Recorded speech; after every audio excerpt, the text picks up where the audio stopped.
Hey guys, welcome back to the channel. This is a story about What If Deku's second year at UA Part 1. If you guys enjoy this What If and want to see Part 2, comment down below and let me know before I start. Please do support for more awesome content. And leave a like and don't forget to subscribe to my channel and also share this video with your friends and check out the description in my playlist. So let's start the video. It was a normal day in Mustafa City. People were walking down the streets. Clear the way. Grab all you can, boys. Nice. Got a fat wallet here. And villains rampaging through the streets. This time it was the Cider Gang, a troublesome pack of pickpockets and thieves. A few heroes were trying to catch them, but none had any real ways to enhance their mobility. After they were getting washed away by the seltzer water wave, the leader made. "Alright, we'll get clear and meet back, 𝗵𝗃." The leader started before a fist met his face. Within a few seconds, each member of the gang was struck, some with kicks, others with punches. Yeah. Well, this is trouble on my way to school. Wonder if this was what it was like for All Might. A villain shakes out of his stupor in pain to take a shot at the hero who attacked them. But said hero reflexively dodges and then takes up into the air, floating just above the thieves. It's Midoriya Izuku, or the symbol of hope. Kibu is his hero name, though not quite as most remembered from his appearance at the sports festival or in other appearances. He'd grown about 3 inches in height and breadth of body, and his hair was a bit shorter compared to the usual fluffy mess it usually was. But something that was very different was the pair of sports sunglasses he was wearing, as well as the confident smirk he had directed at the villains. "Cocky bastard. Take this," a villain said before taking aim again. He didn't get his shot though, as Izuku was instantly in front of the villain in a crouching position. "Yellowstone smash," he shouted with a powerful uppercut kick to the chin. This sends the villain straight up for quite a ways. A few other members of the gang try to flee, but Kibu won't let them. "Quick snare," he called out before unleashing a number of tendrils and black whips, wrapping up a few of the villain's legs, before pulling them up and leaving them hanging. "Screw this, we're getting out of here," the recently awakened leader said before creating his cider wave again. His remaining crew started riding the wave to get away, but Kibu wouldn't make it that easy for them. He quickly sped over and put a hand in the mass of seltzer water. Izuku reached out and could feel all the molecules within. "Cold snap," he called out before rapidly cooling the wave of water, freezing a number of villains and disabling the leader's quirk. Seriously? Now we get shown up by some teen hero on the street, a hero who just caught up with the Cider Gang. He was led by 𝗃𝗏𝗄𝐼, who was a bit miffed that a teen had done their job for them, did respect what he had done. "Good work, Kibu, right? Man, you true metas can do a lot." Izuku smiled a bit awkwardly before rubbing the back of his neck. "That should be all of them," he said before admitting he had to get to UA for the new year. "Not all of them, Izuku. You missed one," a voice called out from an alley. Walking up to the group was a different well-known name. But while Izuku was known for being one of the first truly noted true meta heroes, she was known for doing something most thought impossible: being a hero without a quirk. Kendo Itsuka walked up while dragging a very battered and bruised villain, one who also seemed to have some cuts on his clothes while being restrained in a special device. Itsuka had been born with a quirk, but an incident had caused her to lose it. Despite all of this, even most people telling her to quit or give up on being a hero because it was gone, she refused to do that, persevering and learning multiple ways to fight, from the use of gadgets and martial arts to something most believed didn't exist, Kai. She used these skills plus a newfound greater ability to comprehend the world to show that a hero wasn't defined by something as limiting as a quirk or even a true meta power. It was something you could earn all your own. "Right, thanks, you too. We'll take it from here," Rocklock said with a nod to Itsuka. She returned it while rubbing her hair a bit. It wasn't as long as it used to be. She had cut it a few months prior, closer to a pixie-style look, after a very devastating set of incidents and events at UA. "How long has it been?" she thought aloud while walking towards UA with Izuku. Izuku looked back to her before sighing and saying, 2-3 months. Maybe. Didn't even really finish out the second semester. The two they were talking about was a mutual friend and trainer of theirs, though a bit more than a friend for Itsuka. Jon Jero Dmitry 𝗃𝗏𝗏, a strange hero who had shown them many ways that a hero could awaken, and the true meta who had shown Izuku the greater potential he had. "I'm still mad about it, but I guess he didn't leave without some reason, and he trusted me enough with this," Itsuka said while looking at the ring on her hand. While she and Izuku flashed back to that day they awoke in early December. Itsuka groaned a bit as she shook a few cobwebs and aches out of her body, only to look around and be shocked where she was and who she was with, namely because it looked like she was in a house floating in space. Not too strange for the other occupant of the bed though. Sleeping next to her, just as naked as she was Sahara 𝗵𝗃𝗏𝗏, a genie with somewhat phenomenal cosmic powers and a longtime partner of 𝗃𝗏𝗏𝗺's in more than one way, and the one who had helped create the space the pair was floating in. "Wow, what a night. Though I guess it's a fitting celebration after we got back from hell," Itsuka said as 𝗵𝗃𝗏𝗏 was stirring from her sleep. The genie girl popped her neck a bit before wondering where Jon was. Maybe he's making breakfast, Izuku proposed. Sakura, though, had a different suspicion, not just because she couldn't smell anything cooking. She spotted a pair of letters on a nearby nightstand. She poofed a robe for herself and Izuku before going over to check them, quickly opening it.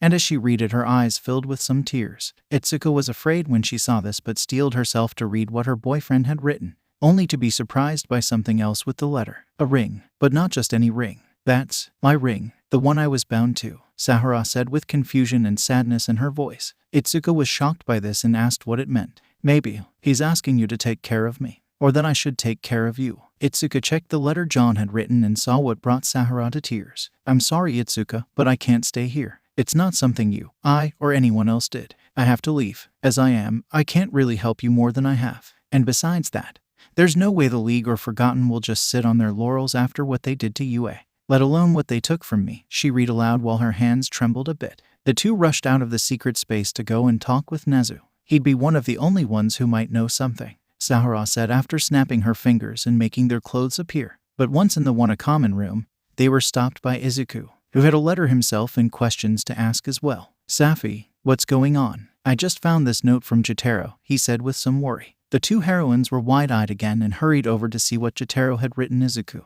Izuku, though, noted something strange when they surprised the boy. She noticed a strange card fall from the envelope. "Saf, no Sakura.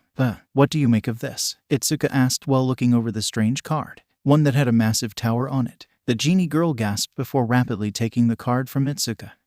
I think this is why he left." She explained what the Tower Tarot card represented. Chaos, destruction, anarchy. Basically all of the things Jon has been fighting against since he was in control of his powers. "And I can feel the magic off this. 𝗬𝗵𝗲 must have given it to him." "You sure they didn't lie? They are demons after all?" Izuku asked before reading over the letter, and feeling frustrated and a bit angry at what his true meta mentor had written, saying, "You are capable, Izuku, but you aren't at the level you could really help me. Even if you master everything you can do, you don't have what it takes to do what I need to do." Izuku grit his teeth before crumpling the parchment and asking Sakura what they could do to find him. "Well, I was a bit surprised she suggested that we let him be. I thought she would want to find him more than we did," Izuku admitted while thinking on the matter from a few months prior. Izuku sighed before saying, "She knows him better than we do after all. I still can't believe he left me her ring." Itsuka's musings were disrupted by a cloud of smoke surrounding her and Izuku. She quickly made a kai blade with her hand and took her stance, only to feel like a fool as it was just Sakura appearing before the pair. Her blue skin seemed to shimmer slightly and her raven locks were far longer than they had been, but her hair was slightly obscured by the light hijab she wore on her way back to the dorms. "Oh, hey there. Sorry for startling you," Sakura said with a tired look in her eyes. "Pulled an all-nighter, didn't you?" Izuku said with a raised eyebrow. Sakura blushed before admitting to that. "Principal Nezu wanted me to write him up something of a class plan, since he wants me advising any students on how to use magic." Before Izuku or Itsuka could ask any details, the former was jumped on from behind by someone special, one of his girlfriends, Uraraka Ochako. "Hey Izuku, I haven't seen you in a while. Why didn't you tell me you were back?" Ochako started happy before pouting a bit. She looked much as she had before, but did seem a bit taller and had more defined muscle mass, thanks to a workout plan that Izuku and All Might had worked out for her. Izuku rubbed the back of his neck before admitting he took some time for special training. "Jon and Sakura taught me some survival stuff, so I practiced that and some of my other abilities this last month. If the freezing of that cider wave was anything to go by, you've definitely improved when it comes to cooling things, and probably heating them up too," Itsuka said with a punch to the green-haired teen's shoulder. He reciprocated it and noted she seemed a bit brutal when taking down the thief he missed. Itsuka cleared her throat and tried to deflect it, namely by asking what new devices Izuku's other girlfriend had made. "Collapsible nets and straitjackets work great, but I could use some subtler tools," the martial artist admitted. "Ask me yourself. Oh, you'll have to come to the development studio to do it," a new voice said from their left. Melissa Shield walked up in her own UA uniform before adjusting the glasses that only slightly obscured her blue eyes. Her blonde hair was a bit shorter to make it easier to put on her armored helmets, but hidden beneath her uniform was an equally impressive musculature. All Might, not wanting his niece to be in too much danger without her armor, had started working out with her almost daily, sticking with a plan to create refined, lean muscles. She didn't have a quirk or true meta abilities, but thanks to him she had enough strength to easily bend pipes. "I think I will. While I like those gadget gloves of yours, I noticed that they kept getting damaged if I put too much kai into them. Maybe we can find a way to work around it," Itsuka said before pulling Melissa along. The rest of the teens chuckled a bit before making their way to UA High School. Still crazy to think how far I've come. But I'm still growing, and I won't stop, Izuku thinks as he walks through the gates to begin his second year of hero school. If you keep reminiscing,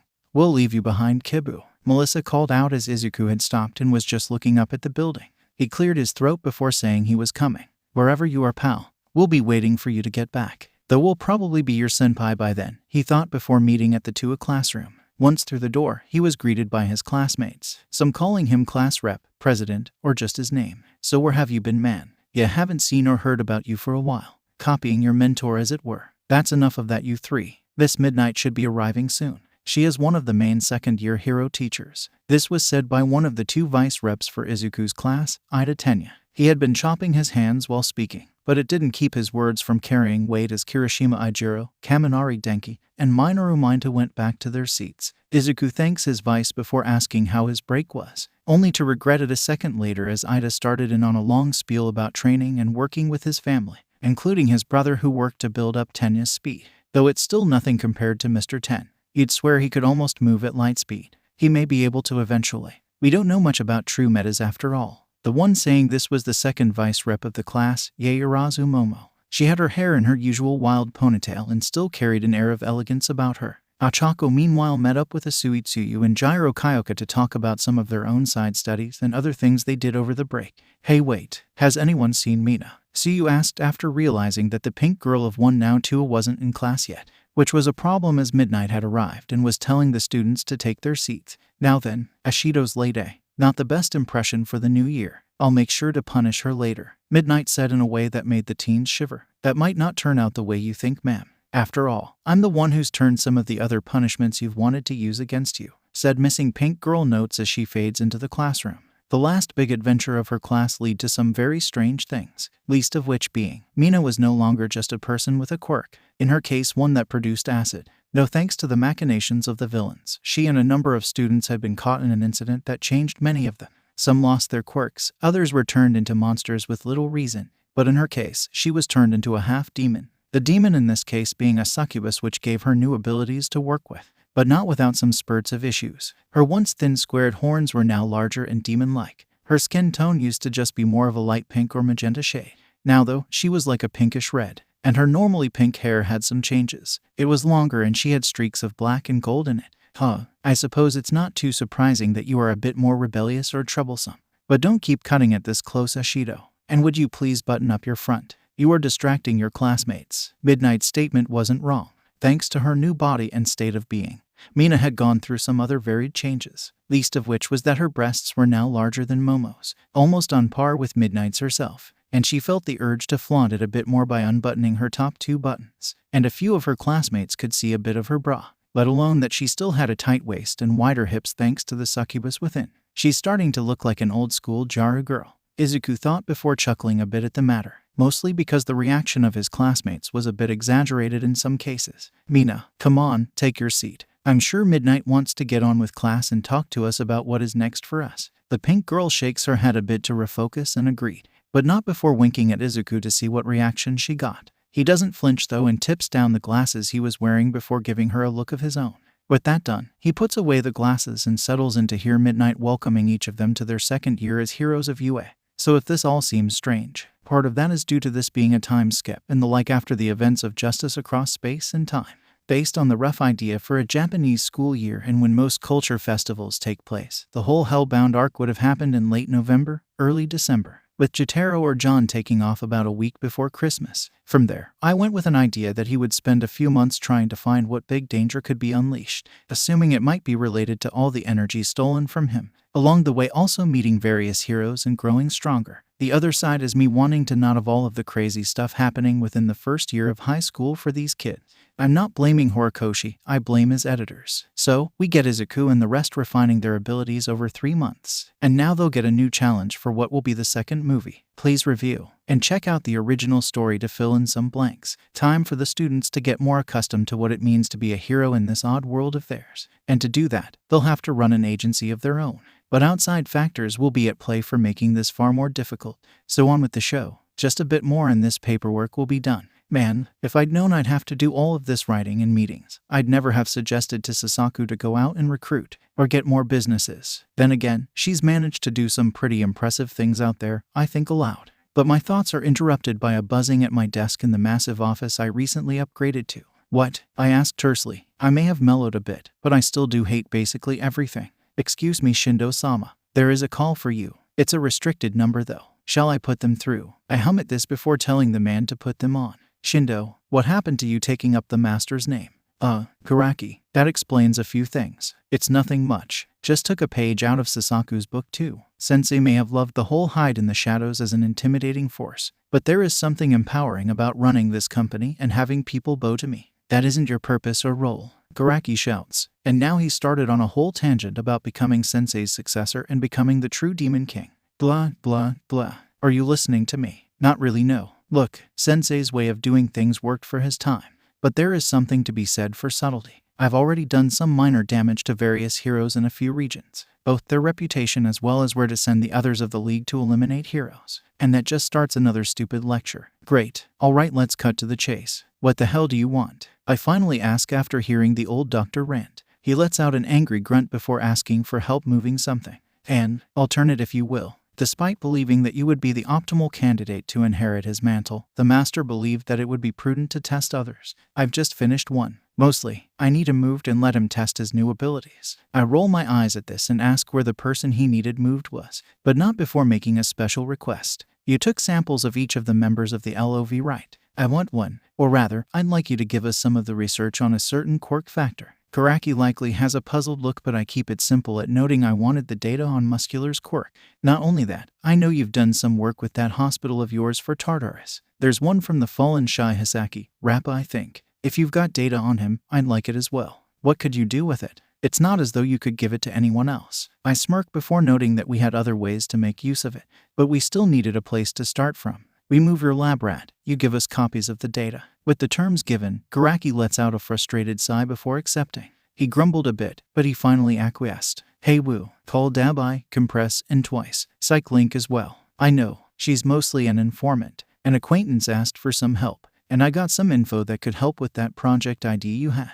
𝗬𝗏𝗺 looked around as rain started to fall. Let's get moving. No telling how long before we have company. Twice yells that he was hurrying, and then said that he was taking a break. I thought Wu fixed most of the problems in that guy's head. The dark-haired flame user looked up at the muscular telepathic woman Celine Sakamoto or 𝗧𝗏𝗏𝗏 before shrugging. He did, but it's apparently only when he's not wearing the mask. And he said he can't get into his groove if he's not wearing it. Twice takes the wheel and tells the pair to strap in, but not before removing most of his mask. I can't drive well when I'm wearing it after all. 𝗬𝗏𝗺 looks at him funny before asking where he learned to drive. Before I became a villain, I worked at a moving company. Had to drive the trucks a few times, though never anything this big. Said truck was one that looked like it belonged with the military, but inside was Dr. Garaki's latest attempt at a new symbol of evil. In a vat of liquid floated a young man that held a possible potential to master what the former symbol of evil was capable. Okay, just a bit further and yeah, I didn't think it would be that easy either. Twice says before noticing a number of cars coming up behind them. 𝗧𝗏𝗏𝗏 checks her mirror as they move down the highway and acknowledged she couldn't mess with their heads fast enough to make this work. Then we don't slow down or stop. Gun it, 𝗬𝗏𝗺 exclaimed and twice complied. Right as Rocklock and a hero called Changan. He turned his hand into said weapon, but twice wouldn't make it that easy. He used the mass of the truck to try and crush the hero's car. Rocklock pulls back in time, but the car on the other side is less lucky, namely because they got in 𝗧𝗏𝗏𝗏's field of view. Now I can make a mess, she said before using her true meta powers to mess with both heroes' minds, by having one use his quirk to badly injure the hero in the backseat, and then forcing the other to crash into a third car, resulting in a fiery explosion. Damn it, Changan shouted before using his quirk on the back of the truck. No effect, unless we get closer, Rocklock says before speeding up. The other heroes follow suit and try to do some damage. 𝗬𝗏𝗺 then pokes his head out and unleashes a torrent of his flames to disrupt the heroes. Any chance you could do something about them? 𝗧𝗏𝗏𝗏 groans before saying, I still can't believe I'm helping you. I'm a part-timer, but anyway, I can't unless I get a look at them. I can roughly sense their minds, but I can't do much more than give them a headache without seeing them. Guess true meta powers come with their own stipulations. They don't have many rules though, Twice says while keeping the truck as steady as possible. Rocklock and Changan were forced out thanks to 𝗬𝗏𝗺's flames, but electric hero Shocklash stepped up to attack the front of the truck, while her sidekick drove. Take this, she called out before making arcs of electricity in her hands, but twice increases his speed and crashes into the car, making it and the heroes go careening, though they were saved thanks to a special ally. As the car started to roll and Shocklash was about to hit the ground, a stretchy blue body appeared. Nobasu had arrived and cushioned their impacts. Damn, that could have gone better, he said as he vaguely saw Hoshino Kazuhiko, or Airwaves as he was calling himself, jetting above him. Persistent, isn't he? Compress said before tossing some explosives toward Kazuhiko. But the boy goes intangible and easily catches up with the truck. I'm not letting you get away easily, he shouts while taking aim with his cannon. 𝗬𝗲𝗺 snarls before unleashing a fire blast at the young hero, but he stays intangible and rapidly blasts 𝗬𝗲𝗺 in the face multiple times. After enough hit home, he bounces back and then down into the truck, which reduces the burning villain to a mass of goo. 𝗧𝗵𝗃 snorts before saying, damn it, guess I'll have to take care of him. She waits for her moment to look out and look Kazuhiko in the eyes. The resulting psychic shock messes with Kazuhiko enough that he is struck by Compress's attack. Good work, but we've got bigger problems, Twice says before saying to look ahead. In the middle of the highway was Endeavor and a few of his sidekicks. Jet burn, he shouted before unleashing a powerful fire punch, almost reminiscent of All Might, Jon, and Izuku. But right as he was punching, 𝗧𝗵𝗃 messed with a neuron in his arm and made the powerful flame attack shoot upward. Or rather, she made his arm point upward to change the trajectory. But while she was dealing with this, the telepath was trying to dig deeper into Endeavor's head. Crap, he's got a lot of willpower. I don't know if I can take full control, but I might be able to make this work for us. Endeavor increased his heat and prepared to unleash his strongest attack. It may not have worked against that boy, but this thing is nothing compared to him, he thought before shouting, prominence burn. And a massive torrent of flame rushed towards the truck. But it didn't just go there. 𝗧𝗵𝗃, or rather her clone, managed to mess with Endeavor enough to where his flames spread out along the sides of the highway, starting a small forest fire, while she and the other clones were reduced to in the wake of the attack. The heroes were more distracted cleaning up and stopping the spread of the fire, all except for two, that being Endeavor and Hawks. You could have helped us and your team, Endeavor berated, noting that Airwaves and Nobasu had barely been able to save some of the heroes and the cars while in pursuit. Man, those guys are good. Kazu especially. Kids faster than me, Hawks said with a rolling of his neck. Don't change the subject. They had a member of the Forgotten with them, right? I felt something when I tried to attack. Hawks jokes about his missed attacks before noting that it was 𝗧𝗵𝗃. She doesn't pop up often, but when she does, she makes some serious trouble, Hawks said before noting the goo from Twice's quirk. What was in here? Endeavor questioned before checking the back of the truck, and they found an impressive high-tech life support pod. Were they transporting some new kind of Namo? Hawks wondered. Endeavor though was curious on why they made a move now. It's been months since we've seen or heard anything about the League of Villains or the Forgotten. After that attack on UA, they've been keeping quiet. Maybe that was intentional. It made a lot of folks complacent. We haven't had a challenge like them for a while, and now they're on the move since we weren't expecting it, Hawks noted. Endeavor sighed before worrying about Shoto and the rest as they started their second year. Justice is Mia from what Nezu tells us. Shoto may have been able to refine his fire and ice, but I don't want to think about what might happen. Hopefully Midoriya and the rest won't be targeted. While he was thinking this, the person who was in the life pod was walking towards some vehicle lights at a slow pace. He was wearing a strange suit with sections upright from the back. Sure took your time meeting back up with us, 9. What's with the dead weight? A big human said while 9 was catching his breath. It was worth it. The experiment was a success, 9 says before looking back at the city and the deceased hero in his hand with disdain. You're not gonna make some big speech, right? 𝗲𝗄𝗧, I'd be pissed if I got out of jail to listen to that. 9 looked back and glared at the person who said that behind his comrades. The one who stepped up was a young man with red eyes and a shaved head. He used to have blue hair, but he shaved it after spending a number of months in prison. Who are you? What's your quirk? Are you on my level? 9 asked with barely concealed annoyance. The young man smiled and said, I don't have a quirk. Don't need something that makes me weaker like you. 9's eyes flashed and said, then you are worthless. He lifted his hand, fired a few lasers from his fingertips, only for the shots to pass right through the villain. 9's surprise was blatant, but before he could react, the other villain appeared right in front of him in a flash of black mist. He cocked an eyebrow at 9 before disappearing, and then surrounding 9 with a variety of blades and spikes made of dark matter. Didn't expect a true meta, did you? Blackout says from a blade next to 9's neck. Take it easy, man. He is the general boss here. A new figure steps up and addresses the squabbling duo, this being a woman with brown hair and eyes. She was a bit heftier compared to 9's old ally, the red-headed woman Slice, not to mention shorter. Blackout sighed before retracting himself from around 9.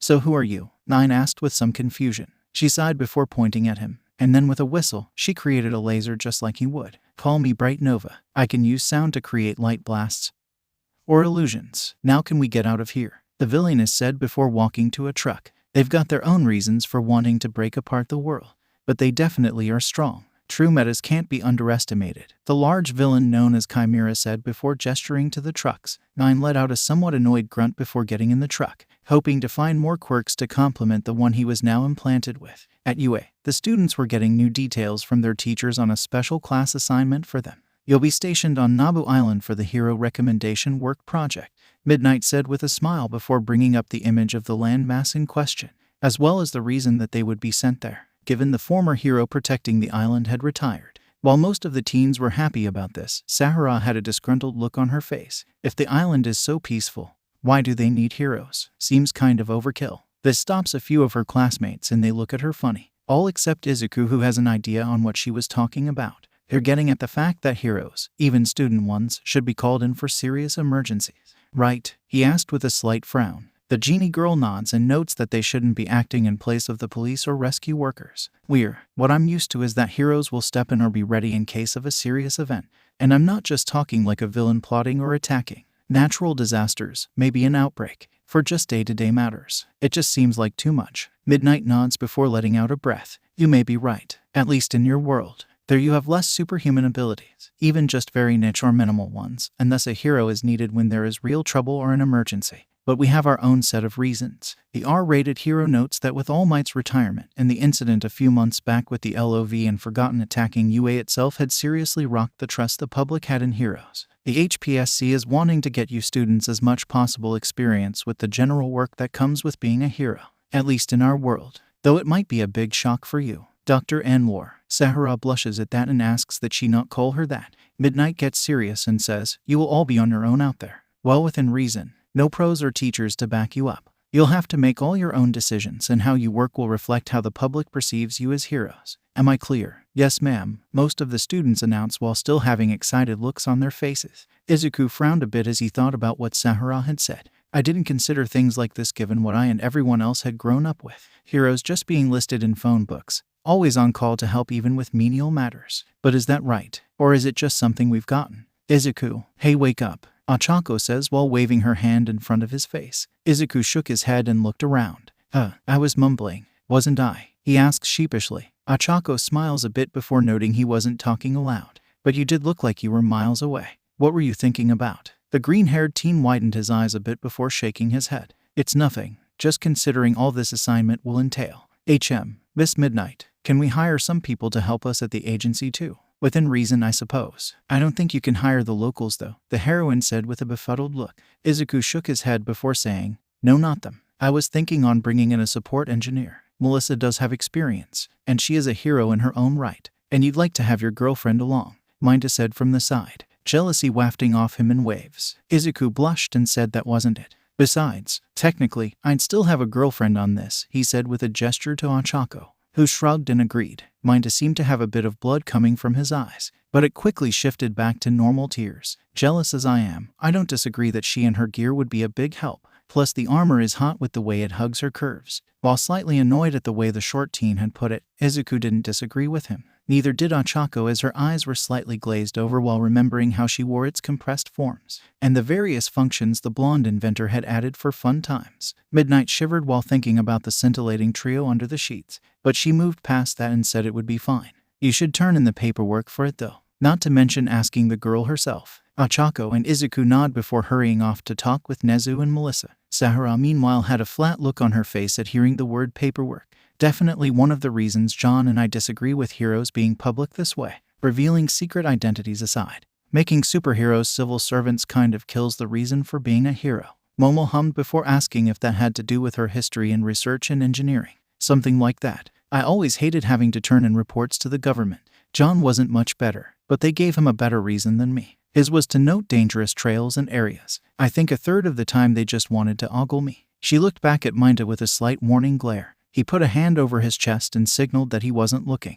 I don't want to get turned into a rat or get punted to the moon. Kota, Sato, and a few others noted that they were going to get some things for their trip. Sahara though chose to head back to the dorms and pack up some of the gear she wanted to bring, meeting up with Izuku along the way. So, we're heading to Nabu Island for this silly exercise. What about you? Itsuka raised an eyebrow at the way the genie phrased her opinion, but moved past to say, we're heading to 𝐒𝐭𝐲𝐻𝐻 City is relatively peaceful, so most of the heroes moved out. Sahara groaned again before asking if Itsuka could help her. They make their way to the genie girl's room and open a special portal, one to a space that the two other world heroes made to relax. Still can't get over how crazy this place is, let alone all the stuff you two have in here, Itsuka said while staring up at the space-like sky, and then down to the same void around the walkways. Sahara shrugged and started packing a few items for the trip to Nabu. Why does that name make me think of something? She questioned while packing up a special generator. Or she was until Itsuka stopped her. Once the main pieces were gathered and ready to be moved, the pair of girls headed back to the portal in the real world.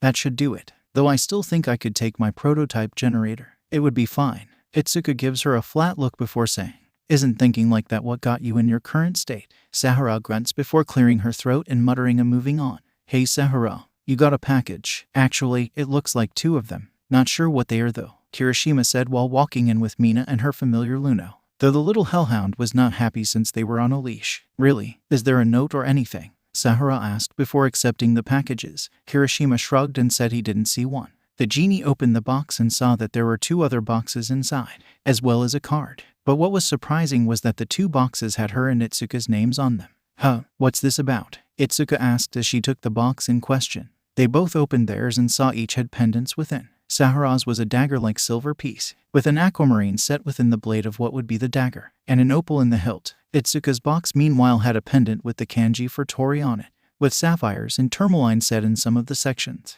While the gems and silver seemed to sparkle and attract the eyes of everyone as they were coming back, Sahara noticed something. The pieces are imperfect, not to mention the gems. So that's it. She smiles before saying, even when who knows where in the world, fighting who knows what villains or anything like that, he still finds time to make these and remember my birthday. Itsuka looks at Sahara funny before asking what she meant. Jon made these, from the stones, crushing them with his fists before using some energy to cut them, to forming the silver and making these for us. Everyone was shocked hearing this and were curious what the card said. Sahara opened it to read, sorry I missed this and Christmas you too. I wish I had a better excuse than I needed to find what our friends down below warned me about. I know it won't make it right, but I hope these will be something you both like and love. 𝗂𝗵𝗃𝗃. Both girls tear up a bit before calling him a jerk or idiot. How do you put up with him, Sahara? Itsuka asked while rubbing her eyes. Sahara just smiles and says, he keeps me grounded at times, even when he does things like this. While both would like to wear or keep their new accessories,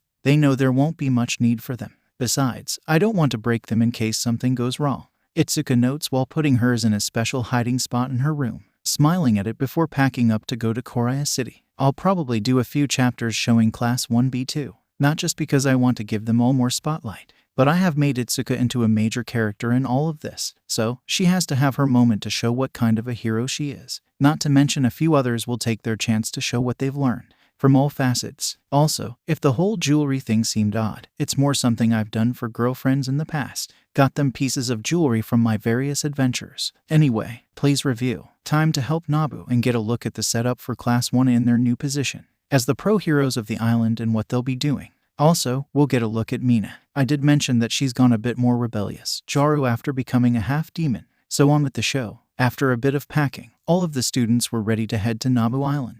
This will be our chance to show what the next generation of heroes can do, Ida says enthusiastically. A number of his classmates agree and cheer with him, but there were others who were less excited, Sahara being a major one. It feels so wrong. Maybe this is a lot of why he left too. There was a reason we didn't get too involved in the day-to-day matters, she thinks with a frustrated sigh. Izuku, while liking the idea of being acknowledged as a pro-hero and helping people, felt an odd amount of disgust or distaste for the way they would be operating.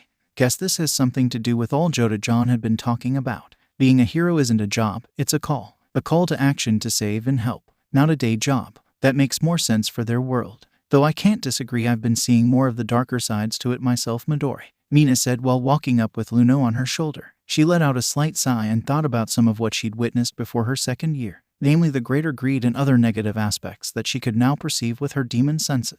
While not fully telepathic or a direct victim in any way, her half-demon state gave her something akin to empathetic perception, letting her see the sides that many heroes hid. They definitely aren't all bad, but so many. They are just doing this for a shallow reason. Jotaro, no wait John. Anyway, him, Midori, Sahara, Itsuka, Ochako, Ojiro, Tetsu and Kiri. They know why they do this. They struggle inside, but they'll step up when needed. Some I've seen only do that when there are people obviously watching. Mina's thoughts had become more jaded and frustrated as she got more acquainted with her demon side and abilities, especially when she went home for a time and dealt with people eyeing her up because of her appearance and succubus assets. Many far worse than Minda could ever be. But that wasn't the only thing that had her on edge. Over her time studying magic with Sahara, Luno, and a few other demons, she'd practiced some various types of niche magic. One she tried recently was tarot readings. She decided to do some for those who she felt especially close to. For Izuku, she pulled the card of the sun and Melissa was the star when she read for her. Temperance was what she found Itsuka to be and Ochako was strength. For herself, she pulled 2 cards without trying to. The devil and a reversed lovers. Like I don't have enough problems with demons and devils, she thought aloud. What was that? Ochako asked as they were heading to the ship for Nabu. Mina cleared her throat before passing it off as nothing. But a different set of cards did worry her. When she pulled a card for John, it came out as a reverse justice, which was again ironic. Sahara meanwhile was represented by the Empress, which worried Mina for a number of reasons. But the last card she drew was what made her uneasy for the work recommendation project. She subtly summoned her deck once more as they were boarding the ship, crossing her fingers as she reached for the top card of the shuffled deck. Please no whammies. Please not that. She muttered silently as she grabbed the card. She flipped it over and her heart dropped. She had drawn the Tower. This was the 3rd time that she had pulled the card when doing these readings. And given what she now knew of magic as well as what had pulled John away, well, let's just say she was even more afraid of what could come. Though her fears were slightly abated when they arrived on the island itself. Oh, it's so good to see so many young heroes, the mayor of the town said when he greeted them at the harbor. He had a big smile on his tanned face and came up to shake Ida's hand, assuming he was the leader of the class. No sir, I am one of the vice presidents of Class 1A. Midoriya here is the one who is the leader of Class 1A, he said before gently pushing Izuku forward, who cleared his throat before offering a hand towards the mayor. Pleasure to meet you, sir. I'm the symbol of hope, Kibu. We'll be glad to help you and the rest of the residents however we can. Sahara scoffed a bit while the mayor apologized and acknowledged Izuku. I heard about you with the sports festival. Is it true you don't have a quirk? He asked with some confusion. Izuku slid past that before noting that they need to see the location of their agency. If we're going to be helping people, then we need to know where to go and see how it's set up, Izuku said with a nod to the leader of the island. Of course, I apologize. The local officer will show you to the building. He gestures to said person and they quickly guide the students to the buses and have them brought to the former hero office. It might need a bit of cleaning, but it should be fine. Luckily, you won't have much to worry about here. We haven't had a villain attack in over 30 years. Momo takes the moment to thank the officer before gathering up a few of her fellow students to clean the building and make sure all the facilities were up and running. Izuku told Ida to take a few into the town so they could get ingredients for cooking, while his group would do some basic hero work around the immediate area. Melissa meanwhile set up her own lab and rough development studio in a back room. It's not as advanced as anything at a hero school, but I can make this work, she said as she brought out some equipment from one of her packages, namely, a fully functioning costume crafter and adjustment station, multiple mechanical marvels and tables that would let her work on her own suit as well as the gear that each of the quirked heroes had, an easily collapsible monitoring and scanner station, and a variety of equipment for chemical analysis and work. You're really sure you'll need all of that? Tsuyu asked after shaking out of shock of seeing how Melissa modified a backroom. The inventor hero shrugged and said, probably not, but it never hurts to have it and not need it. The rest of the teens finished setting up the office and the word was put out that the UA Hero Agency was open and ready to assist, though some were less enthusiastic about it compared to others. One of the first major jobs taken up by the teens was acting as lifeguards at the main beach of the island.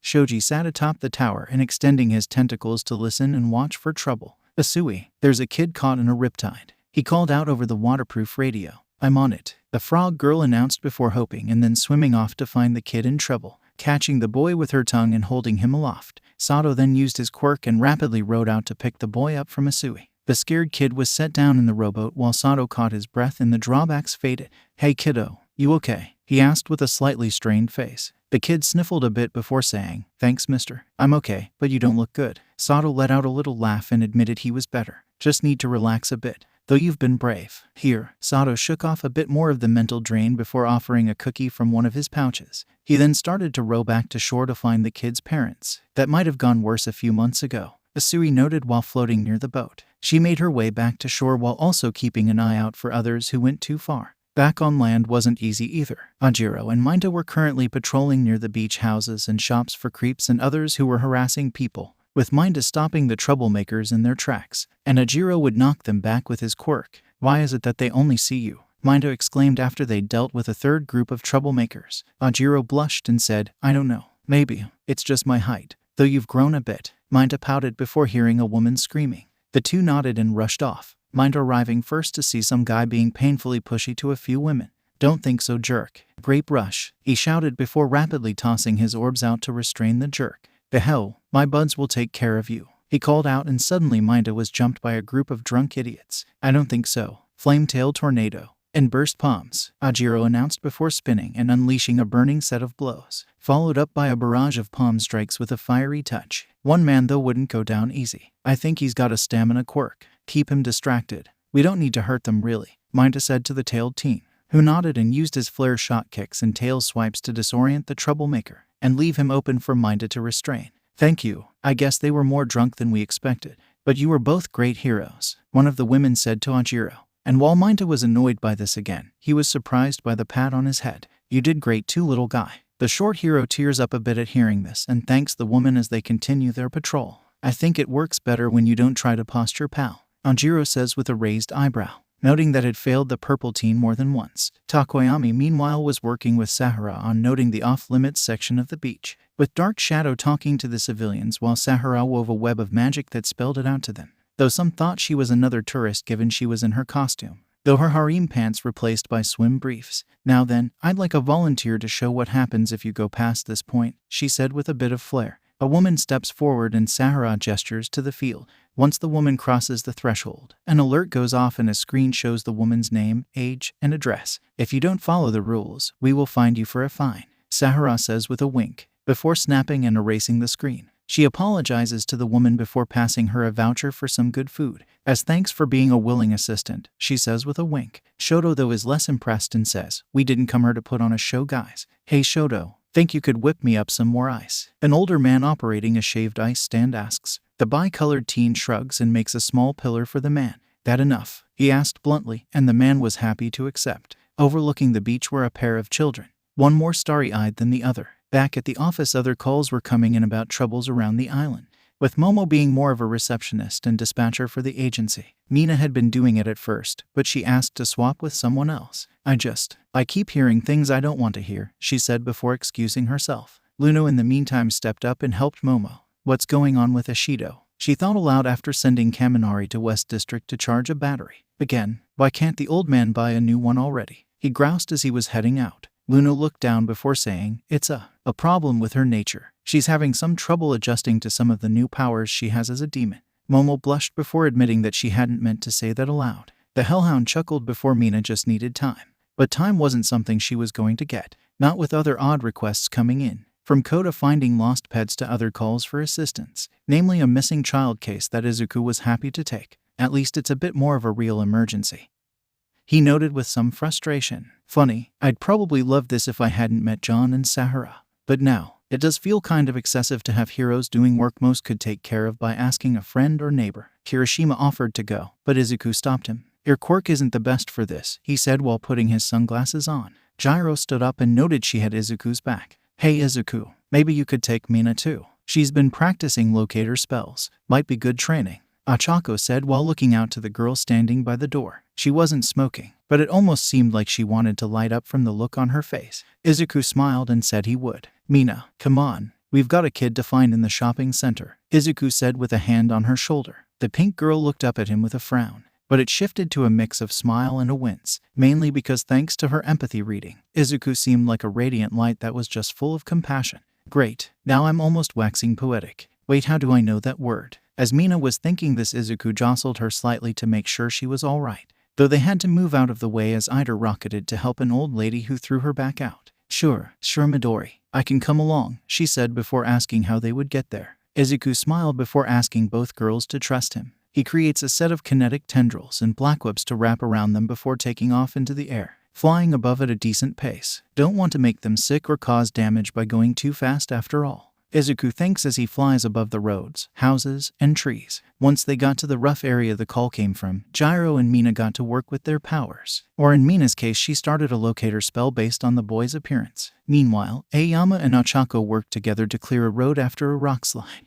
Jiro and Minda continued their patrols, and the rest got called in to help with other various tasks to help the residents of Nabu Island. I think I've got him, Mina announced after a few minutes of scanning. Looks like an old playground area of some kind.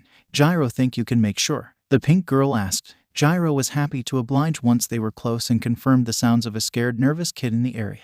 Izuku went off first and found the boy near a slide. Hey there, is your name 𝗧𝗵𝗲? Izuku asked with a relaxed smile. The boy named Shimano 𝗧𝗵𝗲 blushed at seeing the hero, but before either could speak up, a new person jumped in. What took you so long? From the slide a little girl came down and started berating Izuku, noting it took him 30 minutes to find 𝗧𝗵𝗲. So it's like that. You wanted to get an idea of how good we actually were. So you called it in that you lost your brother while keeping an eye on him and timing us, am I right? The girl who introduced herself as Miharu blushed at Izuku picking apart her plan before pouting and acknowledging the truth. So what took you so long? She demanded in trying to get back some leverage. That's a bit of my fault. I was trying out something new and it took longer than I thought, Mina says while walking up with Jiro. This threw Miharu off again and asked what it was that Mina was testing out. Oh, just this, she says before creating a spell circle and casting it before her, showing a map of the island and various people on it. This shuts the little girl up again as she has no idea what she was looking at.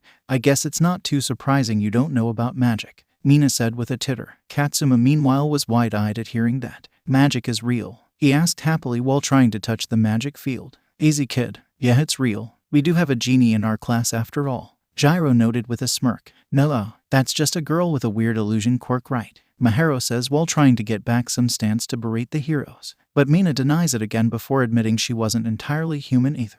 But you don't get to know what I am, she said with a smirk and a wink. Miharu keeps pouting before grabbing 𝗧𝗵𝗲's arm and running off. What's her deal? Jiro asked in confusion. Izuku sighs before saying, she doesn't trust heroes, just like 𝗏𝗏 used to. The other two heroes with him look back and forth for a moment before asking if he was planning to talk to the girl. But Izuku shakes his head before saying, talking wouldn't do much. I can only show her what a hero is when the time is right. Mina has an idea of what he meant, but Jiro is confused. Let's head back. We may have more work to do, Izuku said with a smile. After this and a number of smaller jobs, the teens were exhausted. We've gone plus ultra for sure. Any chance we can take smaller jobs? Kaminari asked while reclining at his station. Izuku checks the numbers with Ida and Momo before admitting they couldn't do that. At least not if we want to keep their trust. Right now our focus has to be getting to know the people here, he said while sipping on some cola. Well said Midoriya. We need to prove ourselves while acting as their heroes here, Ida noted while finishing some reports. Momo then notes that it was all good practice and training for when they do this full-time as pro heroes. Izuku also notes that even if the area was peaceful, it never hurt to get to know who you were protecting.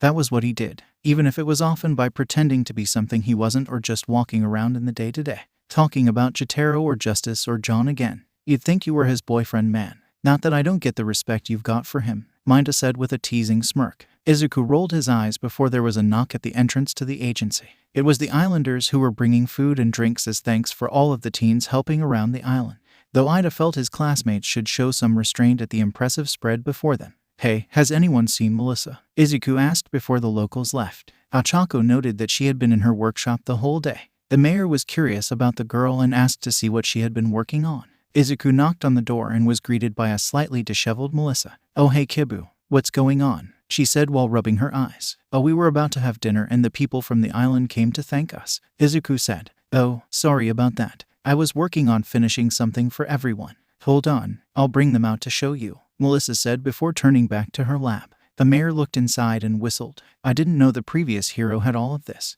He didn't. This is all Melissa's equipment. She brought her own lab to support and fight with us, Ochako said as the inventor girl was bringing a box out. The mayor was surprised, as were a few of the other locals, but they were curious about the 20th member of 𝗏𝗏. Melissa opened the box to show some very small and lightweight earpieces for all of them. These should be comfortable for all of you. With these, we can give those on patrol directions and new jobs on the fly, rather than waiting for calls, which would especially be useful in an area with weak service. One of the islanders noted that the inner areas did have spotty service and sometimes their main tower didn't work perfectly. Have I seen you somewhere before, miss? A woman asked while looking at Melissa funny. That's when a different local recognizes her as Melissa Shield. Incredible. To think you have one of the best in the support industry here. How did you manage that? The mayor asked while shaking his head. Melissa decided to show them some details herself and used a new feature she'd been working on for her armor. She pulled out her phone and the pieces flew to her. The shining suit still had the major colors of red, white, and yellow as well as the blue-green hue that she took from Izuku and All Might. The islanders were shocked and asked why she looked like the hero who helped with the cruise ship rescue. Because she was a hero there. And still is, Toru says with a thumbs up at Melissa. But she doesn't have a quirk, so how can she be a hero?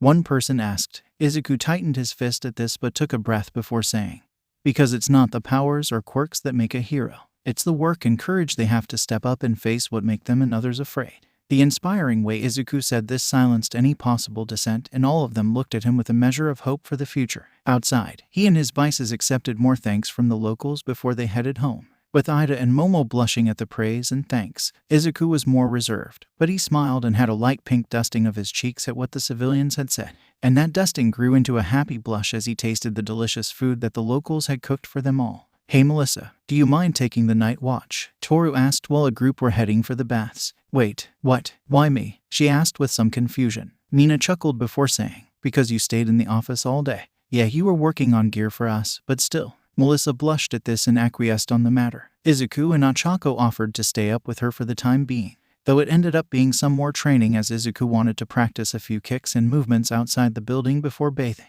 𝗂𝗧𝗄 followed suit and practiced with Melissa on the best ways to throw punches or counter attacks. While he was practicing though, Izuku was reflecting on not just the quirk he'd originally gained from All Might, the power of one for all and all that came with it, but also his untapped potential that only awakened thanks to a little nudge from justice. They both entrusted me with something great, and I have to make it my own. Same for all the powers the rest of the previous holders' abilities. Izuku thinks before using his tendrils and black whips to lift some delicate objects, but this doesn't go as well as he breaks a number of them. Damn it, still putting too much force in. You need to relax, Izuku. You're way too tense, both in trying to use that one power on breakables and in trying to push yourself. 𝗂𝗧𝗄 says before gently wrapping him in a hug from behind. Izuku melts into her embrace a bit while letting out a breath and thanks 𝗂𝗧𝗄. He thinks to himself on how he can handle about 30% of the maximum power currently. He can push the output to about 40 in small bursts like his Delaware Air Force smashes. But I spent a lot of time not focusing on that and trying to make the most of my kinetic powers and its variations. But even then I didn't try to figure out how a lot of it works. Like my healing factor, I just focused on trying to pull kinetic energy for my cooling and heating powers so I could use smokescreen, let alone practicing with float and my kinetic flight. Before his mind could once again go into a spiral, 𝗂𝗧𝗄 kissed his neck and told him he needed to relax a bit. This island would be perfect for it. I know you're the technical head of the office and everything, but you need some time to not worry about being a hero. She's right, Kibu. You could use a break as badly as I can, Melissa said with a worried but compassionate look in her eyes. Izuku sighed before thanking them both. I'll take a bath and get some sleep, he says while taking both of their hands. But just as they were going inside, 𝗏𝗧𝗵 arrived and called out to them. There's a villain, he said in a panic. All three heroes' eyes went wide before asking where they were. Melissa calling her armor once more before passing Izuku and 𝗂𝗧𝗄 their support gear. For Izuku, armored bracers based on the full gauntlets and a design from 𝗏𝗧𝗵. One that let him focus his Air Force flicks better and would compensate if he went over his limit. 𝗂𝗧𝗄's meanwhile took inspiration from Izuku's tendrils with grappling hooks in her wrist sections, as well as a new device inspired by something Justice had done for her long ago. All right, show or tell us where the villain is, 𝗏𝗧𝗵, Izuku said while tightening his fists for the fight to come. While Melissa's armor locked into place and powered up the diagnostics and 𝗂𝗧𝗄 put on another headpiece to compensate for the disorientation brought on by her quirk, they were ready to go. Tad cliché, I know, but I wanted to show how the students would handle a few minor changes. I hope the things with Mina don't seem too out there. I thought it would be fitting that she has to deal with, well, not exactly crap, but I think it would drain on anyone to know a person's darker emotions, let alone being a half-demon. So I've had her go a bit more Jaro and she's a bit surlier in her day-to-day. Nothing much to say about what will happen next. Just need to edit around a few other details with the fights, especially for Melissa and 𝗂𝗧𝗄. So on with the show. Back at Tamura's penthouse. He was talking over what happened with the cargo Garaki had asked his team to move. The heroes didn't get the cargo right, he asked while looking to Twice or Jin as he was currently. Nah. After Endeavor Flame blasted the truck, the systems within started doing some emergency activation for the pod. Who or whatever was in it, they didn't get their hands on it, Jin said while drinking a beer. 𝗵𝗲𝗺 meanwhile grumbles at how his copy was easily beaten by the heroes. Not your fault, they brought in a few of those true meta heroes, and we can't underestimate them, 𝗵𝗃 says with a shrug. She also noted that there was a group moving south who were taking out heroes. The flame villain perked up a bit at this while Toga questioned if that was related to the cargo. That would be my guess, 𝗬 said while walking into the living room. He was fiddling with a pair of devices that had to do with the research they got from 𝗲𝗂𝐺, and now they were ready to test. 𝗵𝗃 sir or ma'am, whatever you call yourself, come here for a moment, the villainous inventor says with a wave of his hand. The magnetism user snarls but puts up with it after a look from Tamura. 𝗬 nods before asking 𝗵𝗃 to try the belt he was working on. The big-lipped woman looked at 𝗬 funny but shrugged and did as she was asked, only to find her strength completely sapped when it powered up. What did you do? She demanded. Just a test run of a new device to sell to a few folks and could be a potent weapon. Just in case. A power dampener. That's new. Most don't have something like that, Tamura notes while narrowing his eyes at the limp form of 𝗵𝗃. 𝗬 shakes his head before saying, it's not a dampener. Still working on that. This is a strength sapper. It basically drains, nullifies the muscle capability of the wearer. Twice questioned how he was able to make the belt and if it worked on other things, before rambling about wanting to get pumped up. Well, you are in luck, my friend. I've made an inverse to it as well, 𝗬 says before handing the other belt to Twice. He put the belt on and instantly had a physique on par with Endeavor or All Might. Now it doesn't grant you anywhere near the level of strength of All Might, but for general thugs or henchmen, we could put many of them on the level of those with strength-boosting quirks alone. And the best part, there's no drawbacks, so far anyway. Tamura hums in intrigue at the device while some of the others seem to view it as an insult, namely because it would give anyone a quirk with no worries or struggles. Let's not worry about that. 𝗬 is right that this could be useful, but it's a bit obvious and could have complications. See if you can shrink it or something, he said before calling the meeting. He hummed and wondered if this could be a benefit for down the road. Both the gear and the fact that the creature his crew escorted could be disabling or defeating heroes. But while he was looking forward to what would come, others were panicking in various ways. Bad enough we lost a handful of heroes attacking the League and that other person. Now there's a group who have been attacking heroes as well. The current president of the Heroes Public Safety Commission summarizes while looking at a map of Japan. Behind her, Hawks looks unsettled as well. The 5 main victims were knocked out before losing their quirks, but some of them were just killed outright. Like finger beams, he notes while looking at the map. The president's assistant noted that it was strange how they had lost their quirks. All the research the 𝗧𝗪 had done on those quirk-erasing bullets was destroyed. It was used to put them away, but no one else should know how to make them. Kazuhiko chimes in next by noting that it might not be that the quirks were being erased. That monster I fought with Izuku and the rest. He could steal quirks, right? The assistant seemed annoyed by the boy's point, but the president was willing to hear him out. While true meta factors like mine haven't been figured out at all, there's been almost 2.5 centuries worth of research done on quirks. It could be that someone found a way to duplicate quirks, and could have done similar with the monsters. The president of the commission hums for a moment before agreeing. After his defeat and near death at All Might's hands, he likely was looking for various ways to keep his empire going. Maybe he thought that if he could copy his quirk, he could make a variety of extra vessels to destroy with him. Hawks then brought up that whoever was behind the matter may have been waiting for their moment. With AFO dead now and various other heroes, true metas, and now magic, it wouldn't be the right time to do full copies of himself. This one might just be a prototype, he thought while looking at the map, and wondering what or who else would be at risk at this time. The two excused themselves and Hawks complimented the young hero. Good catch on the possible culprit. I had been thinking about it as well, but I wasn't sure it would be possible with him dead and all. I just wonder what the person who now has that copy was thinking about, letting themselves be implanted with a quirk like that, Kazuhiko said before disappearing with his radio wave form. Hawks smiled again before noting how fast the boy was. In a separate area of Japan, 9 and his crew attack a man in a truck. It's the father of Katsuma and Mahiro. I finally found it, 9 said with his eyes glowing yellow. The man in question groaned and asked what was going on. Don't worry, I won't kill you, but I need something from you. 9 reaches for the man's head, but his path is interrupted by a beam from Bright Nova. You dare, he says with an apathetic, yet angry glare. Do you really think it's always that simple? That the answer can always be found with a quirk alone? Maybe do some real research, moron. Before either of them could start a fight, Blackout steps in and asks what it was that 9 was after. And with a blade around his neck again, 9 has no choice but to explain himself. I need his quirk. It's a type that could help with my main quirk's weakness. Right, the whole cellular destruction because it's not a proper power, but I don't think it'll work the way you think, Blackout surmises while angering the other villains, though none of them can do anything as he had them caught as well. He retracts his dark matter back to himself and then picks up the elder 𝗵𝗲𝗄. Sorry about them. They're idiots with quirks after all. But they did have an interest in you. You have a power that lets you regenerate or something. The man gulps and admits his quirk only worked on those with type of blood. Nine's eyes widen and he growls before acknowledging his was type B, meaning it's worthless to you. You and your crew just rampaged a bit to take something you can't even use. Idiots, right? Nova said with a shake of her head. Slice looks ready to cut the girl down, but just as she was about to bite, Nova absorbed some of the sounds of the city and fired beam shots at their feet.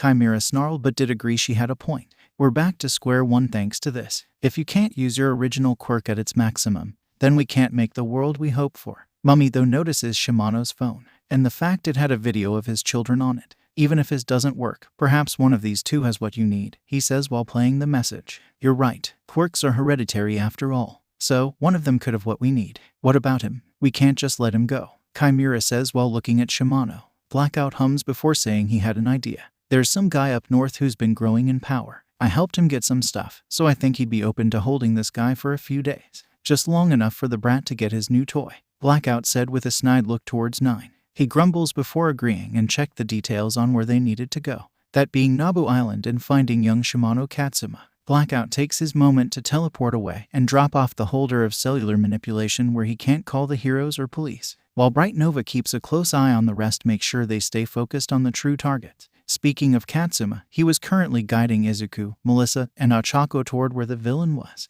Melissa had the boy in his arms while flying with her armor. 𝗂𝗄𝗄 meanwhile was holding onto Izuku with her grapples and his tendrils. So where is the villain? Melissa asked while in transit. The boy points to some ruins on the secondary island to Nabu, that being Mount Shiroyama. Okay, I'll set you on the beach and we'll take care of the villain, Melissa said before jetting to said stretch of sand. 𝗬𝗬𝗄 still seemed scared and nervous after flying with Melissa. She gave him a smile before checking one of her other sections of armor, eventually finding what she was looking for, a capsule containing lollipops. Here, you were brave more than once, but leave this to us. Right as she said that and gave the candy to 𝗬𝗬𝗄, Izuku and 𝗂𝗄𝗄 arrived. He was surprised by all of this, and the surprise grew as they all headed inland to fight the villain he had seen, that being a large mantis creature. All right, time to squash this bug, 𝗂𝗄𝗄 says before running to a few boulders to pick them up. But Izuku and Melissa noticed something was off. I'm not sensing anything. Something this large, danger sense should pick up on it.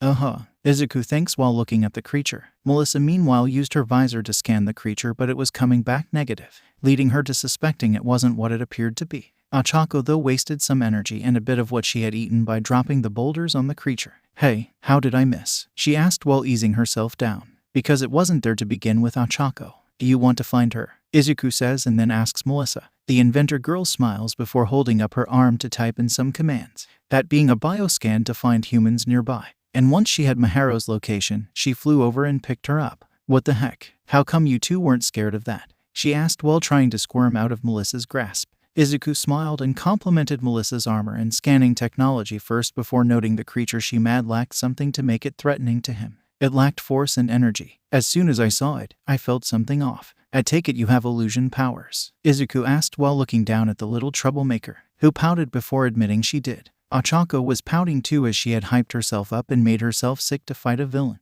And it turned out to be nothing. She eased up before sitting both down to try and lecture them on the danger of false alarms and distracting heroes. But before they could really get into it, Maharo used her quirk again to create a few illusions of themselves running away. Izuku was shocked with his girlfriends, but he advised that they let the two go for the time being. Lecturing them won't make them stop. Let's let them be for now. Maybe we can really show them what heroes are like another time, he said with a smile. 𝗂𝗄𝗄 and Melissa returned it, and they made their way back to the UA Nabu office to get some sleep. The next day things progress at the agency like usual, with the various hero students answering calls and helping on the island, or patrolling in many cases. Hello UA Hero Agency. A lost luggage. Hold a moment. Could you give me your name? 𝗬𝗵𝗲𝗄 says before tapping into her magic much deeper, and with a snap of her fingers she materializes all of the lost suitcases on the island.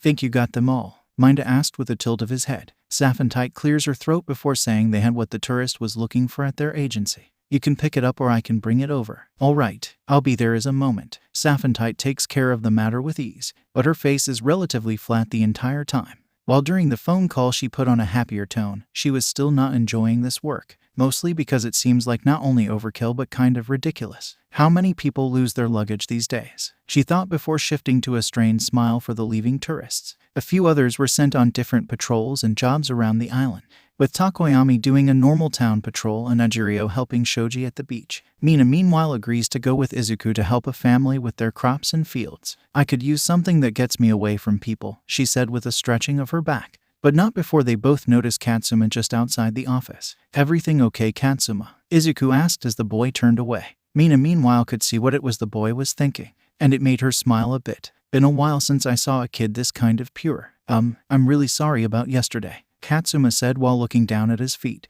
Izuku smiled before thanking the boy for apologizing, especially when 𝗏𝗏𝗵𝗲 noted he wanted to apologize to the other heroes too. Mina smiles at the exchange before asking why he gave a fake report of a villain attack. The thing is, my sister, she hates heroes. She said that even if I said there was a villain, the heroes would be too scared to fight them. That's why. As he trailed off, Mina finished his sentence. You believed in us and in heroes in general, despite what Big Sis said, right? Mina said with a wink to the boy, which just made him blush and hide his face under his hat. Izuku smiles at that while kneeling down to talk with the boy some more. He noticed the pin that 𝗏𝗏𝗵𝗲 had and suspected that the boy wanted to be a hero as well. Not with my quirk. It's no good for hero work, 𝗏𝗏𝗵𝗲 says sadly. Izuku just laughs a bit at this and tells the boy a quirk didn't really matter. A long time ago I thought it always mattered, because that was what we were told for so long. It was what we believed to be a fact. But I know more than one quirkless hero. And you do too. You remember Melissa, the girl with the armor? She doesn't have a quirk at all and she can fight with the best of us. 𝗏𝗏𝗵𝗲 is floored by this and asked if that was really true.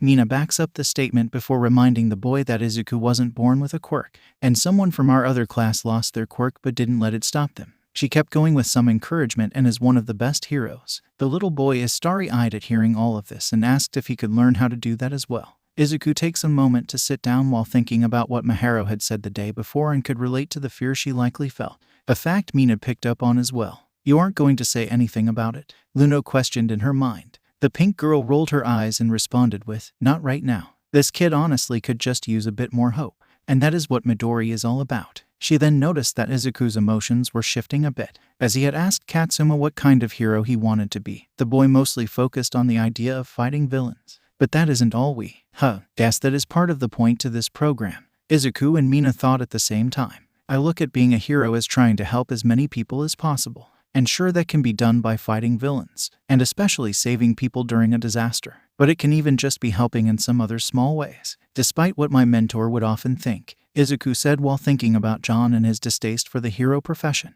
But at the end of it all, the true meta-hero did do those small things that most wouldn't think of, just not when people were looking. Mina was considering it as well, and how even small spells like her search magic, as well as her acid, could be great for many emergencies and fights, but also be able to do what it did yesterday, find a lost boy and help him find his family. The green-haired teen stood and adjusted his sunglasses before holding a hand out to 𝗏𝗏𝗵𝗲. If you really believe you can be a hero, then you have to give it your all, to save whoever you can. 𝗏𝗏𝗵𝗲 was wide-eyed at this and returned Izuku's smile and shook the teen's hand. Not to be outdone, Mina put her own pink palm atop the two's and said, "We'll be waiting for you." It surprised Izuku and Luno how chipper she sounded in the moment, almost like she's back to her old self. Izuku thought slightly sadly, mostly at how she had been broken down over the last few months. As 𝗏𝗏𝗵𝗲 runs off, old lady Suzumura smiled as she brought some groceries for the teens, before recounting 𝗏𝗏𝗵𝗲 and Miharu's story, how their mom died when they were young, and their father was always away for work to support the pair. Those of us in the neighborhood look after them as best we can.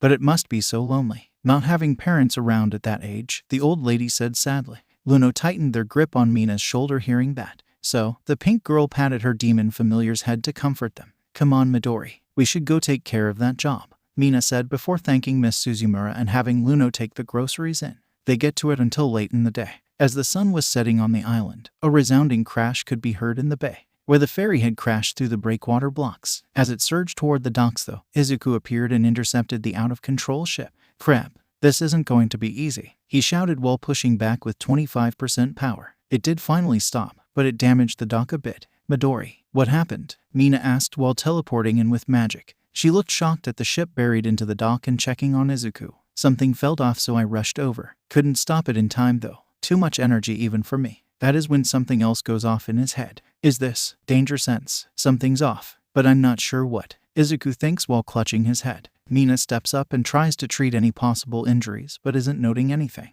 Atop the ship, 9 and his followers were discussing their plans. I don't want to be interrupted, 9 says before telling 𝗵𝗲𝗄, Mummy, and Bright Nova to cause a diversion. So how should we do it? 𝗵𝗲𝗄 asked. Before 9 could say much, Bright Nova facepalmed and said, it should be obvious. Make as much noise as possible. Not only will that distract any authorities or idiots, but it'll boost my power up too. Mummy narrowed his eyes at the woman but agreed with what she said. Slice, stay with Blackout. He'll be able to. Hello, we've got 2 odd signatures down at the dock. Guess it's the 1 or 2 who stopped us. Then we might need to keep them busy first. At least until you 4 can get clear. Red, you do what you do best. I'll keep the heroes busy. Or I'll just kill them. Most can't measure up against a true metal like me. Blackout says before rolling his neck. 9 agrees with his plan and tells him to go first, with Blackout teleporting to find Izuku and Mina. Oh shit, he says when he recognizes Izuku. No other choice I guess. I've got a job to do. Blackout says before phasing in at high speed to try and cut the pair. While he was doing that, Slice launched her hair and destroyed all of the boats at the docks, to keep anyone from leaving.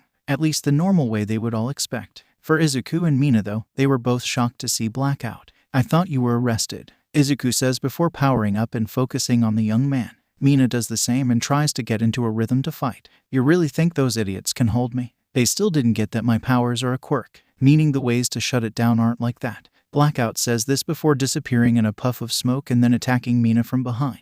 She sensed it though and ducked under the dark matter blade kick. She goes for a kick of her own, but the true meta villain evades with a little shifting of his weight. Izuku goes in to punch the villain in the face, but said face dissipates as his punch is about to connect. Damn, how did Todoroki beat this guy? Izuku thinks aloud while the villain sinks into the ground to attack from below. But Izuku won't let him and grabs onto Mina's waist. Hold on tight, he said before taking off and watching below for the villain, only to see the cell tower falling and other sections of the island being destroyed. He's not the only one here, but I can't sense them all. I could only feel that disturbance when the breakwater was destroyed, and my other senses aren't as sharp as. Mina slaps Izuku once before saying, as whose? John's. That doesn't matter right now. We've got 2 villains in front of us, so we deal with that. Speaking of, Mina first launched globs of her acid and then a spell behind Izuku to counter Slice's attack. She asks that Izuku drop her down so she could try to fight the woman. Don't worry about me or that Blackout guy. Try to get in touch with the others and tell them what's going on. Izuku doesn't want to leave her, but he can hear the destruction happening further inland and the screams of the civilians.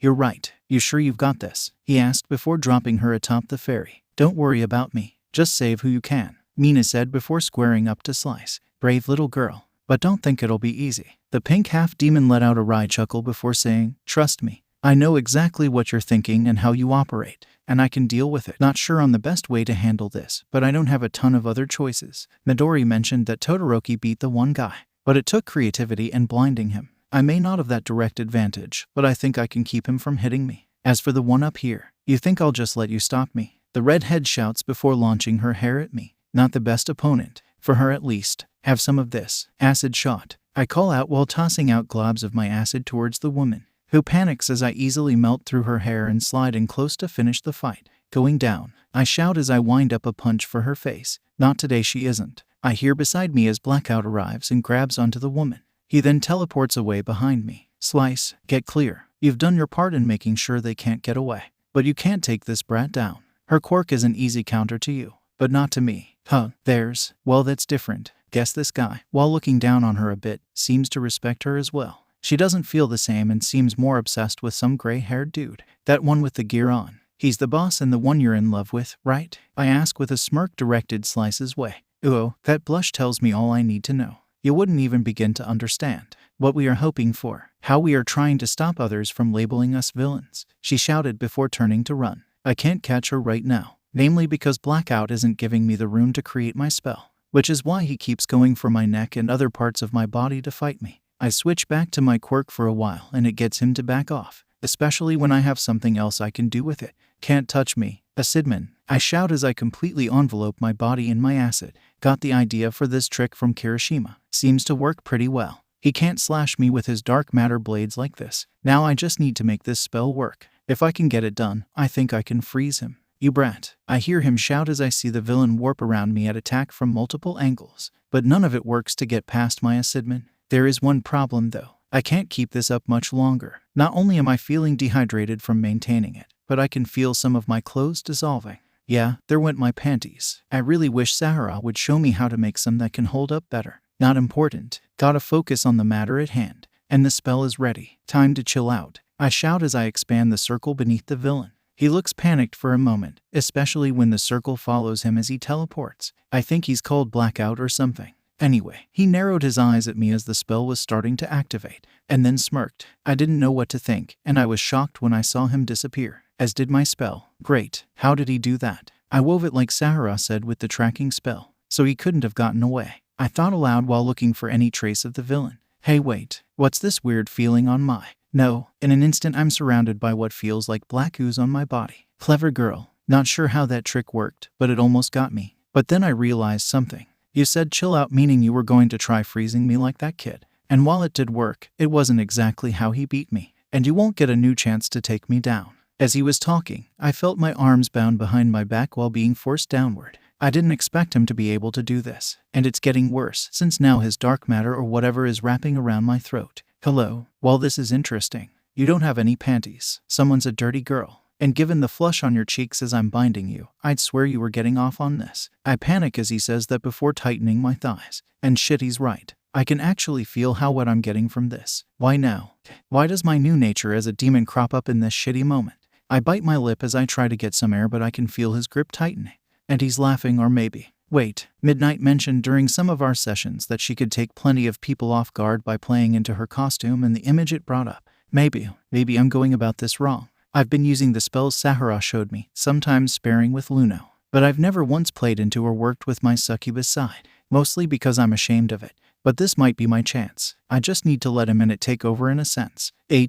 Harder. I gasp out while tightening my thighs again. Blackout is shocked by this and loosens his grip for a moment, long enough for me catch a bit of my breath and to try something special. As he wraps around my neck again, I up the little amounts of my acid I'm producing. And now I just need to mix it with my succubus fluids and pheromones. Yes, now he's getting a good taste of those as he watches my eyes roll back a bit. Okay, yes, I'm slightly getting off on this. And at the same time I can take more now that I am a demon. Or rather letting the demon take over. So I should be able to hold out a bit longer. Yes, just a bit more and... You lose. I gasp out as I see Blackout's eyes glazing over. He tries to shake it off, but he soon collapses to the side, dropping me from his dark matter. As I'm coughing while regaining my breath, I see the villain who had me dead to rights twitching on the ground. And he's hard. Didn't need to see that. I might remember this next time Minda decides to pull something. Let alone plenty of things Midnight has been trying to punish me with the last few months. I hope Midori has gotten in contact with the others, because this has only begun. As Mina was facing off with her opponents, the rest of Nine's crew were attacking the city. Chimera had destroyed the cell tower and Mummy was using his quirk to take control of a number of items. That is still weird, but I guess that's normal with quirks. Not that my power is much different, Bright Nova says before firing a few shots powered by the screams of the civilian. Namely shots fired at Izuku who had started pursuing her. He takes a laser to the shoulder and winces from the pain. Damn, why didn't Danger Sense give me a heads up? Izuku thinks while forcing his shoulder to heal faster. Because it's still unstable as far as the quirks and link to your true meta powers go. Izuku widens his eyes at hearing this in his head. He closes his eyes and starts to talk with the previous holder in his mind. What do you mean it's unstable? I thought for sure I had a handle on it. He asks while his upper body could be seen. Shinomori Hikage nods before noting, you had something of a handle on it. But remember, quirks work more like muscles. They need to be exercised to improve. You spent a month practicing with your kinetic powers alone, meaning you forgot to refine the quirk and it's gotten weaker. Izuku facepalms after realizing he was correct. Okay, guess I'm back to basics as it were. Hopefully the others can handle some of the other trouble and villains. That or I need to get away from this lady. He thinks aloud within his mind before returning to normal space and time.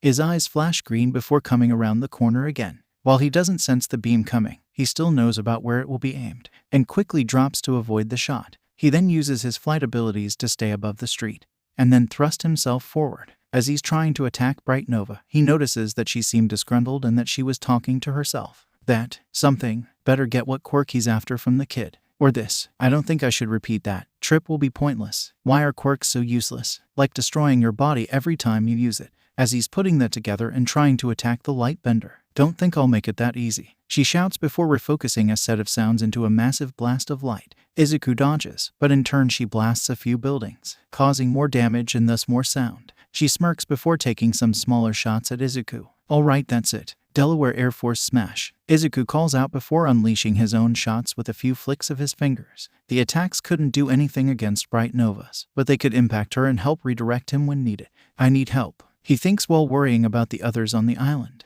And then something beeps. While he was dealing with that problem, 𝗂𝗵𝗵, and Toru had gone out following the screams and other disturbances. Whoa, are those real villains? 𝗵𝗲 questioned first while panicking. It looks like it, Toru says with her gloves in front of her probable face. What are villains doing here? 𝗂𝗵𝗵 asked before firing his laser to blast some of the items Mummy was controlling, then redirecting the beams through both his suit and Toru. As she had stepped up to take the largest beam and send it right at Mummy's feet, the bandaged man grunts before saying, 3 heroes, out in the middle of nowhere. He then launches his wrappings and takes control of other parts of the environment, including making a few very large and durable protectors for himself. 𝗵𝗲 start freaking out before throwing his orbs to try and stop some of the wrapped items. 𝗧𝗵𝗃, can you call the office? He shouts between throws. She reported she couldn't. And I didn't grab those new radio things Melissa made. I didn't think there was really any need. Well, there clearly is now. Ooh, and I can't take much more of this, 𝗂𝗵𝗵 reports as his stomach groans from the pain of his quirk. Along the beach, Jon was with Shoji and Tsuyu as Chimera started rampaging towards the civilian. Get them clear. I'll handle this, he shouted before building up some Kai in his foot. Flare shot, he shouted before launching the attacks. Chimera grunted and reeled a bit before saying, You're a little young to be a hero. And how are you making that weird fire? It can't be part of your quirk. Jon takes his stance before saying, It's not. Those flames were something I trained to create. Through the power of Kai. The villain laughed and called that a joke. Kai don't exist. The only power is quirks. And you can't do something like that from training. Only if you're strong enough or were born strong. He shouted before picking up some boulders and chucking them at Jon. He dodges a few of them, but he decides to show just how strong he and his Kai are with a new technique. This one is for you, Sifu. He thinks before holding his hands to the side and drawing in more Kai. As the boulder comes down, he calls out, Gaia burst blow, thrusting himself forward with his tail and causing a fiery explosion with his punch. It's nowhere near on your level, but it should be enough to put some hurt on tougher opponents. The tailed teen thinks before launching some more flare shots at Chimera, who is getting more annoyed as Jon keeps attacking him. How the hell did you get 2 quirks like that? Chimera shouted while blocking Jon's attacks, until he finally had enough and unleashed an attack he was saving for later. A fire breath beam that he shot at Jon, who was in turn saved by Tokoyami. I've got him. Dark Shadow, Tokoyami shouted before unleashing his quirk upon the villain. But he wasn't impressed and easily punched it away. Mayhaps I should have trained with 𝗬𝗲𝗺 as well, the raven-headed teen said as his quirk recoiled. While he was covering himself a bit from the shockwave of the punch, Jon was standing firm. You think that's a strong punch? I've taken far worse from someone way stronger than you, Jon said before telling Tokoyami to alert the others. I'll try to take him down with my Kai training, but I don't know for sure if it's enough, he says before using a flame-tail tornado. Tokoyami takes off and returns to the agency, where a civilian was also informing the teens about the situation, including the villains that Izuku and Mina had faced off with. Ida took charge and delegated who needed to go where. We've got multiple villains to deal with, so we split into groups to deal with the matters. Momo nodded before putting her own thoughts in. Melissa, we need more of those special radio receivers. Then you go with Ochako to back up Midoriya. I'll take Gyro with me to find Mina and administer first aid.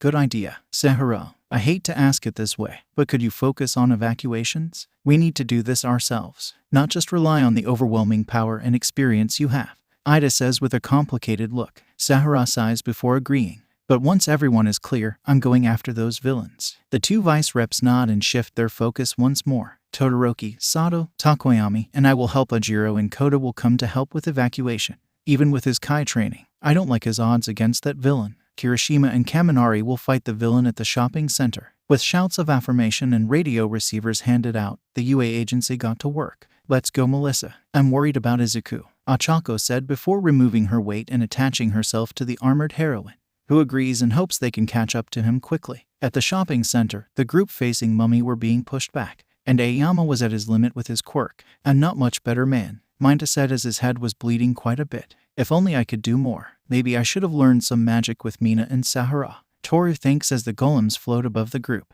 Just as they were about to be set upon, Kirishima leapt in first to punch out a few of the foes. But while he was doing that, he threw out something special. a handful of Kaminari's tracer discs, allowing the electrification user to fire his quirk at multiple points and targets. "We've got your backs," Hiroshima shouted before going unbreakable and plowing through the golems. Kaminari looks around as they are all getting swarmed and decides to use a quick burst of his indiscriminate shock. It slightly shorts him out, but not enough to keep him out of the fight. While they were doing that, Momo and Jiro arrived to evacuate their comrades. "Hold on, let's get you clear," the vice rep said before helping Aoyama walk out of the danger zone. But not before dropping an auto turret to blast some of their foes. "Hey, you sure you'll be okay?" Jiro questioned before patching up Minda's scalp a bit. "I've got plenty of lipids. I can make a few things," Momo says before making some shields and flash grenades. Jiro takes the moment to question where Mina was, only to be wrapped by Mummy's bandages and used to attack her friends. On the beach, Ajiro was holding his own with 𝗬𝗫,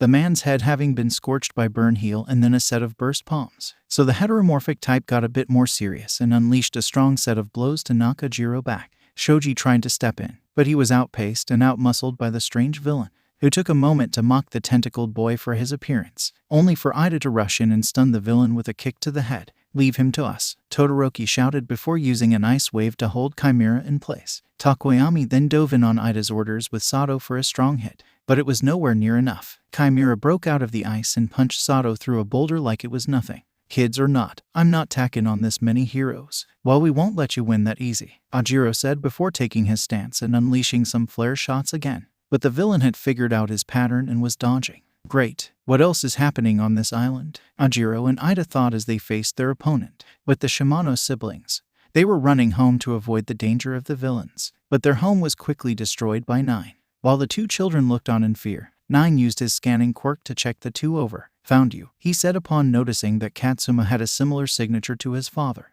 Mahiro tried to use her illusions to throw him off or scare 9. But the man was unaffected and kept slowly walking towards the children. All they could do was cower as 9 reached out to try and steal the power of cell activation from Katsuma, only for the man to be surprised by Melissa appearing and flying away with the children, and then getting a sucker punch or kick from Ochako to the back of his head. "What?" 9 questioned as the pair of heroines got away with the kids. "Deku was right to call us to help, but that was too close," Ochako said while recovering from the drawbacks of her zero gravity. Melissa agreed before asking if the kids could run while they faced the villain, arming her weapons in the process. "Hello, Izuku. We finally got in contact with you," Melissa said as she and Ochako made their way to the harbor to see what had happened. Izuku grunted before acknowledging the 2 over the radio Melissa had given him. He dodged a few more shots from Bright Nova before saying, "I need you 2 to check deeper into the island. I've got my hands full with a true meta villain." Both girls were shocked hearing that, Ochako asking if it really was a true meta villain. "I'm not 100%, but given I saw her talking about quirks in a negative light and she's got power of her own, that would be my guess," he said before using some kinetic tendrils to obstruct and attack his foe. Bright Nova blasted a few of the bindings before focusing into a concentrated attack on Izuku, but he wouldn't make it that easy and quickly flew above his foe to engage her that way. "I think they are someone working with them, or after a specific person. Check close to the center, as fast as you can," he said before unleashing an St. Louis Air Force smash to try and defeat the villain. But he missed and she could use the sound and shockwaves he created for more power. Izuku groaned and said he had to focus on his fight for now. "I trust you too. Save everyone you can," he said before hanging up the communication. "You heard him, Melissa. We need to save who we can, especially these 2, Ochako said while adjusting her grapples and putting themselves between the Shimano siblings and where they could hear 9 coming through. He blasted some of the trees before using his scan quirk again. He hummed before laughing at the 2 of them. "A quirk that removes gravity, and a worthless nobody without a quirk. Shouldn't you have died out already?" 9 said while giving Melissa a scathing look, only to be surprised by the flash from a bit of her gear, and then a blast to his stomach from her armor. "A quirk is worthless in the larger scheme. It's all about how you use what power you have. And mine happens to involve this armor," she said while having her helmet go full armor. Katsuma looks up at Melissa in awe while Mahiro is stunned. Ochako tells the children to run again while they faced off with 9. Back with Izuku, he found he was getting better at anticipating Bright Nova's attacks. "She mostly attacks with her hands and fingertips, but given what I know and understand of true metas, she can probably emit light from anywhere. And it seems to get stronger with noise. She could fire stronger shots after my St. Louis smash. Not sure how that works, but it might just be what I need to turn this on her." Izuku evades a few more beam barrages from the woman until he notes that her shots seem to be getting weaker. But rather than rush her, he took a different approach. I'll make a lot of noise if I go at her at full speed. So, time to slow it down, he thinks before landing before the light manipulator. He lets out a gentle breath before closing his eyes behind his sunglasses, letting danger sense and his kinetic sensing take over as he walks toward 𝗵𝗃𝗺𝗏 at a measured pace. She's shocked by this but doesn't hold back on her opportunity to blast a strong hero. She takes aim right at Izuku's head and fires, but he evades gently with the tilting of his head. This stuns the villain, who starts upping the number of shots from her fingers. But Izuku had figured out a way to link danger sense and his kinetic sense. I can feel the kinetic energy she is generating with each of the beams. And with danger sense, I can narrow down which ones could actually hit me. Add in how she's been acting this whole time, and I can predict how she'll attack. 𝗵𝗃𝗺𝗏 keeps firing shots of light to take out Izuku, only to get more and more frustrated by his consistent evasion. Not to say he doesn't take some hits. He gets a bit of his hair singed and a few beams nick his limbs, but it gets him close enough to try and finish the fight, namely by building up a bit of black whip in his hand and then wrapping them around 𝗵𝗃𝗺𝗏's. While she is surprised, Izuku opens his eyes and boosts up to his capable level to punch the villain in the face. She's knocked back and almost out by the blow but manages to hold on to emit a powerful dazzling blast from her eyes. Izuku doesn't take damage, but he is blinded and doesn't notice her break out of the bindings. She quickly runs away while Izuku shakes out of the stupor of her attack before worrying about Ochako, Melissa, Mina, and the others. I trust my girlfriends, but I'm worried about Mina. If nothing else, I can get her back to the others if needed. Hang on, all of you, he thinks aloud before taking off back towards the docks, worried about what else might come to fight them on this island. Okay, I will admit, I'm using Dazzler from X-Men for 𝗵𝗃𝗺𝗏's powers. And yes, I'm intentionally making her somewhat flat for now. I'll get more into her next chapter. But this chapter was a bit more about Mina and how she can fight now, let alone struggling with who and what she is. I'll also finish up some of the other fights next chapter too, including showing what Jero can really do, how the fight with Mummy will end, and getting into Melissa giving 9 a lesson in humility. Also, completely unrelated, but I am really liking my adventures with Superman, and it's only 2 episodes in. Great to see my fellow Smallville guy getting some new love. And yes, there is a comic that identified roughly where Smallville should be, and I'm from the same area. 9 shook his head and glared at Melissa as she and Ochako put themselves between the villain and the children. Ochako tells the two to get further away while both 9 and Melissa power up their beam attacks. Tech-Mite's wrist guns fire off and she tries to hit his limbs to stun, but 9 surprises her with a shielding quirk to stop her attacks. Let's try this, Ochako calls out once she was sure the kids were clear. She removed the gravity of a few logs and used her grapples to launch them towards 9.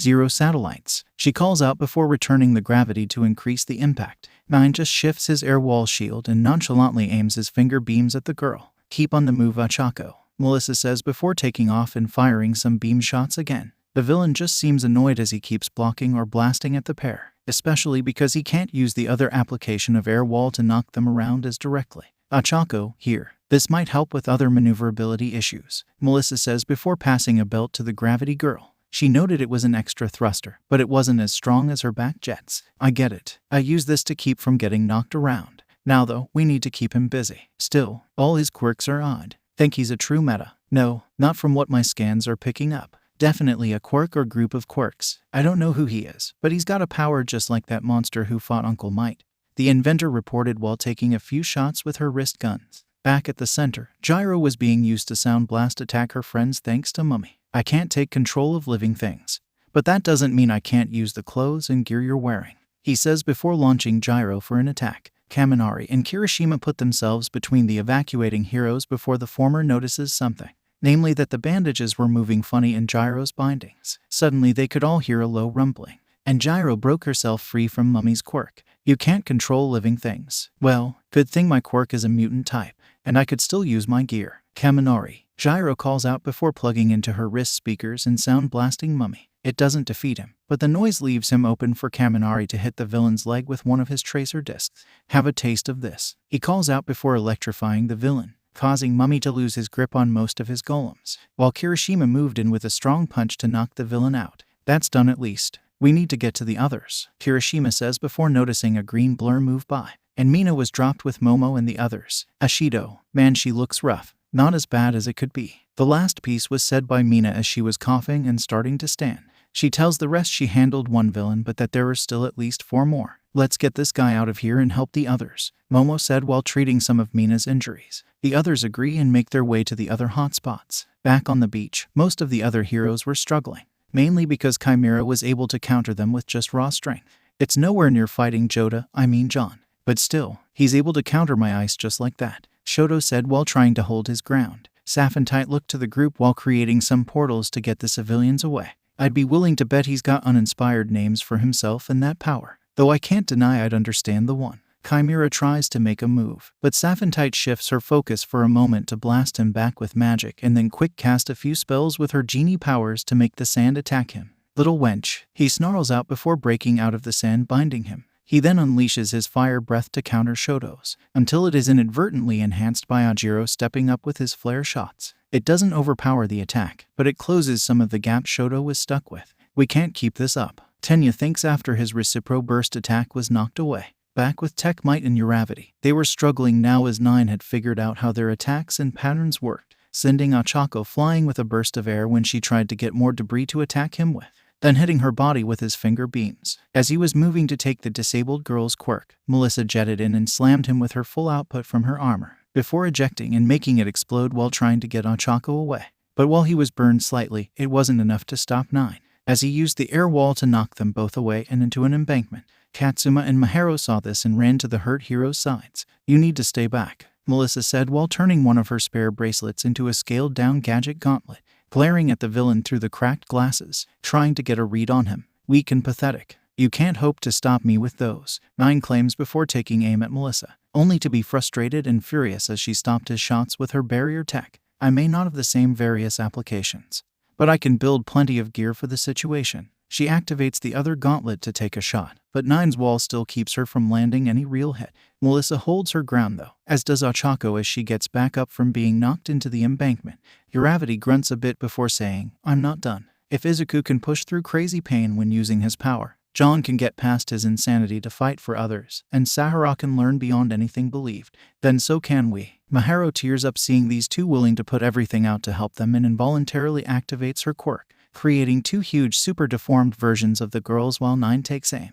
And just as he was about to shoot, Izuku rushed in and struck. A quirk or group of quirks with, no, I can't understand what I'm gack, Nine says while blocking with air wall, only for it to be broken by a strong Las Vegas smash kick from the green team.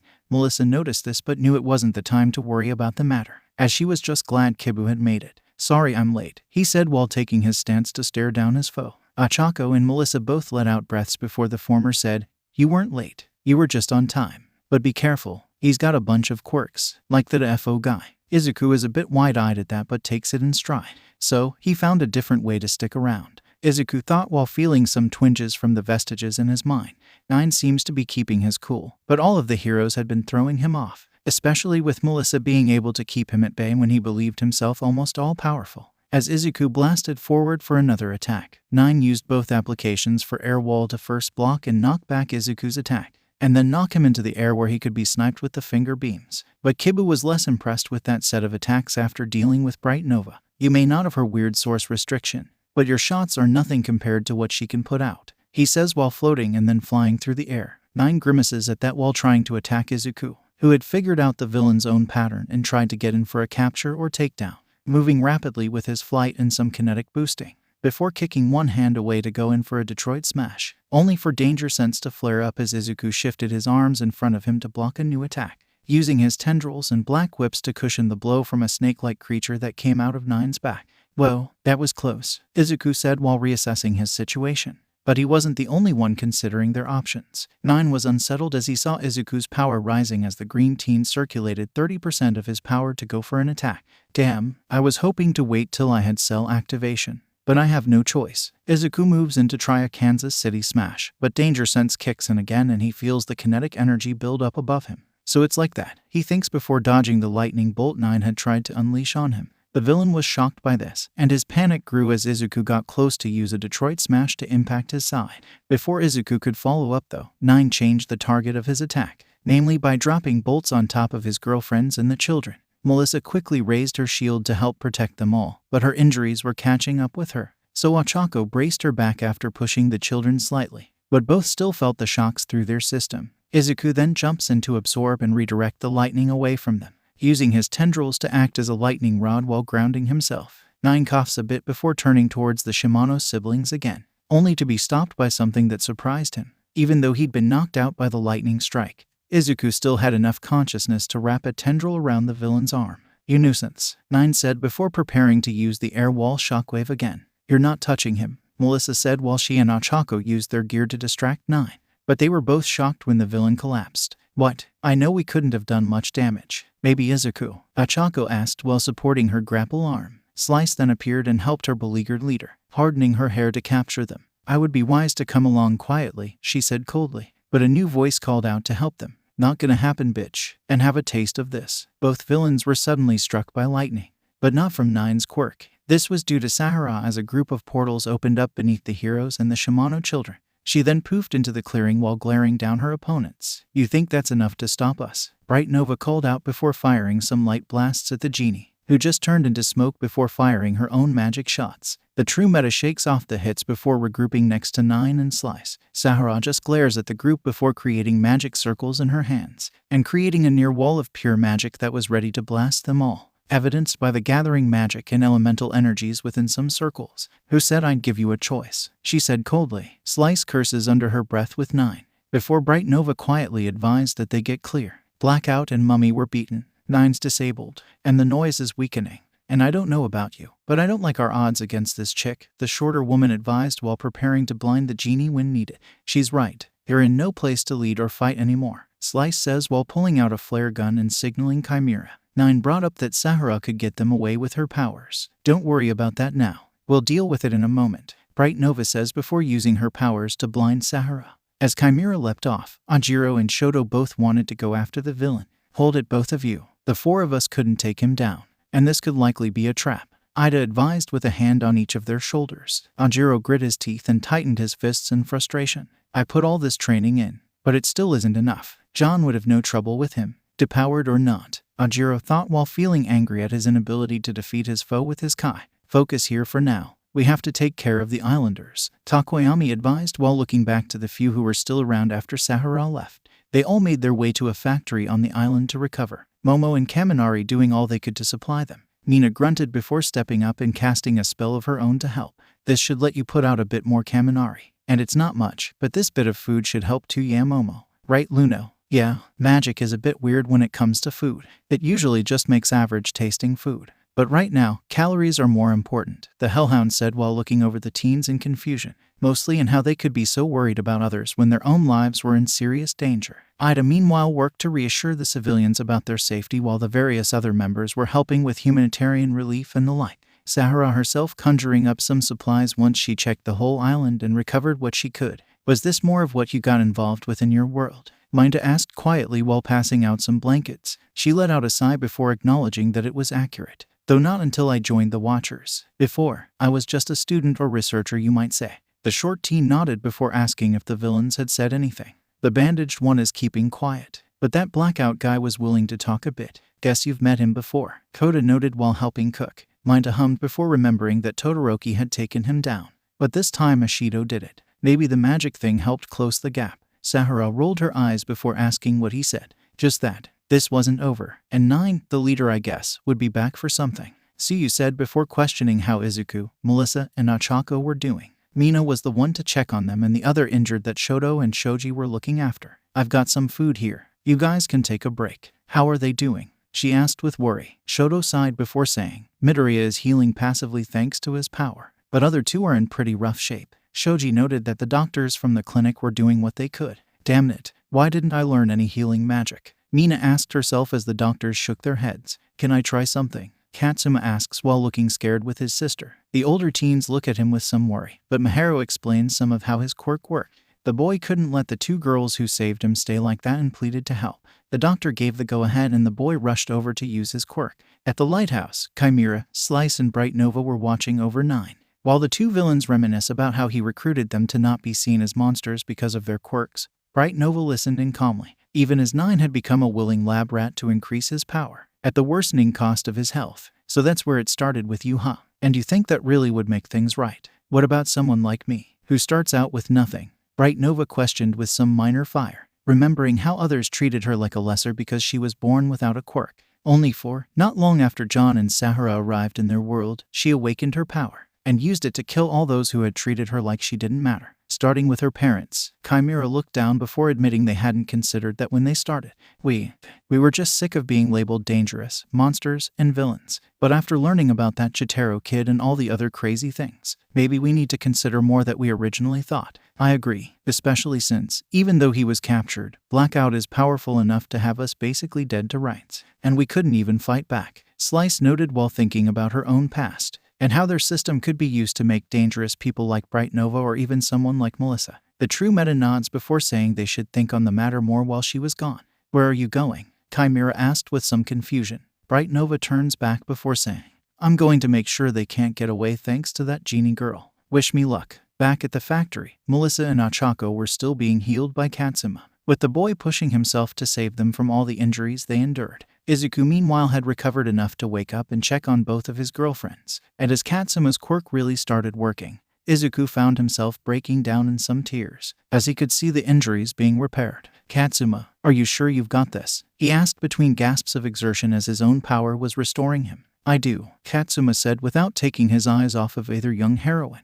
Maharo then speaks up with, I'll take care of him. You need to meet with the others. I think they're trying to decide on a plan. Izuku nods before patting and thanking them both. He has to limp a bit, but he gets to the room his vices were discussing matters, noting the down communications and power was out. While Momo had sent out a drone to call for help, it would still take hours to get the message out. That won't do us much good given they still need to get heroes together and send them over, Izuku said while leaning on the door. Shoji hurries over and advised the class president to rest more. I can rest a bit later. We've got to come up with a plan now. Otherwise, we're in more trouble than we thought. Has anyone seen 𝗧𝗏𝗏? Most shook their heads before Mina noted she was going to try a locator spell. She's better at them than me, so she figured she could at least nail down our opponents. I think she went to the highest point on the island to really check. Izuku sighed before noting that they still had to consider who would be best for the fights ahead. 4 of us couldn't beat that beast, Shoto noted while Ojiro seemed to be contemplating something. Maybe I have a way to close the gap. When he said that, all eyes turned to him. Ojiro sighed and admitted he had been practicing the technique that Jon had told him not to.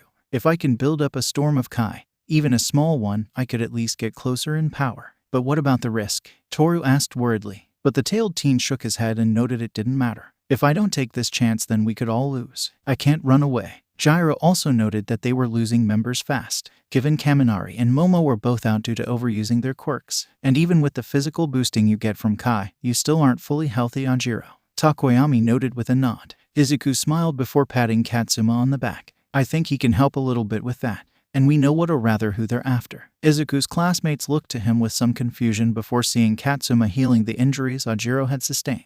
He finished what my power had made strides on. And I think it might be what the villains are after. Yeah, it is. That one guy said he wanted to steal my quirk, 𝗬𝗏𝗏 says with some fear. A fear matched by Izuku's classmates as they were reminded of AFO and the number of quirks he had taken. Mina initially wanted to bring up that they could take 𝗬𝗏𝗏 and run, but Luno stops that. Those guys will come after you. If they went to all this trouble, there's no way they'll give up easily. Shoto then brings up that they could threaten the islanders. Even if 𝗧𝗏𝗏 was back, I don't think we can take that risk to teleport him away, Shoto says bluntly. 𝗬𝗏𝗏 then brings up that they could hand him over to the villains. But Izuku shoots down that idea. Your quirk helped me, Ojiro, 𝗂𝗏𝗏𝗏, and Melissa. You saved us. And I won't let them take that from you, Izuku said with a smile while kneeling to look 𝗬𝗏𝗏 in the eye, causing said eyes to tear up though. He's right. And we definitely can't let the villains have that power. Melissa says this while coming into the office with 𝗂𝗏𝗏𝗏, who kneels down and hugs the little boy before thanking him. Listen, if they get their hands on 𝗬𝗏𝗏's power, then that man will be near unstoppable, Melissa says before taking off her cracked scanner glasses. She pulls a cord out of a pouch before attaching them to a screen that showed 9 collapsing after using his quirks. Using his quirks hurts him. They're destroying his body, which is why he needs 𝗬𝗏𝗏𝗏's. Then it's all the more reason we need to stop the villains and save everyone, 𝗂𝗏𝗏𝗏 says with a determined gaze of her own. Izuku smiles and agrees with his first friend at UA and said they'd stop them all together. The trio's courage and determination, not to mention Ojiro saying he could get himself a way to catch up to 𝗬𝗏𝗏𝗏, inspires the rest of the teens and they each stand to say they'll fight together. While Ida goes to talk with the civilians, Melissa stops Izuku and 𝗂𝗏𝗏𝗏, guiding them to a room where they could talk confidentially. Hibu, I need to know something. Do you really have true meta powers? Or is there something else? Melissa asked. To prove her point, she used her scanning glasses to show what it had recorded when Izuku first engaged 9.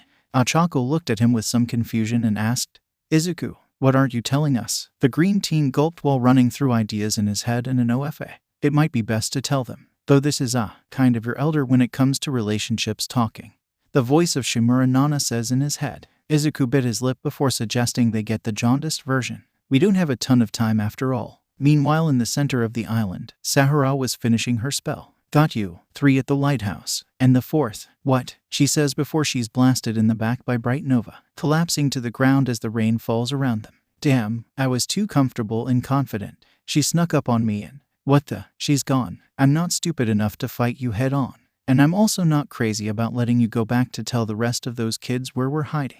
I hear her call out amongst the rain and trees. Great. I didn't finish my spell to keep full tabs on her. Time to get a bit genie tricky. I think aloud before gathering some magic in my hands. I send it outwards in different directions to try and catch whoever this is off guard, only to get hit from a different direction again by a new beam. Nice try, but that leaves you open, I say while flying over quickly to find a mirror in place. Oh shit. I duck quickly as another beam is fired at me from behind, and it would have taken my head off. Though being a genie, I don't have to worry about it as much as most. Still, clever. You put a few mirrors around to reflect your beams, and with all this noise, you've got plenty of ammo. She's surprised by that and calls out, how did you know I needed noise or sound? You said it, remember. But aside from that, it's not the strangest link between a power and its source, be it quirks or meta abilities. Now then, I just need to look out for that somewhat flashy costume of hers and, wait, no, she might have changed. Gotta try something else. A few more beam shots were fired in my direction, so I launched some magic in the rough path backwards. But they weren't just to destroy a mirror or similar. Just a few more, I muttered out before dodging another attack. If I can get the right angle to damn.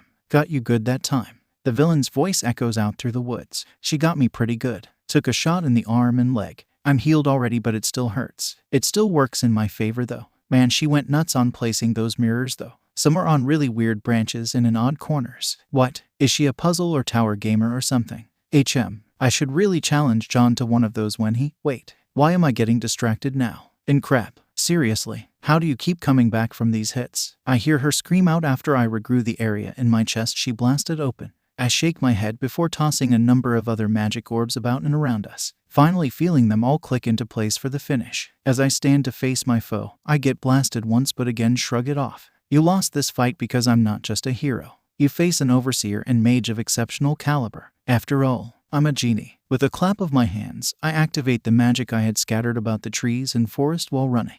The massive spell I had been building linked with each of the circle, and with a flash of light, she and I were engulfed in its effects, though not without her blasting my way a few more times before she finally noticed the important factor, namely, that my spell had stopped all sound in the area. I can imagine she may be freaking out, but that gives me time to cast a small tracking spell. Just scanning the top of this hill. There she is, and she's just wandering around now. Dumb idea. Wait, why am I analyzing? Time to catch a lightbender. What? How did she? I thought she was just a quirk user or true meta who could do something similar to what I can or something.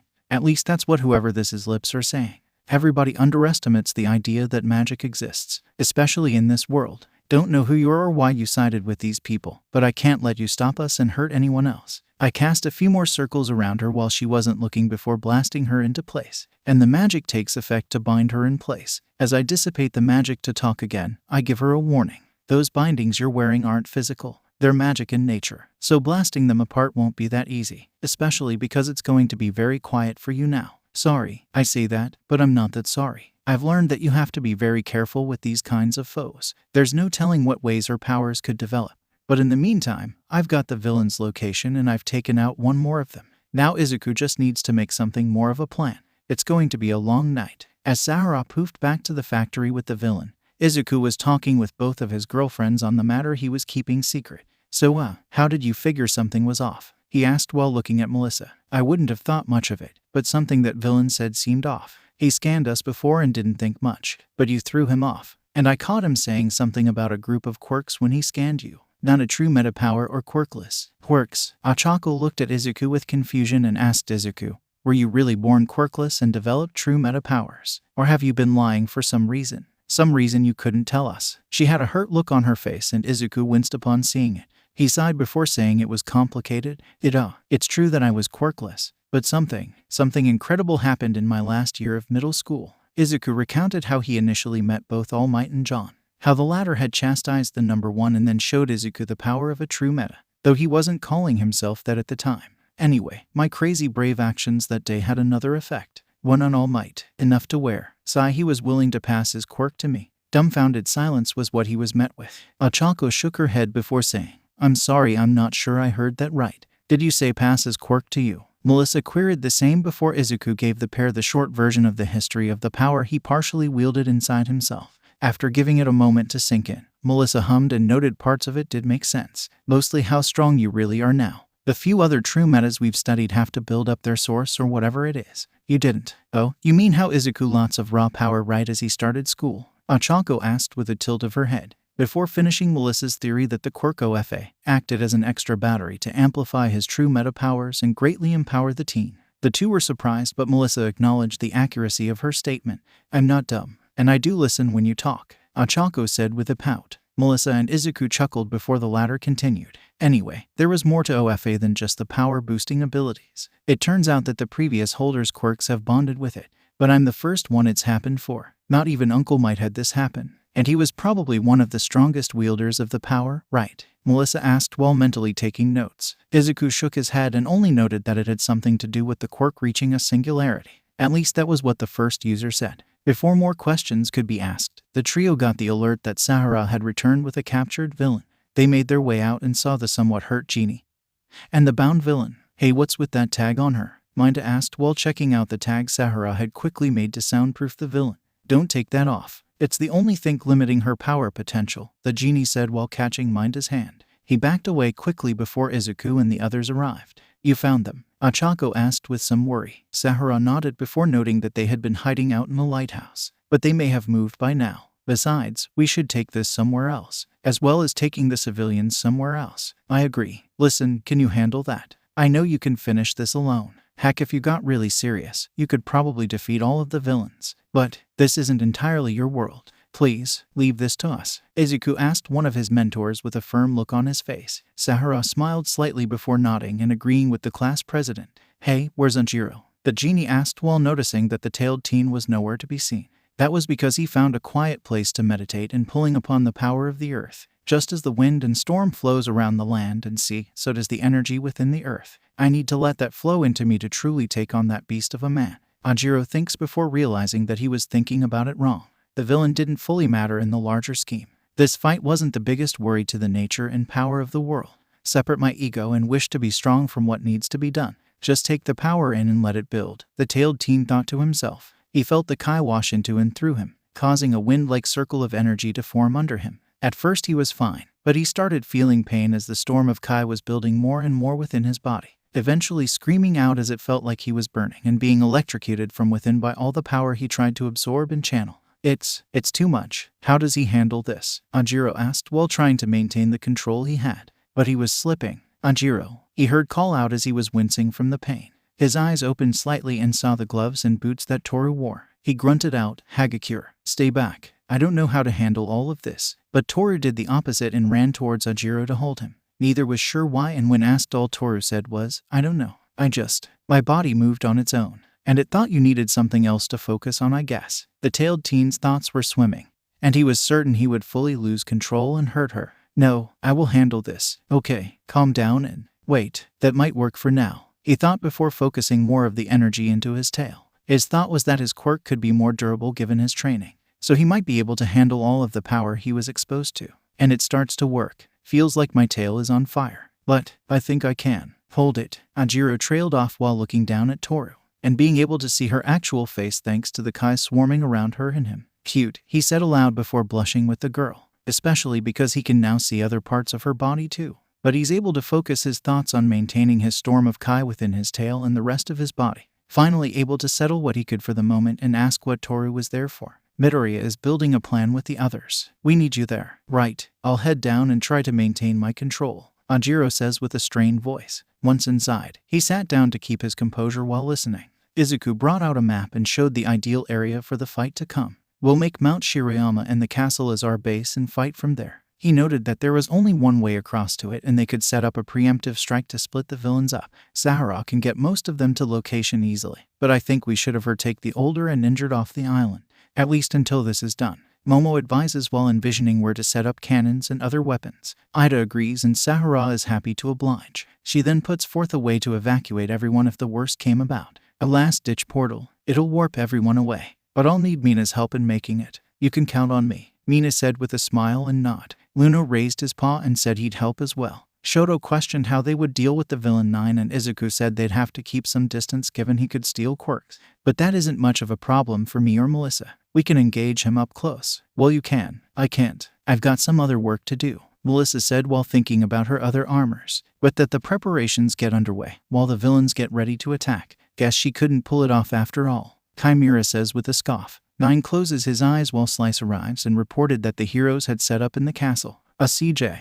No matter, soon I will be the king of a new reality, 9 says with barely open eyes. As the sun rises, they make their way to Mount Shirayama. They're coming. Gyro then Shoji report. Izuku nods before calling Momo, Melissa, and Aoyama. The only male of the group starts building up his power to blast, while the two Ms prepare their own welcomes. Momo having made a few cannons with the lipids she had left, and Melissa having left traps and other devices scattered on the path. Aoyama grunts in pain before unleashing his supernova attack, and then channeling it to the other points on his armor to attack. While Slice and 𝗳𝗵𝗲 jump away, 9 just puts up his air wall. Momo then uses her cannons to keep moving the villains away from their leader, with Slice falling underground and 𝗳𝗵𝗲 being lost within the trees. And to try and make it easier for her friends, Melissa had launched some quick deploy straitjackets and shock traps, some of which even hit 9. Damn the devolved bitch, he snarls before blasting the ground to disable the traps, only to be set upon by a new attack from Ochako, Sato, and Mainta, her removing the gravity of various boulders and the boys moving them by their own quirks. Oh man, this still hurts, but I can't back down, Sato says while chucking the boulders as fast as he can. Mainta meanwhile was using links of his orbs and just the orbs themselves to try and slow 9. We don't have a choice, man. We can't let this guy through, he shouts before running to avoid the finger lasers from 9. They kept moving and attacking to make 9 use his quirks and wear him out. Slice cut herself out of the rubble and straitjacket she was trapped in. Splitting us up was clever, but it won't stop us, she said while flipping her hair. No, but we just might, Mina calls out before launching acid to melt the various stalagmites to fall. Slice cartwheels out of the way before launching her hair in Mina's direction. The pink girl doesn't flinch though and quickly puts up a magic barrier. Then the villain is struck from behind by Tokoyami in Dark Shadow. Leave this to me, Ashido. The darkness is my domain, Tokoyami claims while covering himself in dark shadow while wearing claws upon his hands. Slice laughs before attacking the raven-headed teen. Darkness is your domain, huh? Well, you don't seem to rule it that well, the redhead says while slashing with her own claws. Tokoyami continues to struggle before being knocked to the ground. This is pathetic, she calls out before attempting to stab Tokoyami with her hair. The boy doesn't have time to dodge when a new player steps into the ring, that being Luno in a more adult form. I don't know why I'm doing this, but I've got you, he says before blasting back with some hellfire. The villain panics and quickly tries to avoid getting her hair set on fire, then used a bit of her launched hair to break apart the ceiling and disrupt her opponents. Dark Shadow and Luno both struck the falling boulders and then threw a few at Slice. She snarls before saying, "You brats are getting on my nerves. And who's this other hero?" Luno chuckles before saying, "Who said I'm a hero? I'm just here to help out my master." Speaking of, it looks like she's ready. Slice looks at him in confusion before feeling a presence behind her. Atop the rocks of the cavern, Mina was standing, but she had a different air about her thanks to tapping into her demon side more. She licked her lips with a smile while looking down at Slice, before appearing in front of the woman before she could react. Slice tried to lash out with her hair, but Mina first dissolved most of it away with her acid, then used magic to stop the woman's claw attacks. It might be true that Tokoyami's place is in the dark, but I come from a place far more unsettling, and I feel like letting it really loose, Mina says before ethereal black wings seemed to appear behind her. Slice's eyes were wide as the dark wings spread out before quickly wrapping around the two of them. When the villain opened her eyes again, she looked around and could only see darkness. "Don't think I'll let you get away." Mina's voice seemed to echo around the strange chamber they were in. Slice panicked and tried to cut at anything she thought was moving, but when she did strike home with an attack, it ended up terrifying her, because what she struck was a more adult and demon-looking Mina. The demoness quickly gripped Slice's hands before getting in close and using some charm magic on her. It weakened the villain's resolve as she clenched her legs together. "What are you going to do?" she asked in fear. "Oh, don't worry. I'll make sure you enjoy this just as much," the demon said before kissing Slice to make her crumple, leaving her further at the mercy of the demon's embrace. In the forest by a waterfall, 𝗳𝗵𝗲 was ripping out of the straitjacket and traps used to bind him. "That freaking soulless bitch, pulling this shit," he shouted after finally freeing himself from the bindings, only to get dragged underwater and frozen by the teamwork of Shoto and 𝗵𝘃𝗏. Ida and Kirishima were happy that they caught him, but Shoto knew better. "He's coming," he called out as the ice broke apart and 𝗵𝗃𝗏 burst up from the water. He popped his neck before taking out another cigar and lighting it with his flame breath, and warning the teens he was serious about the fight to come. But they weren't backing down either. "Reciproc turbo," Ida calls out before going in with a powerful set of kicks. Not one of them fazed the villain, as Kirishima runs in to put his own punches out. All 𝗵𝗃𝗏 says is that it tickled whenever the hard head attacked. Todoroki then uses a fire blast, but 𝗵𝗃𝗏 just uses wind pressure from his movements to knock the attack away. "You don't get it. It's you squawk." What's happening?" 𝗵𝗃𝗏 asks as he feels his limbs seize up. "You can thank me for that," Tsuyu says with a ribbit. Todoroki explained that their attacks were intentional, as they coated their limbs in a toxin she had created. The four were certain they had their foe and were ready to take him down. But it wasn't enough. 𝗵𝗃𝗏 started to bulk up in rage and transformed into a new state they could only compare with Jiroda from Class 2B. Not good. He was dangerous enough when he was smaller, Todoroki says while trying to think of some kind of plan, only for the villain to unleash an even more powerful fire beam blast at the teens. Todoroki used his ice to make a shield, but the attack broke through. "We need to get clear," Ida called out before grabbing Shoto. "Duck down, cyclone shot," a new voice calls out. The students do that and see a large wind funnel-like attack above their heads, one that stops the beam in its tracks. Once 𝗵𝗃𝗏 let up, he was stunned and furious at the sight before him. "That stupid weak little brat," he said. Jero was standing tall from a distance away from the fight. His muscles were tensing and aching, but he was holding his ground and ready for the fight. "Time for round 2, he said before sprinting forward to attack the beast. He leapt up and used his empowered tail to knock 𝗵𝗃𝗏 back into the waterfall. Heck, what the hell? Where did all of that come from?" the older heteromorph asked as he glared at Jero. The boy didn't answer before taking his stance once more. "You guys, get out of here. I'll handle this. Midoriya and the others need help," Jero says, both because it was true and to infuriate his enemy. Shoto wanted to disagree, but he also knew that they all could use the help. "Ida, take Usui and Kirishima. I'll back Jero up if needed," Todoroki said as the tailed teen clashed with his monstrous foe. "Are you sure?" Ida asked before seeing the look of determination in the bi-colored teen's eyes. He gave an affirmative before taking off with the two in question. 𝗵𝗃𝗏 swipes at Jero, who easily dodges and uses his powered-up flare shots, flame waves. The trio of Kai attacks didn't travel along the ground, but they were large enough to graze it. The villain grunted with each impact before shouting, How could you get this strong? Your quirk isn't anything special, and you aren't a true meta." Jero smiled a bit before using a burning hurricane to knock his opponent around a bit. "Have you never considered that there is more to power than quirks or other meta abilities? That a person could grow strong without a flashy or strong quirk, just by virtue of their training and practice, like how they can. This world should belong to the strong and the strong alone. I was called and treated like a monster my entire life. All of us were, because we had quirks that were so powerful everyone feared us." This strikes a chord with the two heroes listening. For Todoroki, it reminded him of his father in a way, wanting to be the strongest and acknowledged for it. This man is similar in the wanting to be acknowledged, but is out of revenge for how others have treated him. Shoto thinks while looking down at his left hand. The martial artist though saw more of what 𝗵𝗃𝗏 and the rest were likely all about. They want the satisfaction of standing above others after they were told their powers were a menace or they were monsters. This revenge is little more than a reason to oppress others and spread a different bigotry. Jero took a breath before shifting his stance and closing his eyes. This just infuriated 𝗵𝗃𝗏 more and he lunged at Jero. But the boy dodged the attacks and waited for his moment to strike home with some devastating blows of his own. From his grenade palms and blaze heel drop he rattles the villain more. But all of that just infuriates him and he roars before trying to blast Jero with his flame beam. The tailed teen grits his teeth before using his cyclone shot to intercept again. There's one problem. Jero could feel his attack being overwhelmed by 𝗵𝗃𝗏. "Keep him there," Todoroki calls out before using his ice to hold both in place. 𝗵𝗃𝗏 snarls as he knows he can't let up his attack to break the ice, so he ups the intensity of his mouth beam. Jero grunts in exertion while trying to draw on as much strength as he can. This wouldn't stop them. Not Midoriya, not Kendo, and not 𝗵𝗃𝗏𝗺. "No, I won't buckle here. I am a proud fighter," the tailed teen thinks before shifting his hands and putting more of his Kai into the attack. The young hero can feel all of his muscles and bones screaming as his eyes light up with Kai plus Ultra Inferno Typhoon Rage. Jero shouts out as what looked like a cyclone changed into a spiraling beam of Kai, overpowering 𝗵𝗃𝗏𝗏's attack and knocking the villain out. "Unfortunately, it knocked me out too. Little help?" Jero asked as he collapsed next to Todoroki, who was glad to oblige but couldn't help but chuckle a bit. "Seems you learned a bit too much from Jon," he said as they walked away from the battlefield. And a large chunk of the waterfall was destroyed by the blast. "I hope the others are doing okay. But we're running out of people," Shoto thinks while helping Jero back. "Okay, after the latest chapter now I really have to make all kinds of gear for Melissa's armors. If All Might can have that then so should she. And hopefully this fulfilled some of where else she could go from here with her gear and armor. This was also a way I felt to make the changes to a few others from half a feel impressive,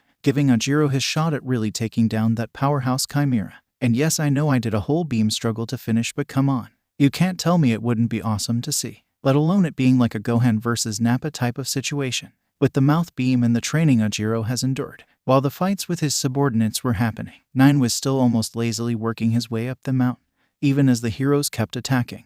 "We aren't slowing him down," Sada reported while throwing more rocks. Ochako tries dropping all of the stones she had raised up through the run through the mountain, even making herself sick. But that still isn't enough to phase their foe, as he uses air wall and finger beams to keep blasting the rocks away. The two are knocked away by 9's surge of attacks, with Ochako losing her helmet. Sato shakes out of the pain and eats a molasses cookie to make his muscles svelte and speedy. He rushes to grab the gravity girl and move them to a new trap Minta had set up. All set. Yeah, good to go. Ochako shook her head before running over and lifting up the braces holding Rocky Avalanche back, and then being saved by Sato again. 9 uses his beams to try and cut through the wave of stone, but it isn't enough and his air wall is covered. "Ready, Minta," Sato calls out before tossing the short teen into the air. "My head is going to be bleeding for a while, but I'll put out plus ultra style to stop this guy." "Super Grape Rush," Minta shouts before ripping more and more of the orbs out of his head and throwing them into the wave, making some of the boulders stick together and hold in place. Minta celebrates with pride upon seeing the small mountain of stuck-together rocks, as do Ochako and Sato. But that is nowhere near enough to stop the villain. He used his air wall to knock his burial away and then blast at the trio of heroes. "Is that all?" he questioned in a bored manner, before blocking a shot from Aoyama to his back. But he and Momo, who was helping him, were knocked away as well. The other 3 though refused to back down. So 9 prepares to finish the teens, only to be set upon by Melissa, who flew in with her overwhelming firepower armor, blasting 9 with as much ammo as she could unload, frustrating the villain as he was certain she wouldn't be in his way. But that wasn't the only armor that attacked him. From behind again, he was blasted by an extra of her base armor, and when he tried to attack back, the Guardian armor stepped in and stopped his beams and shockwaves. "Get the kids out of here," Izuku said before leaping in himself. "We can't back down now," he thought while letting his power run through his body. He runs in with a strong St. Louis smash to try and knock the villain back, and it partially works, but the air wall still holds and Izuku is sent up into the air. But that is when both Melissa and Ochako fly up to throw him towards their foe again. "Give it all you've got, Kibu," they both shout as they rotate and launch him. The shockwave of the attack does send their classmates back, but it also knocks 9 to his back in the ground. "Damn you, you're stronger than I thought." "Well, 2 of you are," he says with a look of disdain towards Melissa and her armor. 9 takes some shots to disable the heroes once again, but they keep out of his range somewhat and Melissa moves in to shoot the villain with her weapons and armors, with Guardian getting in front of her to stop the finger lasers, and her improved base armor would fire its own attacks. Then Izuku would leap in and attack with his kicks and Delaware Air Force smash attacks, even pulling out a new one, Chicago Air Force smash, where he chopped to create a pair of wind blade-like attacks. These all still frustrated, but didn't fully hurt 9. And he lashed out again to damage Melissa's armor and destroy her other improved base suit. Just as he was taking aim at the girl he viewed as a waste, Sato rushed in under his barrier. "I may be big and not the brightest, but even I can see openings," he shouts before gut-punching the villain, who is infuriated at this and uses his snakes to knock him away. "Sato," Izuku cried out while recovering from his attack being reflected back on him. Ochako then tries to make her enemy float, but snakes are unleashed again. But she is saved by someone she thought was out for the count. Minta leapt in and pushed her out of the way, only to be chewed up by the monstrous serpent himself. "Damn," Melissa cried out as Izuku caught Ochako, and she sent Guardian to break Minta free. The boy was pretty beat up, so she sent the armor away to keep him safe. She and Izuku used all they had to blast back, but the snakes separated and lashed out to knock them into the side of the cliff. Izuku stood his ground, but Melissa's systems were telling her there was too much damage to the armor. Before they could catch their breath, 9 unleashed his 2 snakes at them to try and finish this. But then 9 started spasming as he couldn't handle using his quirks again. But that just increased his resolve to get to the children. Even as Izuku attacked, he could still block with air wall. "I wish I didn't have to hold back," 9 announces as life support system started injecting him with more medication, right as he knocked Izuku away. He used his weather manipulation to call down a massive lightning strike on Izuku and Melissa as they were recovering. not noticing that 𝗂𝗧𝗏 had taken her own stand and used the jets from Melissa's armors and her weightlessness to rapidly move in and get them clear. Nine wasn't worried about that. He focused on only getting to the children as Shoji and Jiro tried to slow him down. But their efforts were not successful as they were hit by multiple attacks from Nine's various quirks. Jiro was the last one standing until Ida and the others arrived. Asui, get the children out of here, Ida called out before trying to keep Nine busy. Get out of my way, Nine shouted while blasting Kirishima, Ida, and Jiro away. With the heroes gone, the villain stalked over to the children. Miharu tried to protect her brother, but all it did was leave her open to getting grabbed by him. While Katsuma cried out for his sister, Nine gave him an ultimatum. Unless you want your sister to die right now, you'll get over here. Nine demands and wants to make his desires become real. But that's not happening today. Houston smash, Izuku called out as he kicked Nine in the face as hard as he could. This sends both Nine and Miharu flying, but the girls catch Miharu no problem. You were about to run to try and save her, weren't you? Good job. But now you two need to run away from here, Izuku says while keeping his eyes focused on where Nine landed. As the man comes out of the smoke, the trio of heroes take their stances to attack. Izuku rushes in first with a kick. Melissa expands a shield on her arm, and 𝗂𝗧𝗏 uses her grapples to pull some heavy objects to use as flails. How? Nine demands as he blocks their attacks. 𝗂𝗧𝗏 smiles and says, we saw you use that before when you were desperate, and we knew you'd try it when pushed enough. She gets inside his barrier and manages to get some good kicks to Nine's knees, before throwing him to the ground. The villain uses a light pulse from air wall to right himself before charging up his beams. Izuku tries something new and mixes some extra energy into his Air Force attacks. This causes a somewhat kinetic explosion upon impact with the beams. When the Hydra snakes were unleashed, both Melissa and 𝗂𝗧𝗏 moved in to attack those. 𝗂𝗧𝗏 used the weight of the objects she picked up to crush one head, and Melissa unloading as much firepower as she could into the heads of the creatures, until they were all close enough to unleash as strong of attacks as they could. Melissa with a full barrage from all of her guns and other points. 𝗂𝗧𝗏 threw in the heaviest objects she could find,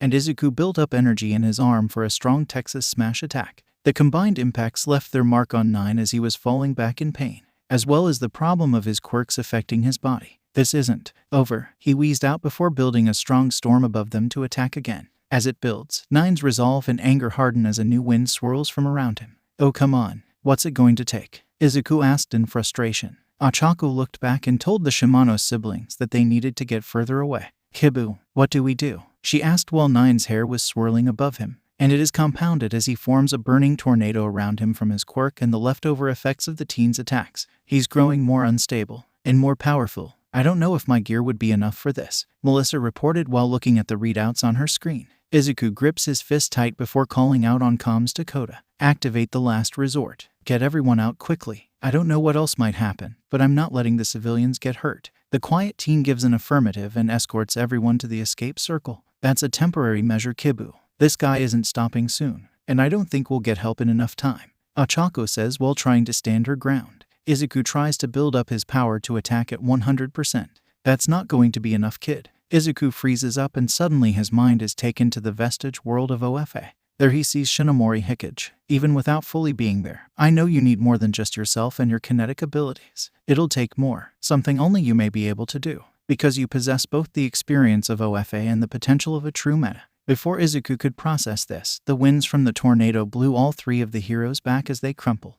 You don't have the strength to defeat me, Nine claims as he walks towards the three, claiming that only his ideal society would be just one where the strong lord over the weak. Yeah, and where does that leave someone like me? Someone who gave you a fight but wasn't born with power, Melissa demanded before she was shot by the Nine's beams. What do you think, animal? You would be called, just as all of you who were not born with power should have been. That infuriated Izuku, and he was about ready to leap in and attack Nine for saying that, both about Melissa and by extension him. It was a lesson for me and you. Remember not to go off half-cocked. I did, and look where I ended up. If someone pushes you or insults you, you can't rush at them. It'll just leave you open. Izuku remembered Jon saying this after he'd been depowered. He let his anger rule him that day, and it almost cost him. As angry as I am, now isn't the right time, Izuku thinks while trying to avoid more of the beam shots, only for all of them to be grabbed by the Hydra heads of Nine. Power will be the only thing that matters. That is how a superhuman society should be structured, Nine claims, and while both 𝗂𝗧𝗏 and Izuku were furious, Melissa was laughing at him. Wow, not only is this just the ravings of a power-hungry fool, but it's so pathetically pointless in your case. Nine snarls before slamming Melissa into the ground. What right does an ant like you have to say anything? He claimed while charging up a beam. only to be struck from behind by an attack from Izuku. You know she's right. You can't handle your power. Your body breaks down each time you use it. It doesn't matter that you were born with strength, because that strength is completely meaningless. 𝗂𝗧𝗏 shouts out while bleeding from her head. She even mentions that it would destroy the world even faster and end everyone, because we'd all be born truly weak, just like you. This infuriates the villain, and he slams them both to the ground before trying to claim he was strong again. You're wrong. Mr. Kibu, Ms. Tech-Might, and Ms. 𝗬𝗏𝗺 are really strong, Katsuma yells out while helping to heal Shoji and Jiro. He's right. They don't fight for themselves like you do. They fought for all of us. Miharu shouts out with tears in her eyes. 9 ignores all of this and starts stalking over to the children again. While he was, Izuku sat up and thought more about what the 4th user had said to him, until he lands on a new thought and plan. 𝗂𝗧𝗏, Melissa, I've got a crazy idea. If you're willing to believe in me, Izuku says while his kinetic healing was repairing bones. Izuku, what are you? 𝗂𝗧𝗏 started until she saw her boyfriend bite his lip. He then pulled her to him and kissed her. While confused at the whole matter, she suddenly felt a powerful surge within her. Melissa was confused until Izuku kissed her as well, and she felt the same rush. They then caused a burst of energy from where they were laying, one that rattled 9. Will you still be able to use that? 𝗂𝗧𝗏 asked as she took a stand with Izuku. Even without the wellspring of that, I'm still plenty strong. And now, so are both of you. As the girls took a stand on either side of Izuku, he mentioned to them to feel the energy all throughout their bodies and not to let it explode. Looks like it wasn't just that energy that was transferred, he said while putting himself between 9 and the kid. Yeah, I can feel it. Any broken bones are healing. Melissa grunted out as her ribs were putting themselves back together with kinetic healing. 9 demanded to know what was happening as the 3 channeled the power throughout their bodies, red lines glowing on each of them. Izuku resolved to use his full power as his hair spiked back and lit up like back when he fought Jon in the festival. For Melissa, it took on a different state, increasing her muscle mass to a moderate degree. Not up to all might, but enough to be noticeable. 𝗂𝗧𝗏 meanwhile was somewhere in between, with a bit more muscle, and her hair seemed to float like she removed the gravity around it. You two ready? Izuku asked while focusing on his breath. Melissa and 𝗂𝗧𝗏 gave him an affirmative while gripping their fists tight. 𝗧𝗏𝗧 full cowling. They all thought as they faced down with 9 once more, who snarls, calls them weak, and creates another fire tornado. Izuku builds up the energy in both his fists and arms. Melissa, to his right, builds up the power how she can envision it in her left, and 𝗂𝗧𝗏 built up the strength in her right. This is what Uncle Might entrusted to Izuku, Melissa thought, while 𝗂𝗧𝗏 saw something else. This is the power Izuku trusted both of us with. 9 tries to bring down the largest mass of clouds and storm he can on the trio. Detroit. 𝗬𝗏𝗃𝗃𝗃. They all scream out and they punch skyward, the force of their blows completely dissipating the storm 9 spent all that time building, clearing part of the skies even as their arms were crying out in pain. 9 was shocked that they had managed to disrupt the quirk he thought made him a god, and even with their arms bruised and battered, the 3 heroes stood tall. I won't let you stand in my way, he shouted as he powered up more to try and take them out. As the kinetic healing started patching them up again, they all opened their eyes and focused intently on 9. They all rushed forward as fast as they could, each using what they had to finish the fight with the villain. 𝗂𝗧𝗏 now could throw the boulders. She removed the gravity from with insane force, causing shockwaves as they went by the villain. But these were just a distraction as she rushed in to try and take out 9 first. Izuku meanwhile was flying all over and unleashing ranged attacks like his Air Force smashes and picking up or catching some of the stone 𝗂𝗧𝗏 had thrown with his tendrils and black whips, coming in right after 𝗂𝗧𝗏 to try and kick 9 in the chest.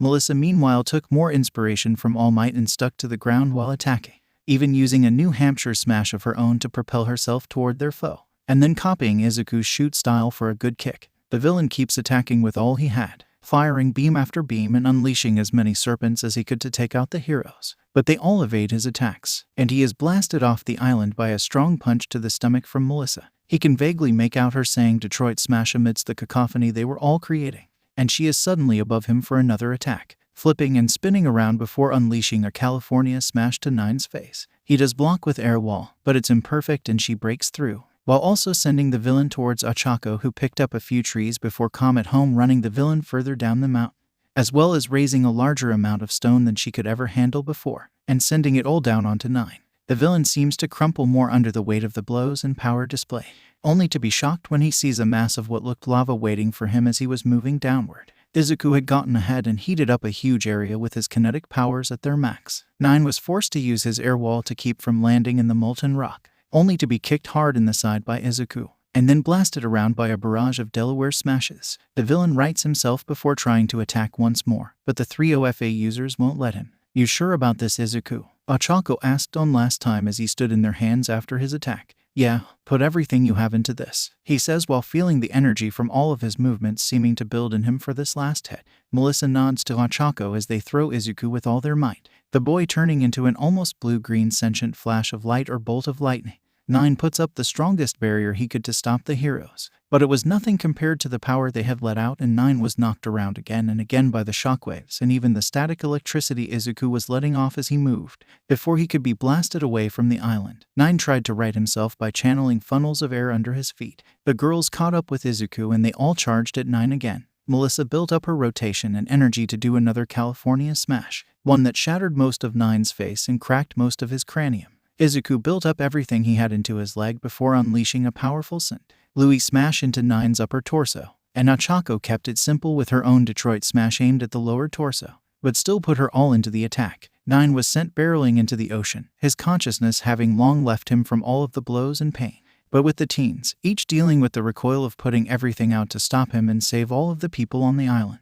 "Man, maybe I should have stepped in." Izuku vaguely heard this as he suddenly felt himself floating without trying. Sahara was there and she created copies of herself to catch them all. Izuku groaned before asking if everyone was safe. "Yeah, I've actually started returning a number of them, so just rest up. We can take care of the rest," the genie said before creating bandages to patch them all up. That we involved a few specific heroes that Sahara had gotten in touch with while evacuating people, the lead of whom was All Might, who checked in with her and rushed to Izuku, and the others aid upon arriving in light form. With the other students, each was recovering in various ways. For Takoyami, he'd been knocked out by the falling stones while Luna watched over him. Mina, though, well, let's just say she was dealing with an awkward after effect of her fully tapping into being a demon. That being Slice or Hisaki Kuruka, who seemed obsessed with her, hearts in her eyes and everything. Should have thought that through a bit more, let alone with that side of me attached to my waist. Mina groaned out while Kuruka was holding onto her leg and rubbing her face on it like a cat or dog. Ojiro, meanwhile, had somewhat recovered during the final fight and went back to check on his opponent. He sighed while thinking about the man. He was strong and looked terrifying, so most shunned him out of fear. That made him into something of a true monster. But he never believed a person could just become strong. Never looked deeper than the surface. The tailed teen used a seal Sahara had given him to make sure his opponent couldn't attack again, while feeling slightly guilty about the whole matter, resolving to try and teach others how to use what he'd learned, and maybe truly master that technique. It could save a lot of lives if used properly, Ojiro thought aloud. As other heroes and authorities started arriving, the villains were loaded into maidens to take them away.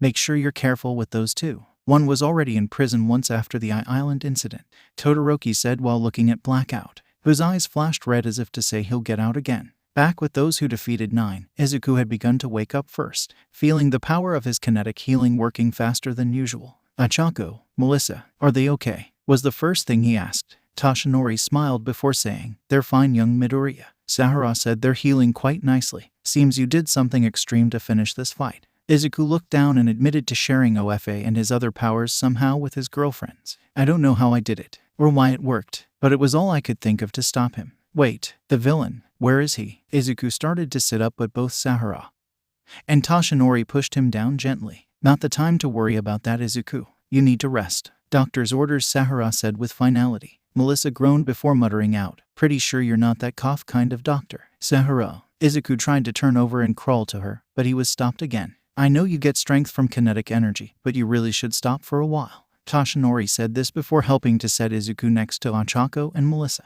He told them all to get some rest, but couldn't help but smile when he saw them take each other's hands as they started to sleep some more. "I'm not sure how, but you created a new miracle with OFA." "No, it's more accurate that OFA believed in the strength of all of their hearts, as did those who came before, and it believed that the best one to hold on to the power was young Midoriya." "Thank you, Master." The old hero thinks this as some tears fill his eyes, and he thinks about how proud he is of all of his students and his niece. Sahara elbows him before reminding Toshinori that others needed help. As heroes from all across the country came to lend their aid in helping the people of Nabu and the heroes of Tue, some wondered what the point to all of these events could be. While 9 was crawling up from the sea to try and keep fighting, Shigaraki arrived to deal with the matter. "You failed, but you did pretty well all things considered. Now I think it's time you sleep. Or rather, your quirk sleeps, until the time comes for it to be used." The LOV leader kneels down before injecting 9 with something. and then using a portal Namu to take them both to Garaki. After all of that had happened, the commission wanted to call in Class 2A's project, but all of the teens stayed to help rebuild after the battle. Even Luno helped out after some looks from Mina. But there was a different problem. 𝗏𝗵𝗲 and 𝗵𝗃𝗀's father was still unaccounted for. All Blackout would say is that he'd taken the man to an associate in the north. I'd like to go looking for him, to help put the kids' minds at ease. But, you know we're needed here, right? Ochako finished, Izuku thought while they were moving rubble after getting patched up. He nodded while wondering if there was someone else who would finish the job for them. Up in the Soya Prefecture, in the Rishiri Subprefecture, a man was talking with his subordinates. I still can't believe that jerk had the nerve to pass off some random guy to keep a mission a secret. A man who was wearing a number of colors said while rolling his neck. Oh, let it go, 𝗏𝗏𝗃𝗏. He was pretty helpful in cementing our hold in these areas. Well, him and the boss. A large woman said while picking up a few heavy objects and using them like dumbbells. 𝗏𝗏𝗃 rolls his eyes before asking, okay, Amp, why do you trust the boss so much? Not like he's done that much. Just kind of. 𝗏𝗏𝗃's words trailed off as he felt an unsettling presence behind him. He turned back and saw nothing. And did it twice more and nothing was there. Guess I'm just bane AAH. He screams out after seeing something appearing before him. The glowing red eyes and shimmering white hair of his boss, Revenant. We won't be staying much longer. It's time we branch out to other areas. Time for us to spread our business elsewhere, the young man announces before looking to a map of the region and tapping on the small area of Sarafutsu, Japan. As much as I wanted to put this all in one chapter, with all that happened within it, I felt a two-parter was better. Aside from giving Melissa her real chance to shine against that psychosocial Darwinist, I also wanted Ochako to do more than just being saved by Izuku. So, I knew I wanted to have her getting her own shot at saving the day with him. Also, I took some minor inspiration from some fanart of Ochako with OFA for her state. But I thought adding in something from Melissa, All Might's forms would be some good balance. Hey, could you give us a hand? A scallop aqua farmer asked, and Jiroda was happy to help in raising the nets up, with Tetsu helping because it's some manly physical work. So let's get to it. The farmers and Jiroda rolled their eyes but smiled nonetheless. Class 2B were currently on their hero work recommendation project. They were up in the far north of Hokkaido, in a little town called Koraya in the Soya subprefecture, where very little happened. They hadn't even really had a hero office originally. They never needed one due to how small the town and area were. Plus, they didn't have a large number of businesses around. But with the rise of villains following the retirement of All Might, there had been some who were nervous about what might happen. So they requested aid from HPSC, and a building was renovated for a hero office a month before 2B's arrival. It was similar to what some had experienced during their times with their mentors on the internships, though Itsuka wondered if they took some inspiration from Mirko after she rebuilt an old building to become a full-time office. Speaking of her, she was currently helping Pony with patrols, mostly because the transfer student's Japanese was still shaky at times. I don't get how you still misuse words. Then again, Monoma might be most of that problem, Itsuka said after having to apologize again for Pony accidentally insulting someone, with the horn girl blushing and apologizing as well. While she did feel like some of this work was either busy work or a waste of time, Itsuka did understand some of the reason for it. It is a good way to be closer to the people we protect. The problem is that most of my skills are better used in a fight. John never showed me if Kai could be used in peaceful ways, Itsuka mused before breaking up a small dispute. Her fellow classmates were each taking care of minor issues that were popping up and helping the locals however they could, be it Manga and Monoma using some quirks to fix or charge machinery. Kamakiri grumbled at having to help with cutting wood for some of the residents, with Komori, Nyanjiki, and Kodai handling that or other deliveries, mostly thanks to Kodai's quirk shrinking items to deliver, or Ibera, Setsuna, and Ryuko searching and helping those with lost or in trouble pets. Another cat in a tree. This makes 5 today, Setsuna said after detaching her arms to pick up said animal, and getting scratched for her help. It's like they sense something below us and seek to move as far above as possible. Ryuko prosed while picking up a dog that had gotten stuck in a gutter. Ibera sighed before saying, I wish we did have something more to do. It feel like all that time I spent learning holy types of magic will be useless until we return. That's right. To balance out that class 1 had 2 magic users, Ibera and Tetsu had taken to studying magic. The green girl had taken not only to learning magics born of faith and angels, but she also learned the basics of nature and plant-based magics to pair with her quirk. Meanwhile, Tetsu not only learned some holy magic to pair with his metal quirk, but he also figured out the basics of transfiguration magics and fire, earth magic. So, how are you going to use that? Jiroda asked after they finished with the nets, and now they were helping where some trees had fallen on a road. Tetsu smiled before turning into iron. and then creating some magic circles in his hands, which transformed them into axe blades. He had his usual sharp-toothed smile as he started chopping into the wood to make it easy to clear, and partially processed it for the farmers and others to use. I'm not sure trying to explain it in a scientific way would make sense, but basically, the transformation magic Anwar-sen showed me works by rearranging what makes up the thing I'm casting it on. But I have to have a clear idea when I do it. He illustrates by casting a similar spell on a rock. Like that, I tried to turn it into a tanuki statue and well,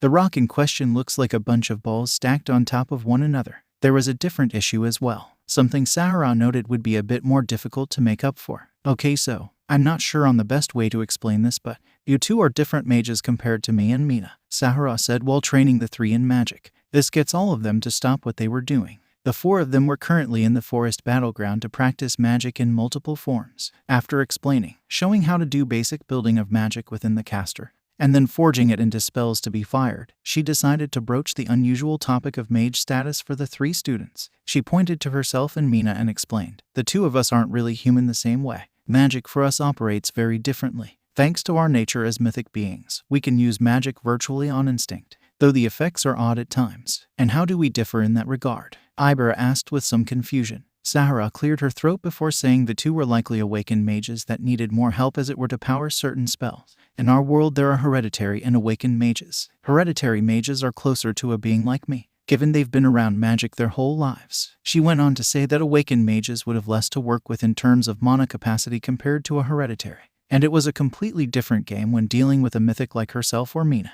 Though we really have to give in to, let go when it comes to that. What makes you so sure we don't have the potential to be hereditary mages? Tetsu asked after one lesson. Sahara initially had a retort, but as she thought about it more, she really didn't know. We didn't look for anyone to really know magic. Then again, after that attack that turned Mina into a demon, I guess we should have figured. Tetsu preened at the fact he stumped his magic tutor, and then used some earth magic to knock out a bragging Monoma who was cheering for his classmate and against the Wana girls. Ибера hummed before saying, "If Tetsu's insight is accurate, perhaps one of us might be able to do similar things to these hereditary mages you speak of. How will we know?" Sahara grimaced as she wasn't sure either, only noting that one with that potential might be able to make sense of magics that few would understand. So what did she mean by that? Jiro asked as they were walking back to the office. Tetsu shrugged and said, "No clue. Maybe it's like something that only a mage would know. Or it's something that has to do with old legends." Their musings were interrupted by a roar from a young man, one who was running in an extreme mutated or transformed state, looking like a massive tiger with blood-red eyes. "We need to stop that guy," Tetsu says before sprinting off after the heteromorph. Jiro was surprised, but he shook his head and hurried after the Iron Mage. The rampaging person crashed through a few trees until the heroes spotted some of their classmates to help. 𝗵𝗃𝗧𝗏-san, put up the strongest solid air wall you can. Bondo-san, use your quirk to restrain that man. Jiro calls out upon seeing the pair. They had just been repairing a few walls and other damaged structures when the rampaging person came into view. "Oh crap, clear block," 𝗵𝗃𝗧𝗏 shouted before breathing deep and making the largest wall he could. When the tiger person impacted it, cracks had already started to form. "My turn." "Sticky net," Bondo calls out and makes a net of his glue-like substance to cover the heteromorph. "Good job. Now to really stop him, have a steel fist," Tetsu shouts before delivering said blow to the side of the tiger's head. The tiger-quirked person groaned as they passed out. "That was weird. Who is this guy?" 𝗵𝗃𝗧𝗏 asked while Tetsu tried to use a transform spell on some rocks to bind the rampager. "Damn it, come on, there we go," he said after 5 tries. His classmates gave him a funny look and he defended by saying the spell wasn't that easy. Or, "It's easy when I'm doing it to myself. I have trouble transforming objects," Tetsu grumbles before helping the person up, before escorting them to the local officers, one of whom grumbled before saying, "That's the 3rd case this week." Itsuka, who had offered to help with some training, raised an eyebrow at that. "What do you mean? This has happened a few other times," she asked as the officers took the tiger-quirked person to a cell. "Yeah, 2 others out in the mountains went on rampages earlier this week. It didn't get called into you kids because they were pretty far outside of the town," the female chief said. She noted that super strength user and a telekinetic had caused some damage deeper into the woods and hills of the sub-prefecture. Itsuka rubbed her chin before asking if they had a history of anger or anything like that. No, to be honest they were a bunch of recluses. I think a few had failed multiple times with getting into hero schools or as villains and just came up here to forget or be forgotten. Then that means no one could confirm if they had something happen to them. Maybe they were drugged or something else. Itsuka surmised before asking to speak with the tiger person. The Tiger Man was named 𝗬𝗵𝗃, and he was someone who had been living away from others due to a complex with his quirk, so Ōtsuka felt it would be smart to let him ease back into the world.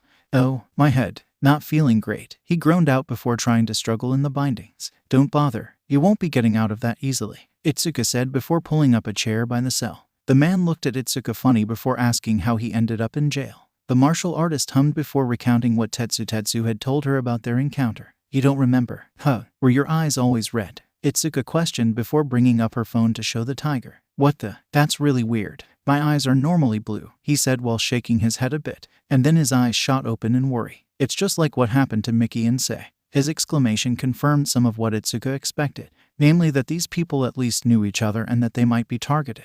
She lets out a breath before asking, "Did you all happen to see, hear, or even smell anything while you were out there? Anyone new to the area you'd never seen before?" Kenji shook his head and noted there was no one new to the area. "Just the usual group of us. Just a bunch of people who didn't have a lot of other places to go." Ōtsuka was sympathetic to what he said and noted that they'd look into the matter. "Huh, why bother? Besides, isn't this a police matter?" the chief asked as Ōtsuka walked out of the jail. "If I thought you could or would do something about this, I would leave it be. But I'm not so sure you care." Her words cut deep and the officers weren't sure how to respond. Ōtsuka makes her way back to the office and surprises her classmates who were relaxing for the evening. "Perfect timing. Setsuna, Rin, I want you two to come with me. We'll get 𝗧𝗧𝗧 and check this out." The two teens in question were surprised as she grabbed them and pushed them towards their costume cases. "Well, wait, what's going on?" Rin asked as Ōtsuka kept pushing. "We're checking something out. Something that the police were missing or ignoring," she said before asking where 𝗧𝗧𝗧 was.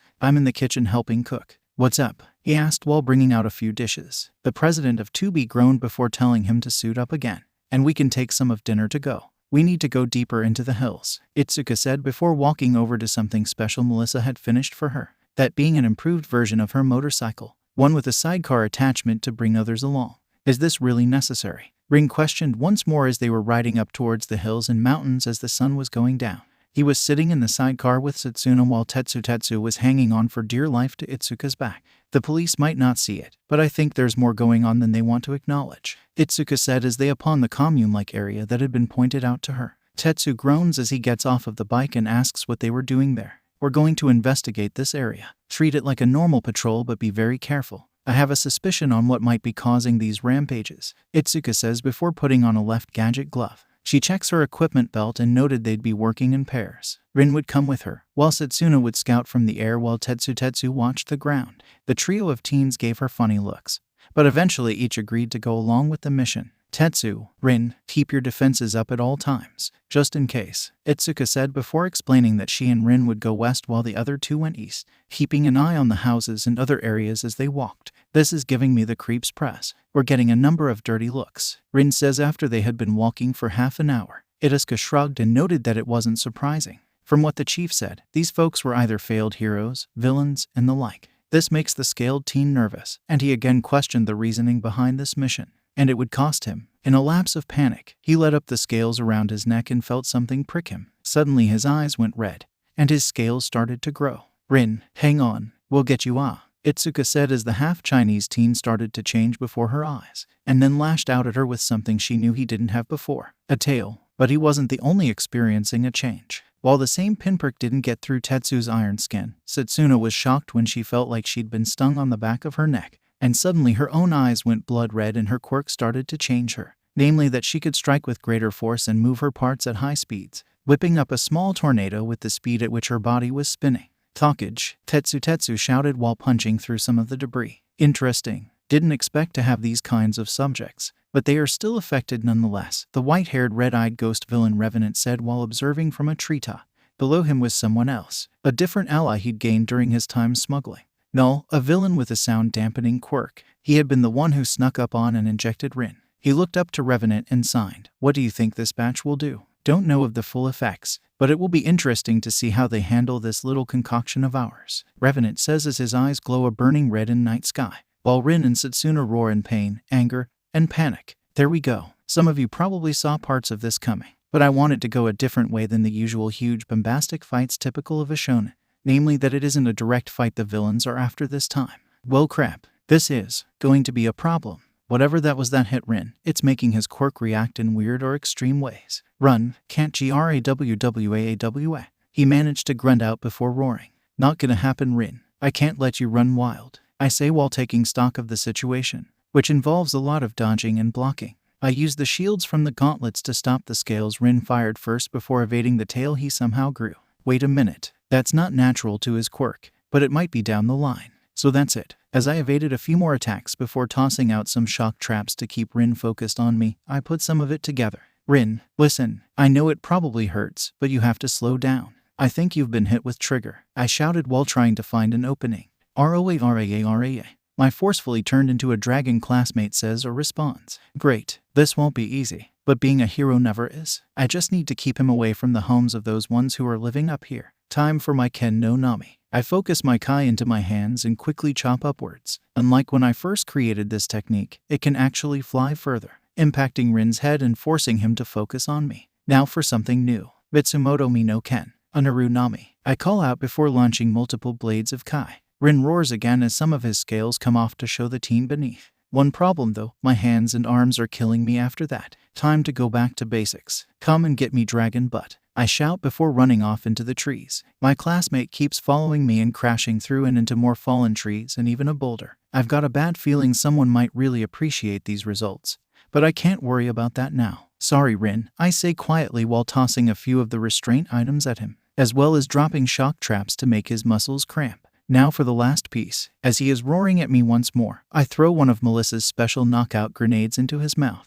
The gas takes a few seconds to work, but he starts to collapse to the ground. But the strange mutations aren't going away. At least not yet. Still should get a blood sample. I think aloud before taking a syringe out of a med kit I started carrying a little before the start of the year. I hear a set of crashes and other destruction happening, but I can't worry about that now. You've got this, Tetsu. Just try and help Setsuna. I mutter as I call for some help while keeping an eye on my surroundings. Crap. 𝐶RAAAPPP. Tetsu shouted as Setsuna's body parts were raining down upon him, destroying many trees and boulders in the wake. Make it stop. Setsuna cried out as tears and a bit of blood came from her eyes. The iron teen grit his teeth before picking up a few rocks to throw at her head. Maybe if I knock her out this'll stop, he thought aloud while throwing, only to be headbutted from behind. Wait, what the hell? He cried out upon seeing Setsuna now having two heads. And then there was a third and fourth. Wait, her quirk lets her regenerate if she loses a part, right? Then, maybe what did this is forcing it to mutate in some way,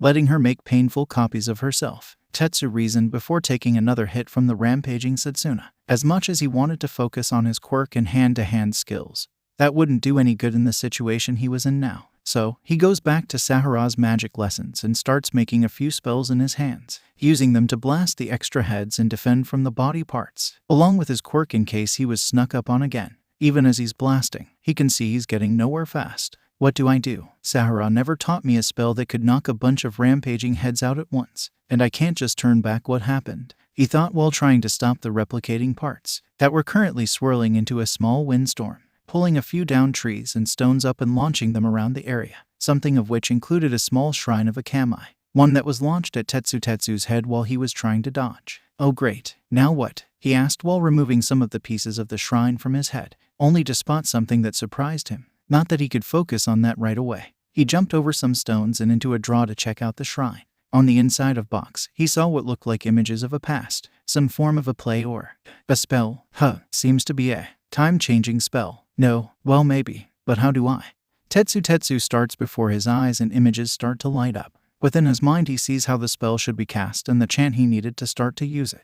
He didn't fully understand, but he could feel something in him telling him to use what he now knew. Well, I guess I don't have a lot of other options, he thought aloud as the words and movements flow through his mind and body. After finishing the movements, a large circle appears beneath Setsuna and all of her parts, and on that circle is what appeared to be an image of seasons. Tetsu felt exhausted from the casting, but maintained as much of his composure as he could, and Setsuna could feel her body change again, this time going back over the pain of her forced mutation, and slowly restored to normal. Her body parts collapsed to the ground as does Tetsu once the spell was done. Just before he passed out though, he grunted out a name. 𝗵𝘃𝗵𝗲 was what he said as his face went to the ground. Interesting. It seems these kids have more tricks than we expected, Revenant says before telling Null to retreat. Just a bit more, and I'll have some of what we need, he thinks as he flies back towards the area where they were operating out.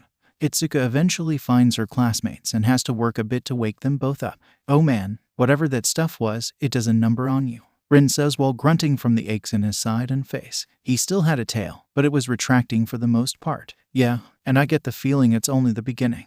It'll probably get worse before it gets better," the 2B rep says while pulling Tetsu over her shoulder. She gestures for Rin to move Setsuna's part together, and carry them if you have to. "Here," she says before handing the scaled teen a collapsible net. He groans while making his way down to where most of her parts were laying. Except for one. "Hey wait, where's her right hand?" Rin says upon noticing the missing appendage, then feeling a different twinge from in his eyes, one that temporarily lets him see in infrared, and follow some tracks to a pair of people using her hand for rather filthy reasons. "I'd wash her hand, but I think she should take care of some of that herself. I don't know how that lady got 𝗧𝗏𝗧𝗏𝗧's hand so far up her." "NGH. Hryu thinks aloud after recovering Setsuna's stolen hand. Said girl groans as her head is put into the net that Rin was carrying. "Ugh, why do I feel like I just ran a dozen marathons?" she said while trying to figure out where she was, only to realize she was currently stuck in a net and unable to put herself back together. "Hey, what is going on?" she exclaims in confusion. "Oh, you're awake. You, feeling okay?" Rin asked while making his way toward Itsuka's motorcycle. The lizard splitter girl blushed before saying she would be when she could put herself back together. Once they were back though, Setsuna found it was hard to reassemble her body. "What's going on? It's like my quirk is numb or cramped or something," she exclaimed while trying to make her parts float. Tetsu and the rest blushed before asking if she wanted help. Setsuna looked like a tomato with extra long sepal leaves as she asked for help with putting her body back together. "Did not expect this when we came up here to investigate," Itsuka said in a flat tone as she moved parts of the green-haired girl's leg together, only to realize she had the wrong foot. "Hey, why does my right hand feel weird, sniff and smell funny?" Setsuna asked once she was mostly back together. Rin blushed before whispering what he'd come upon in the woods, and that all but knocked Setsuna out again. "I may like it a bit dirty but not like that," she cried out before asking for something to clean her hands. Her embarrassment doesn't stop for a while, even while they were riding back to the office, and it got worse when they had all returned. "I don't get it. Why isn't my quirk working properly?" she said while still trying to detach her hands or head. Tetsu gulps before questioning if it had something to do with the weird spell he used. "A weird spell? What kind?" 𝗂𝗏𝗆 asked while healing some of Rin's injuries. Tetsu described what he found while trying to stop the rampaging Setsuna. "I didn't really know what it was, but there was a name that came to mind when I used it. 𝗵𝗃𝗵𝗃. A few of the others who had been awakened by the commotion of their return mulled the name over before Jero put in his own thoughts. "I'm from further south, but I did hear of a few legends and gods of this region. The Kama you named is one of thresholds. In other words, a god of time. In a sense." They were all surprised by that, and Setsuna started shaking Tetsu back and forth rapidly to ask him to fix her. "Not sure you want to be fixed, Set. You do seem to like the idea of teasing and flaunting a bit after all," Yui joked after yawning and walking into the situation before them. "Not helping. Bad enough some lady and a guy used my hand to play with themselves while I was out cold. Now I may lose my quirk," Setsuna yells in her panic. Itsuka's eye twitches before saying, "And what's wrong with not having a quirk anymore?" Her eyes convey a dare to 𝗧𝗏𝗧𝗏𝗧 to finish her thoughts on the matter, but the lizard girl wisely refuses to take the bait. "Okay, so how or why did that work?" she asked instead. "Perhaps it is because Tetsu-san possesses the potential to be a different kind of mage than me. A hereditary one if 𝗵𝗃𝗄𝗃's description is correct." "What? No way. I mean, how would that even work?" Tetsu asked while scratching his head. 𝗂𝗏𝗆 nodded before noting that he was able to understand pictographs of a spell from a god of time. "Meaning you may be able to understand the magics of the gods, rather than the spells we've been taught, which could be helpful if what I think is going on really is. We all need to talk, but it can wait till the morning," Itsuka said before finishing a blood test with the sample she had taken from Rin, noting an unsettling sign upon it finishing. The next morning, the group had to put aside matters with helping the town. "Sorry, there's a situation that we're having to deal with right now. A few of ours were hurt last night," Itsuka said over the phone or to those who came in the office. She slid it aside and said they'd help when they could. Once her classmates had awoken though, she had a few things to discuss with them. The obvious factor is what happened to Hryu and Setsuna last night and has been happening to a few others. "I did a blood test once we got back. You both were hit with a strain of trigger." The 2B students were wide-eyed and asked how bad it was. "I only have some basic test kits, but given what happened last night and to a few others before we went up there, I'd be willing to bet someone is testing this new strain on quirk users in secluded places," Itsuka explained. She then asked Rin and 𝗧𝗏𝗃𝗃 to try and use their quirks again. The pair could but found it more difficult to use than usual. "It's not the same kind of cramp, but I still feel like the way I usually use it isn't working," Why? It might have to do with how your abilities mutated for a time. I mean, you had multiple heads flying around, and freaking Hryu had a tail. Tetsu noted while recalling what had happened with Setsuna. Ren agreed and noted that it did feel like his scales had changed, but I don't think it's permanent. Though I have to question why they're doing this. Itsuka nods and admitted they didn't have enough to really go on for the time being.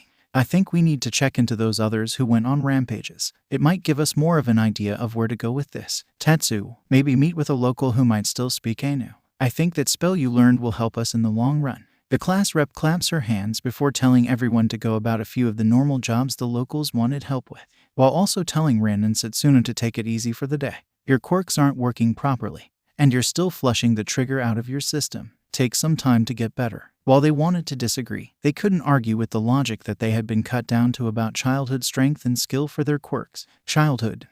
I wonder. Itsuka thought aloud before making her way to the police station again. As the day went on, she started to get more suspicious, though her classmates each were taking this threat with minimal worry, assuming that they'd be able to handle any of the dealers with little problem. I mean, even if we get hit by the stuff, we could just as easily take them out of the fight. No kidding. Could you imagine Pony with super strong horns she could launch? What about Ryuko? A telekinetic storm? Yeah, I don't know what good it would do them to hit us with Guk. Kamakiri had been talking with Nyanjiki and Awase as they were moving some lumber for a few farmers and locals, and he was struck in the neck by a vial of trigger just like the other two the night before. And he was not alone. Jiroda, while helping the aqua farmers, Komori on patrol, and Juzo searching for lost items were also infected with trigger that makes their quirks and themselves rage. Jiroda transforms into his full beast state, but has enough sense left to warn them to run and directs himself away from the town and most crowded places. Komori feels sick and starts releasing large amounts of her spores, infecting dozens of people with her mushrooms, and Juzo starts to soften the ground uncontrollably, sinking into it while Ibera tries to pull herself and some others out. For Awase and Nyanjiki, though, they had a bigger set of problems, namely that Kamakiri was sprouting multiple blades from his body at once. Shit, that was way too close. The shorter student shouted as he barely ducked in time to dodge the charging mantis. Awase quickly pulled out a number of steel planks to restrain the bladed team.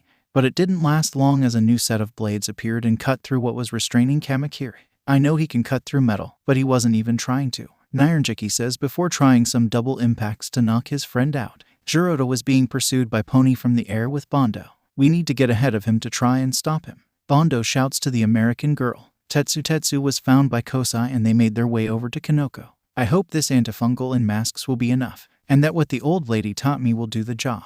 We need help. I don't know how many are infected, but it seems like they're targeting us, Ibera said while on a call to Itsuka, who grunted before reminding the holy girl to keep Juzo away from solid non-living surfaces. I don't know if that will work, Kendo. My vines have already been softened. Itsuka has a moment of panic hearing that, but her thoughts are interrupted by the screams of Awase and Nyanjiki, who ran past her with Kamakiri following behind. The redhead groaned a bit before running after them, thinking to herself, guess we'll actually see whose blades do more. Resolving to use all of her Kai skills to take Kamakiri down, most of the others tried to make their way to help their classmates, but they were interrupted by a new problem. Sorry, little ones, but you won't be going anywhere, Amp says while cracking her knuckles and staring down Sen and Yui. Monoma and Manga meanwhile were face to face with an odd man wearing multiple colors. Let's see how you handle my powers, Chroma says before touching the stripes of red, turning said color and gaining a furious countenance, and then rushing forward so fast he sent Manga through a wall, leaving Monoma to face this foe himself. For the edgy duo, they had a foe that would make most pros terrified, floating above them with a suit of black, blood red, and white, though said white was more of the fur on the large mobster jacket he was wearing over his shoulders. He had his hands in his pockets while looking down at the students with a smirk. A pair of goth teens, and I've heard you fancy yourself a ghost-loving girl. Think you could handle a real revenant, said the villain while eyeing Ryuko up. She shivers before picking up some objects to throw at the creep, while Shihai wished he could get closer to take advantage of their foe's fashion sense. Don't think it'll be easy to fight me, brats. After all, I don't have a quirk and I'm something much stronger than you could hope to face, Revenant says before his eyes and hands glow red, blasting downward at both of them. So yes, I'm kind of drugging up the students to show a different set of issues that they'll have to deal with, including their overconfidence. And for once it's not thanks to Monoma. But also, this foe they're dealing isn't like a villain who will just let them get away easily. I'll get more into that later. Time to see which of our blades is sharper, Itsuka says while getting ahead of the rampaging Kamakiri. She then takes her stance before starting her Naimoto no Ken technique, rushing forward and attacking the bladed arms that Kamakiri swung at her. The rampaging mantis teen seemed surprised at the fact his attack was stopped, but it didn't slow him from attacking more. And that is when Izuku noticed an important factor. He's completely out of control. Not just because he's attacking us. Kamakiri usually is a lot more efficient and skilled with his strikes, despite acting like a fool only looking to cut things up with his quirk. Kamakiri had often shown intelligence when using it, attacking from specific angles, destroying objects that could be used with a quirk, etc. Now though he was just slashing at anything within reach, and missing often, Izuku chops and intercepts some of the blows Kamakiri swung in her direction, before using a Seisho no Ken attack vertically rather than horizontally. Though it knocks her off balance when she first attacks. Wait, let's try that a different way. The president of 2B takes a step back before using a pair of Kai waves to buy her a moment of time. Kamakiri flinches as the Kai waves impact, but he roars while readying to attack again. As he charges, Izuku adjusts the angle of her impending chop and blade. Seisho no Ken, Deki-en. She shouts before striking so fast no one can keep up with the movement of her arm. She winces as she feels the ligaments in her limbs straining but doesn't falter in her stance. The blow impacted Kamakiri's stomach so hard it sent him flying and through a tree, knocking the rampaging mantis out. The red-headed fighter grunts in some pain as the Kai could only compensate for so much. Little risky to use a new move, but worth it to finish this, she says while stretching her hand a bit. She calls out to 𝐻𝐻𝐻 and 𝗵𝗃𝗁𝗃 to restrain Kamakiri, but they are shocked when they saw the boy. His mandibles and green skin were changing, becoming more akin to a normal human. What is going on here? 𝐻𝐻𝐻 questioned as he picked up his classmate. Izuku wondered the same before questioning in her mind if this was only really happening now, or has this been going on longer. While those three were dealing with Kamakiri, Pony and Bondo were hurrying as fast as the American students' horns could take them. At least 𝗬𝗪 is getting away from people. Then we won't have to worry as much, Pony shouted while maintaining her heading. Bondo agreed before saying, just get me a little ahead of him. I'll make a net and stop him. The horned heroine nodded before dropping herself. I can put in more speed if I only focus on one set, she shouts while falling. She rolls before putting her fingers up by her horns in her usual pose, closing her eyes as she increases the speed of the horns Bondo is holding onto. He freaks out a bit as they move but keeps his focus enough to blast a net of his 𝗬𝗪𝗁 out. It wraps around 𝗬𝗪 and slows him, but it doesn't stop the rampaging teen. Right as Bondo is about to be hit, Pony fires another set of horns to get her friend out of the way. Once he was clear, she shot again to do some damage to 𝗬𝗪, but the roar from the younger teen told Pony that she'd mostly made him mad. Oh no, she said as the hairy hero leapt at her. She tried to run by the sand on the beach, tripped her up, right as she was certain she'd be crushed.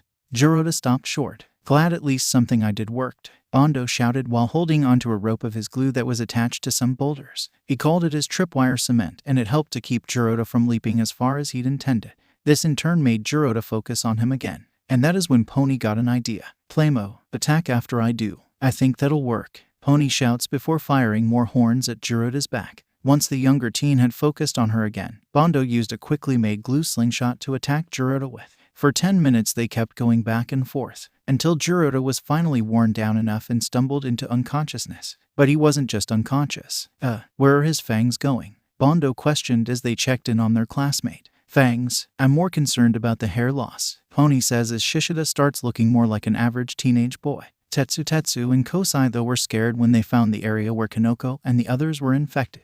There were dozens who had mushrooms growing all over them. She just had to go to the shopping district for patrol, and it happened to be when everyone was around. Kosai says with a gulp under his mask. Focus man, I gotta get closer to her and start the spell. Tetsu says while turning his body metal. It wouldn't stop the spores from attaching, but it would keep his body a bit safer, especially if there were others around. There she is, Kosai shouted after they had run past another shop of people. Tetsu nods before channeling the energies he could feel around him, and then calling upon the power of 𝗵𝘃𝗵𝐺 in the Ainu language. He then started a set of movements that the shrine had shown him, with a circle appearing beneath himself, Kanoko, and everyone within the shopping district. His concentration though was disrupted as he felt a bullet impact on the side of his head. He turned to look and saw a young man with black hair pointing a gun at him. Why you lit? No. I can't stop this. I have to focus, Tetsu says before concentrating on his spell work. Null was there and trying to keep Kanoko's rampage going, even though he had a few mushrooms growing on him. Kosai then came forward and made the strongest air wall he could make to stop successive attacks.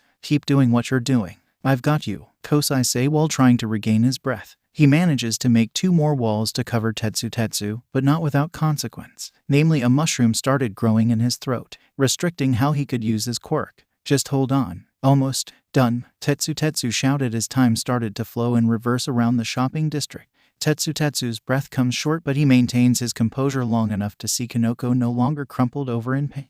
𝗧𝗧𝗧𝗧, 𝐭𝐫𝐴, what happened? She asked as the red that had dominated her eyes started to fade, coming to their aid as the others in the shopping district started to recover as well. Null's eyes were wide upon seeing the end of the effect from what they made. Now isn't the time to try and fight again. I'm out of bullets anyway. I need to get back to Revenant, he thinks before hurrying away to check on the others. For 𝗂𝗲𝗺 though, she was dealing with a frightening situation. 𝗧𝗪𝗧, please, you have to stop, she shouts while her vines started softening. She wasn't the only one at risk though. 𝗧𝗪𝗧's range had increased thanks to the effects of what infected him. And to certain people's horror, they started to soften and melt as well. 𝗂𝗲𝗺 worked to get as many of them away as she could, praying to save them all the while and attempting to use various magics to ease the effects. Nothing is working. I've tried using healing spells, but they don't seem to work, and I can't get close enough to keep from melting too. The Holy Vine girl for a moment considered the idea of simply getting the civilians away and leaving 𝗧𝗪𝗧, at least until whatever it was that was causing these effects ran its course.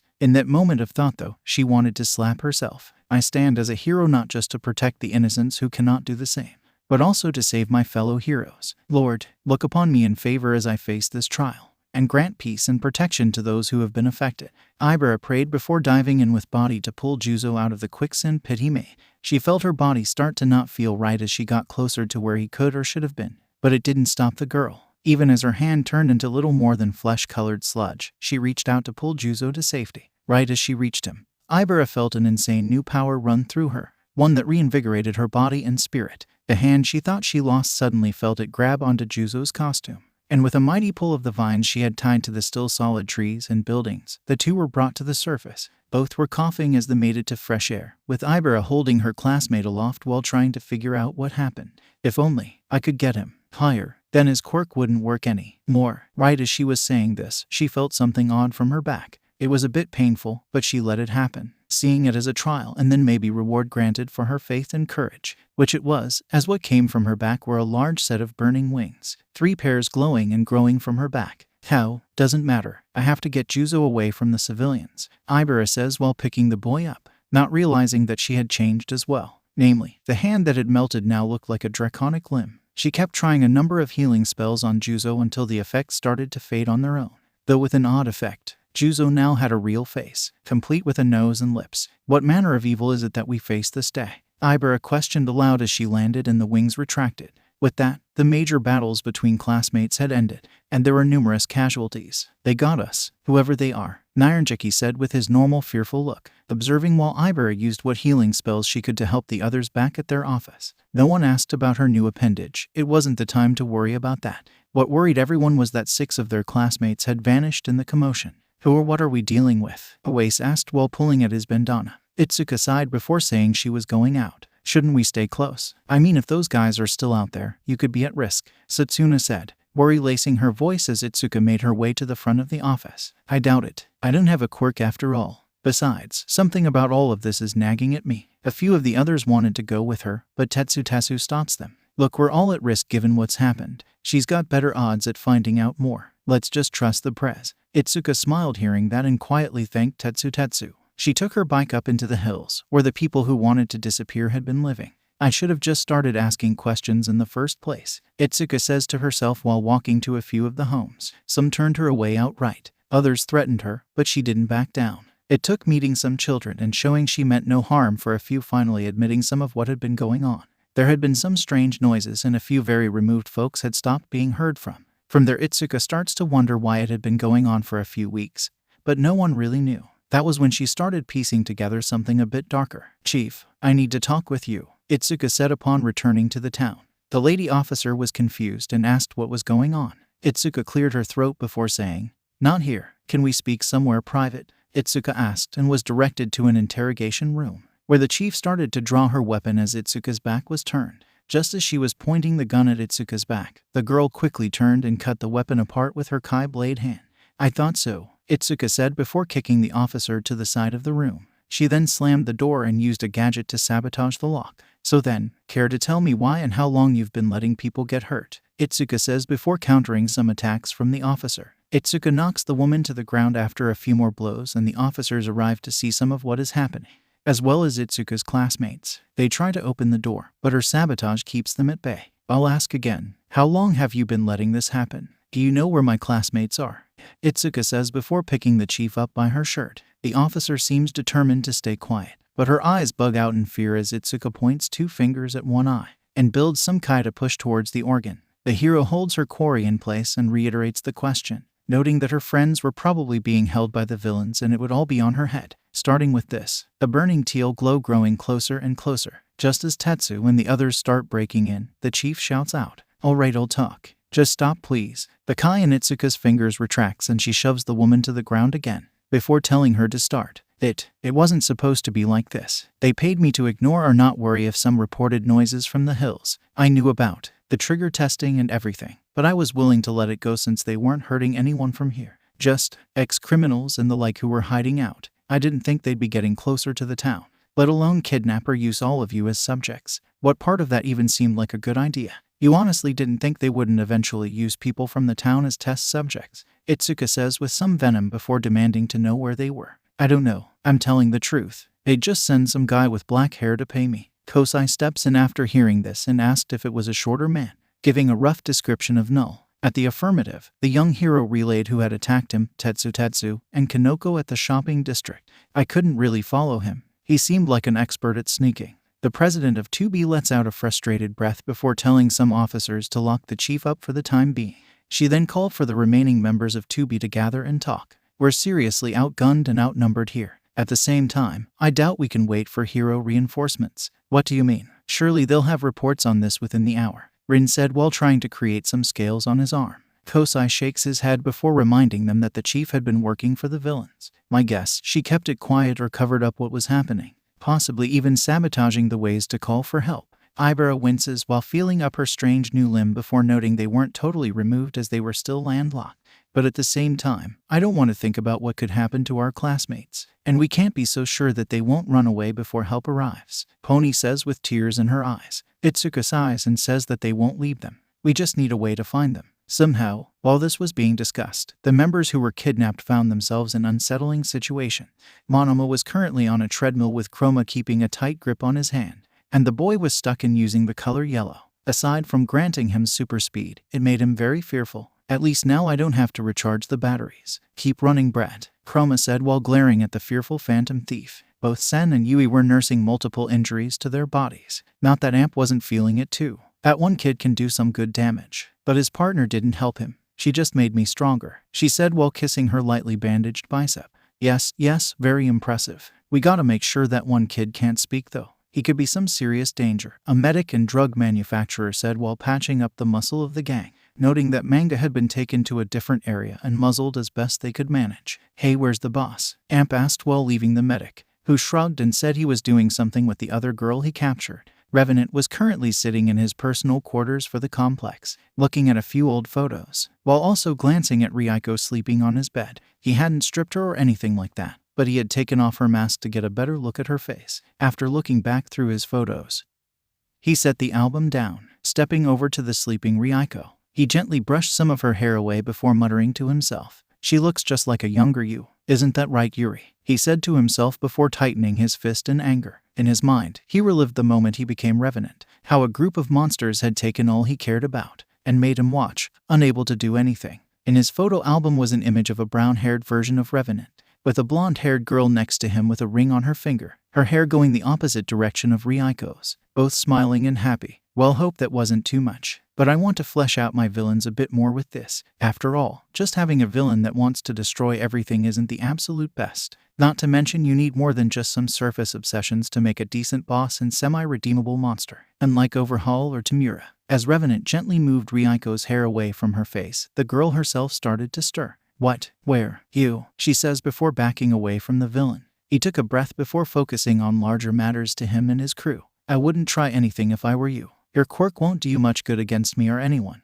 You're not listening. While he started to speak, Ryuko reached out with her quirk to start throwing some of the books in the room at the man, who just raised an eyebrow while the tomes flew through him. You really should stop, before you hurt yourself. His prediction came true as she pulled a few books from behind him, and when they passed through his body, they hit Ryuko in the face. Oh, okay, that was dumb. But after what happened? Wait, romancing horror tales. I love this manhwa, 𝗵𝗃𝗀 said before looking at the books in question. I see you like my old works. Glad to meet a fan, even if it's from my past life, Revenant says with a slightly sad tone. 𝗵𝗃𝗀 looked up at the man and incredulously asked if he really was the author. They said, Chen-sensei died or committed suicide, so the stories were left unfinished. Revenant's eyes flashed and his fist tightened. He started to glare at the girl, only softening when he saw the terrified look on her face. The deadly specter let out an angry breath before saying, "That's half truth. I didn't commit suicide. They killed me, quirk users, but not before destroying everything I loved." 𝗵𝗃𝗀 was wide-eyed hearing this, and then spied the man's photo album on his makeshift desk, seeing a brown-haired reflection of herself in the photo. What about heroes? Surely one of them would have helped. A hero was among those who attacked us. They had been supporting that damn gang, and killed my Yuri after they were done with her, Revenant said while his eyes burned with tears. 𝗵𝗃𝗀 gently dropped the book she held as she started to cry as well. Revenant took an angry breath before telling of how they had been engaged for a time, but they bumped into a quirk gang that was supported by a top hero from China, one he later found was backed by a branch of the Metal Liberation Army, and he'd been targeted just because he was quirkless. They made me watch as after that they stabbed me before dumping my body into the river, not realizing that all of my anger and some ambient energy would cause my body to change, though not instantly. It took me over a year before I reawoke. He went on to say that he found and killed all of those behind his death and the death of his love, ending with the slaughter of over 50 heroes and getting to the one who killed him. After that, I didn't have anything else for a time. I ended up drifting and found. Doesn't matter. What matters is that I am opposed to you and the other heroes. So, why haven't you killed me? Is it just because I look like her? 𝗵𝗃𝗀 nervously asked, worried for her friends as well. Revenant sighed before saying, that is part of it, but you don't have to worry about your classmates. They aren't as comfortable as you, but I won't kill them. I'm not killing children. 𝗵𝗃𝗀 calls out to him as Chen, but the villain stops her. 𝗂𝗏𝗏 died a few years ago. Now, I'm just Revenant, he says before leaving his room and locking the door. Once out, he notes 𝗏𝗨 is nearby. The silent and somewhat nervous villain looks up at the man. Keep an eye on her. Make sure she doesn't try to leave. Revenant signs before checking on the others. He checks in on 𝗵 and 𝗏𝗄, who were currently keeping monomer running on a treadmill to recharge parts of the base. Okay, let the kid off after a bit. Surely you've charged up enough of the batteries and machines to where we can keep working. Yeah, you're right. Besides, I think the kid's pissed himself after being yellow for so long, 𝗵 says with a slightly cruel chuckle. 𝗏𝗄 agrees and takes his hand off of monoma's. It would still take 10 minutes for the quirk to wear off, but coming down off of that would leave the boy exhausted, and thus unable to try and fight back. Revenant then checked with some grunts of his gang who were watching over Sen and Yui, while 𝗵𝗲𝗀 was currently drugged to keep him from using his quirk. They tried to make a move earlier, but the callers put a stop to that. Didn't feel like fighting after we put a few 100 volts into them, one said while they were observing them in Shimano from some monitors. He then looked in on Shihai, who was in a bright white room. There was nothing he could use his quirk on, and he stuck out obviously on the screen. He was pacing back and forth within his cell while being observed. Definitely an advantage of all the quirks and hero students being in the public domain. We can make prisons that can easily hold them, the other goon said before shocking Sen as he tried to gyrate and attack his cell. The boss nodded before saying not to go nuts on using the shock collars. Revenant hummed before walking away and considering if the hero students would make a move, or will they wait for the heroes who won't be coming. Given our mole is supposed to make sure anyone outside of the region doesn't know about this, at least until we make enough of what the clients from Otheon have asked for. While he was considering those matters, Itsuka and the rest were checking on who could recover. Satsuna and Rin were a bit better after a day, but I wouldn't say we're up to full strength. At best we're maybe at middle school level with our quirks. Kanoko and the others who had been affected by the modified trigger were each unsure of how long until they were back to normal. That was probably the point. Disable the heroes, even student ones, until they could finish what it was that they were working on. And we don't even know if it's just trigger they're making. If my hunch is right, then we need to get up there to at least try and stop them, Itsuka says while getting more of her gear together. Her classmates look at her like she's crazy before asking if she was. Even if you could find them, what good would it do? They've got an insanely powerful true meta on their side, not to mention who knows how many quirk users. What are you looking to do? I'm doing what a hero should do, Itsuka said in anger and some frustration at her classmates' statements. Tetsu stands and says he'll come with her. We don't know what state anybody might be in, or if they'll unleash them on us to keep us busy while they get away. You might need my spells. Ibera then steps forward to say she would go too. I may not fully understand where this came from, but I can feel it urging me to keep going, to bring salvation to those who need it. Besides, you might need more actual healing when this is all done. Pony gulps before saying she'd come too, pulling Bondo and Kosai along as well. We can at least deal with some of the grunts. You three should be able to handle the others, she said while her knees were trembling. 𝐻𝐴𝐴𝐵 and 𝗵𝘃𝗀𝐺 stood as well, looking to do much the same against the criminal organization. Izuku agreed and everyone put their hands together in solidarity. Juzo decided to be the one who brought down the room. Yeah, that sounds nice, but you have no idea where to search for this gang. How do you plan to find them? The class president smiles before noting that they might have something of an ally. You want my help to find the guys who drugged me? Kenji asked after recovering from the influences of the trigger that had been in his system. He was bigger than when 𝗧𝗧𝗧 initially defeated him, but not as big as when the trigger was running through his system. Izuku nodded before noting his probable tiger quirk gave him the enhanced senses of the creatures too. Part of me is tempted to note that is somewhat insensitive to assume. But you are correct. My quirk is just tiger. I have the strength, speed, endurance, and senses of the predator. What's in it for me though? Kenji is asked what he wanted. And the main thing he noted was that he wanted to live in the town itself. And I'd like some of my record cleared. Think that could be arranged. Izuku hummed, but a quick call to the mayor of Koraya got him allowed to at least live in town.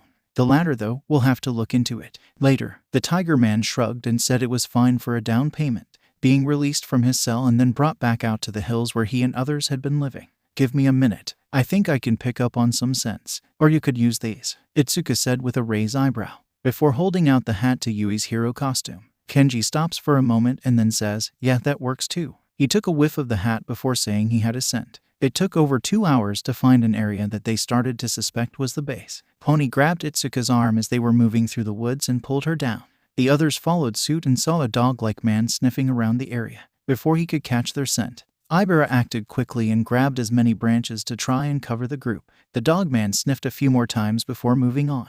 Itsuka signaled that they were clear for the moment, and that's a decent sign we're close. But still not. Wait, we might have another way to find them. Pony, you and the others still want to help. Her classmates look at her with some confusion before she relays her plan. The main piece being the few who could still fight would draw the others out. Hey, I want in on some of this. I was up for just tracking them, but so long as I don't have to fight anyone on the boss's level, I'm in, Kenji said with a smirk on his face. With that, the Tiger Man started attacking a few of the patrolling thugs around the base, with Pony and 𝗵𝘃𝗀𝗃 supporting him, while Bondo and 𝗲𝐴𝐴𝐵 would restrain the thugs. After hearing Kenji's roar, the thugs would start to investigate. Man, I really want to back those guys up, 𝗧𝗧𝗧 says while he, 𝗵𝗃, and Izuku were sneaking through the woods. Though they weren't exactly alone. Duck to the side. I spot 2 guys coming your way in. Yes, I think I can make out a cave or tunnel near the mountain. Setsuna was observing while levitating her head above the battlefield.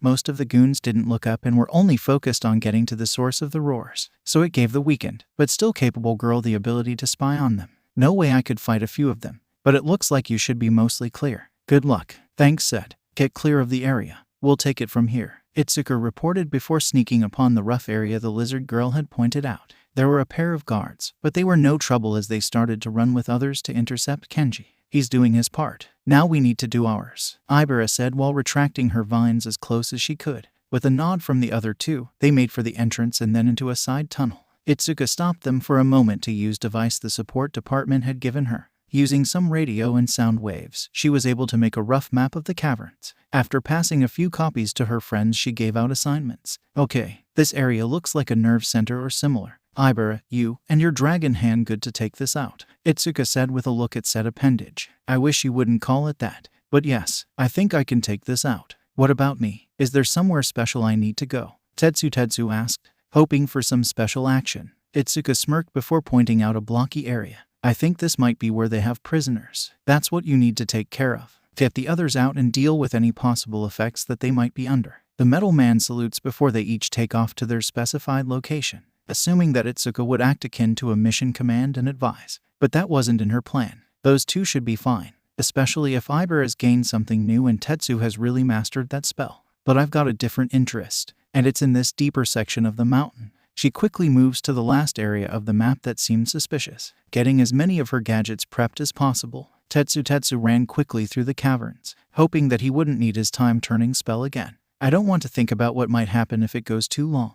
Hopefully. Yeah, I figured I wouldn't have that luck. Well, it's lucky for me, boy. You look like a pretty impressive fighter. Let's see what you've got, 𝗵𝗃 says with a lick of her lips while standing in the middle of the cells where Yui and others were being held. The metal teen used his quirk and rushed 𝗵𝗃 with a set of blows empowered by magic. sending the woman flying and into a wall. Okay, that was way too easy, 𝗧𝗧𝗧 says with suspicion. And it was paid off by 𝗵 jumping back up and then hitting him with greater force than he hit her with. But this didn't deter the young hero. He tightened his fists before attacking once more and punching as fast as possible, only for 𝗵 to seemingly get stronger each time he attacked and was hitting hard enough that it was breaking his iron, until it shattered and he was embedded into a wall. Not bad, boy. Perhaps you'd give me more fun later, though I wouldn't mind a different kind of fun, 𝗵 says while eyeing up 𝗧𝗧𝗧's damaged costume and somewhat revealed body. 𝗧𝗧𝗧 meanwhile was trying to figure out how to stop the villain. That was kind of dumb that I just kept punching. She must have a quirk that works like Midoriya or 𝗬𝗵𝗺𝗺's powers, absorbing energy directed at her to make her stronger, and it apparently gets her off a bit. As he was thinking this, 𝗵 started to pull off some of Tetsu's suit to get a better look at him,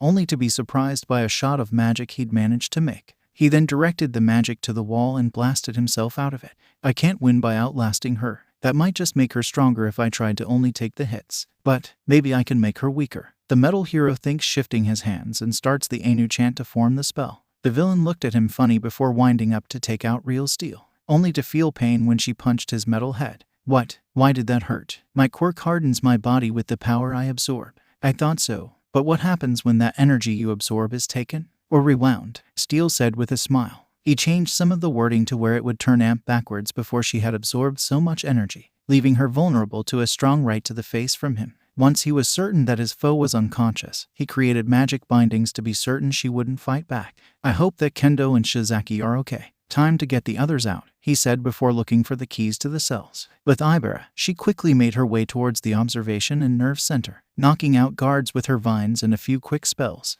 Fire spells seemed to be easier to cast with this hand, she thought aloud after casting a flame shot spell with her draconic right hand. She put it out of her mind for a moment before attacking the doors to the observation room, and then learning her new hand was bulletproof and immune to even trigger darts. Well, that's lucky, or perhaps a bit of divine protection. Never mind, I will not let you stop me or harm anyone else, she proclaims after contemplating, taking out the watchers with ease. Just as she was getting set to shut down or check certain monitors, a beam of purple light shot from the side, or rather a blade of purple. Hey, I thought something might be coming, and I'm so glad I was right and get a good toy to play with, 𝗏𝗲 says before creating a set of purple blades from his arms, his skin and hair being purple as well. He charges 𝗵𝗺, who tries to defend with her vines at first, but the villain cuts through them all. Even as the holy girl surrounds her foe in vines, 𝗏𝗲 spins and slices through them all. Oh yeah, this is great. Let me cut you up even more, he shouts before slashing at 𝗵𝗺 with all he has. No, my quirk isn't enough. I'm feeling a bit dehydrated after losing so many, 𝗵𝗺 thinks before 𝗏𝗲 leaps up and tries to cut the girl in two. She raised her right hand and arm up in defense, and was glad to discover that it could even resist the purple blades the man was generating. While 𝗏𝗲 was upset about his fun being stopped, 𝗵𝗺 considered a different option. I'm so used to just thinking with my quirk, but just like Kendo and 𝗧𝗧𝗧, I have to go beyond that, and not just with my quirk. Let's see what this new hand can do, she thinks before moving her hair up into a makeshift bun and ponytail. She keeps her dragon hand forward while 𝗏𝗲 charges again, slashing wildly while 𝗵𝗺 deflects with her hand, waiting for a moment to blast back with some magic, her shot knocking 𝗏𝗲 to the wall. Okay, that is annoying, but I'm just getting started, 𝗏𝗲 says as the purple fades from his body, and touches a section of his suit that is orange, turning his skin and hair the same color. His face goes from slightly bloodthirsty to more apathetic. Let's get this over with, he says before his eyes flash and 𝗵𝗺 feels his presence in her mind. She felt 𝗏𝗲 trying to take control of her body and tried to resist. Won't work that well, kid. You aren't the first hero I've mind-controlled. You won't be the last. 𝗏𝗲 trailed off as he felt something odd as he was taking over 𝗵𝗺 with this aspect of his quirk. 𝗵𝗺 felt it too as she tried to resist 𝗏𝗲's attack. Who are you? The one who gave me this hand. If you are my ally, then please aid me in stopping this man and saving those he and the others have hurt, she thought before seeing flames and angel-like wings around her. The presence she felt pushed 𝗏𝗲 out so violently, the man was blasted back, and his head seemed to be burning. Oh, damn, gotta go green, 𝗏𝗲 said while touching the patch of said color on his suit. Once he had changed, he started rejuvenating what had been burned. Oh come on, why do you get something like that? Why can't I have a power that gives me a protective boost of that type?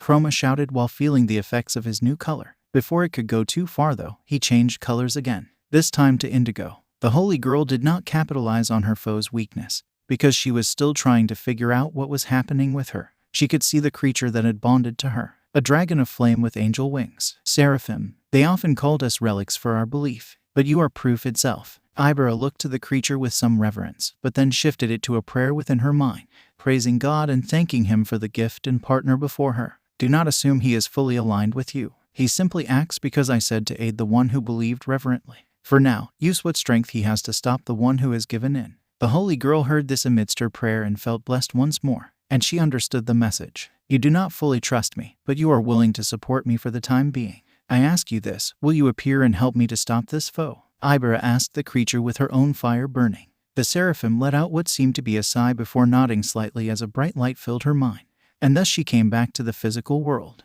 one that looked like a strange kaleidoscope of a world. I take it this is a different power of yours? She asked with some unease. Yep.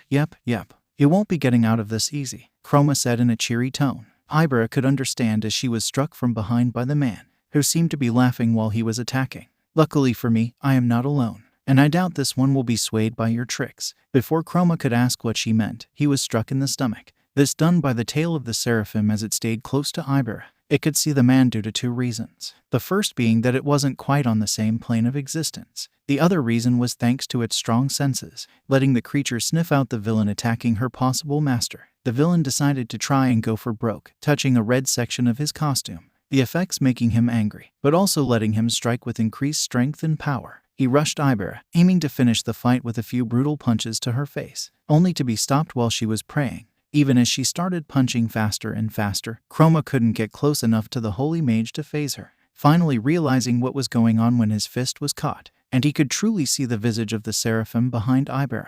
Oh, I'm boned. As much as I want to kill you, I'm not up for getting caught. Later, bitch, 𝗏𝗏 snarls before touching the color yellow and trying to sprint away. You will not escape, for this holy barricade will not let you pass, 𝗵𝗃 said as 𝗏𝗏's face impacted a wall of pure light. The man sprinted around in fearful panic before deciding to try and face 𝗵𝗃 once more, thinking that the fiery creature he could see might knock her out indirectly. He touched a blue section and made a barrier around the pair. Now, Sniffle, you won't hurt me, but I'll hurt you, 𝗏𝗏 said with some minor tears, another side effect of his quirk. 𝗵𝗃 gives a small smile before saying, this isn't a creature that would hurt me, at least not now, and don't assume this will stop him or me. The girl tightens her right fist and winds up for a strong punch, and the seraphim mirrors the motion, both bursting through the barrier and then crashing into 𝗏𝗏's face. With the threat neutralized and 𝗧𝗧𝗏's fight ending, 𝗵𝗃 was ready to shut down the other functions in the cavern, only to be shocked and worried at the sight of 𝗧𝗃 in the same area as Revenant, kneeling while looking out of breath, and the specter villain holding a ball of red energy in his hand to attack once more. 𝗧𝗃 hurried deeper into the caverns to search for the room that was revealed in her scans of the mountain.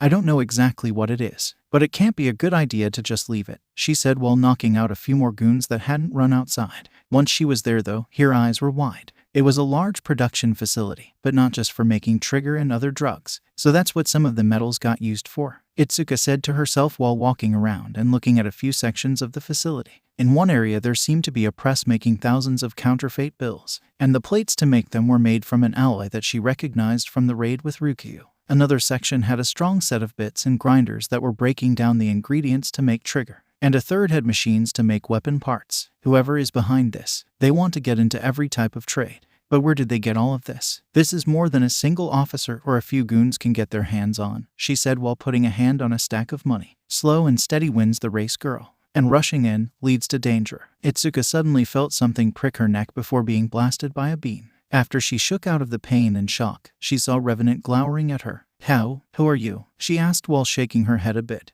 The man smirked and said, doesn't matter. You won't be able to think clearly soon enough. Your quirk will rampage and leave you open to attack. 𝗧𝗃's eyes widened a bit before she smiled and started laughing. Revenant didn't know what was going on and asked what she thought was so funny. You don't watch the news much, do you? You don't know who I am. Her questions confused the villain, who narrows his eyes before preparing to blast the girl. She jumps back though and tosses out a few kunai from her belt. The item passes through Revenant, but it still worked to distract as 𝗧𝗃 hid among the machines. How is it you aren't going mad? Aren't you a hero student of UA, where they gather the greatest monsters? Revenant says while floating above his production area, keeping an eye peeled for any sign of 𝗧𝗃. I really should have taken more of Aizawa and John's lessons about stealth more seriously, but I think I can still stop him or at least mess up his operation, 𝗧𝗃 thinks while grabbing some nearby rags and making them into a makeshift headscarf. With that done, Itsuka took to attacking from a distance. Everything from Kai blasts to the various weapons that were part of her gadget gauntlets and the few tools in her utility belt. 𝗵𝗃 meanwhile was stunned the few times he was attacked, namely after he got hit with Itsuka's Storm Fist blasts and Unaru-Nami waves. How are you doing this? If you don't have a quirk and are not a true meta, how is this possible? 𝗵𝗃 shouted while getting more frustrated, at least until he calmed down and noticed something important. She's kept relatively the same pattern while moving, always going counterclockwise. Just need to get to the same area. Once he was in place, he waited for Itsuka's attack, intercepting it with his energy blast and then flying down quickly to catch the girl, kicking her to the side and blasting again. The martial artist grunted from the first hit but guarded herself with her gauntlet shield to stop the blast. She then quickly fired its few munitions to disorient or hopefully hurt the villain. She does more of the former than the latter, but 𝗵𝗃 was still injured by the electric pulse shot she fired. Seeing her moment, Itsuka took it and charged her foe, blasting him with Kai waves and then in close to combo some attacks. Enough, 𝗵𝗃 shouts before lashing out and trying to blast Itsuka again. He restrains himself somewhat as he didn't want to damage his operation. So instead, he flies as close as he can and blasts in short bursts from his fingers. This is when Itsuka notices something important. He's not been fighting me up close, and he seemed to get set off once I did go melee on him. That's it. He's been reliant on his phasing, floating, and energy blasts to where he's neglected any physical training and fighting. Which means I have the advantage there. She cartwheels and rolls to avoid the blood-red beams, smiling to herself while tossing out some special surprises and the like to turn the tides. Among other things, Itsuka takes a hit back to a wall, and as 𝗵𝗃 gets closer to attack, she activates her trap, a shock field that injures and brings 𝗵𝗃 down to the ground again, leaving him open to Itsuka's fist, kicks, and even a headbutt to further disorient her foe. The going into her Kai attacks, first with a Tsukusasu kick to his abdomen, her Ken no Nami blade waves, and then her Fuji no Seikим chop to try and crush the man. It partially works and he does feel the initial impact, but he phases through the floor as he's coming towards it. This is getting annoying. I'm still not sure why or how she's doing that blast trick, but it actually hurts, and those little traps of hers are becoming a problem. 𝗵𝗃 thinks before floating up through the cavern again. He decides to get more serious and goes invisible to ambush Itsuka. He blasts the girl from behind and burns her body. She tries to engage again but can't see or hear her enemy. Itsuka is blasted 2 more times by the ghost-like villain before knocked into a wall and is coughing up blood. You fought well, and you actually hurt me, but this is done, girl. I won't let you stand in my way, 𝗵𝗃 declares while Itsuka is on her knees and the villain floats above her with an energy blast in his hand. The martial artist coughs while trying to think of her next move, coming upon an odd parlay of sorts. Before you kill me, I have to know what happened to you. And if you don't feel like sharing, I'd be willing to talk about my own history. You asked me after all. 𝗵𝗃 pauses before dissipating his energy blast. Fine. You wish to know before you die. Here it is. I was once an author and artist for a manhwa group from Korea. I had a decent life and some acclaimed success. But it all changed when a quirk gang decided to take everything from me. He had a fiancé, but one night they were set upon by a group of heteromorphic quirk thugs. 𝗵𝗃, while alive, had handed over his wallet, but that wasn't what they were after. They just wanted to make him and his fiancée Yuri feel small and like they were worthless. They took us, raped, and killed her in front of me, and then beat me to near death before dumping me in a river with her. Itsuka's eyes were filled with shock and tears at this, muttering that neither of them deserved that. I thought there was trouble here with people pushing quirkless to suicide, though the pitying looks don't help either, and I guess the heroes didn't get involved. Right, 𝗵𝗃 confirmed the matter, saying that one of the ones who attacked and tried to kill him was a high-ranking hero of his homeland, one who had been hiding the crimes of the gang who attacked him because they were related or sympathized with being heteromorphic types. The villain's eyes filled with some tears before saying, I eventually awoke as a true meta, but it took over 6 months for me to reawaken. When I found out that my death had been used to beat quirkless people down more, I decided to take my revenge on not just the hero, but almost the entire population of heroes and quirk gangs in my homeland. You killed them all, Itsuka said while wiping her eyes. The deadly specter closed his and admitted he did, killing many while invisible or vaporizing some with his energy blasts. He even killed the top 50 heroes of his home in one night by using the strongest energy blast. He could decimate the building where a celebration with them was taking place. The young martial artist was crying again and admitted many of them did deserve it. And I guess that's why you want to take out your anger on all heroes, even student ones like me. Now here's my tale. Itsuka relayed what had happened to her and how she almost died to the evil of a FO and lost her quirk in order to save her life, and then relayed that she didn't let that stop her. I kept fighting. I learned how to use these gadgets in my belt and in this gauntlet. as well as planning ways to fight even the strongest heroes and villains. And it was later that my partner decided to teach me something I didn't know existed. Revenant was shocked by what he had heard. He assumed most who lost their quirks would just give up and crawl away in shame because of all of the ego built into them. But here he saw a young hero who refused to let that slow her down or be what defined her life. He closed his eyes before saying, "You have my absolute respect, young lady. You have persevered where most would bury their heads or run away. What is your name?" Izuku gave it before thinking of something else. "You can also call me Resolute, because that is who I still intend to be," she says while glaring up at the villain. "I will remember it. But this is done," Revenant says while charging up 2 beams. Izuku smiles before pressing a special section of her belt, causing multiple explosions to rip apart the machinery and some of the product that had been made. The villain turned and was furious at what had transpired, only to be struck from behind by Izuku. Using her special taser discs, she could keep Revenant from phasing through her attacks, using her strongest hits and combos to try and take him down, ending with a pin from her Rui Jingu Bang fingers, and forming a one-handed storm fist to knock out the villain. Except, right as the attack landed, Revenant seemed to disappear. "What the? Where did he go?" Izuku thought aloud while coughing from the smoke of the explosions. She shook her head and made her way out of the production area and back to her friends, 𝐈𝐵 of whom panicked upon seeing her and asking if she was okay. "I saw you at the mercy of that villain and I thought." Izuku calmed her friend by noting she was fine. "A bit burned and beat up, but I'll live. We should find the others." The holy girl nodded while holding up the few villains she beat with her vines. Meanwhile, Tetsu had freed Yui, Monoma, Manga, Sen, and Kiwaro from their special cells. But Manga had to be carried as he was still coming off the tranquilizers the villains had pumped him full of. "Hold on, where's Yanagi?" Kiwaro asked after they all came together. Izuku hummed before telling the rest to head up. "I'll check through some other passages, see if I can find anything." While they did want to protest, 𝐈𝐵 reminded her friends that they had been injured and possibly drugged as well. "You may not be much of a help right now." The other hero teens looked down and Monoma was the first to agree. "I don't know if they did anything else to me while that villain there was forcing me to run on a treadmill to power this place. We're no good to either of them like that." Yui and Sen tighten their hands but agree and all make their way to the mouth of the cavern. "You sure you're good?" Tetsu asked before running off with Manga. Izuku confirmed she was and made her way down a different stretch of caves. Eventually she found a locked door that had a camera pointed at it. She slid one section open and saw a man with light brown hair inside. "Hello, who are you?" he asked while looking at Izuku. She introduced herself and the man gave his name and where he was from. "Shimano-san, what are you doing here? We're on the opposite side of..." "Wait, you're from Nabu?"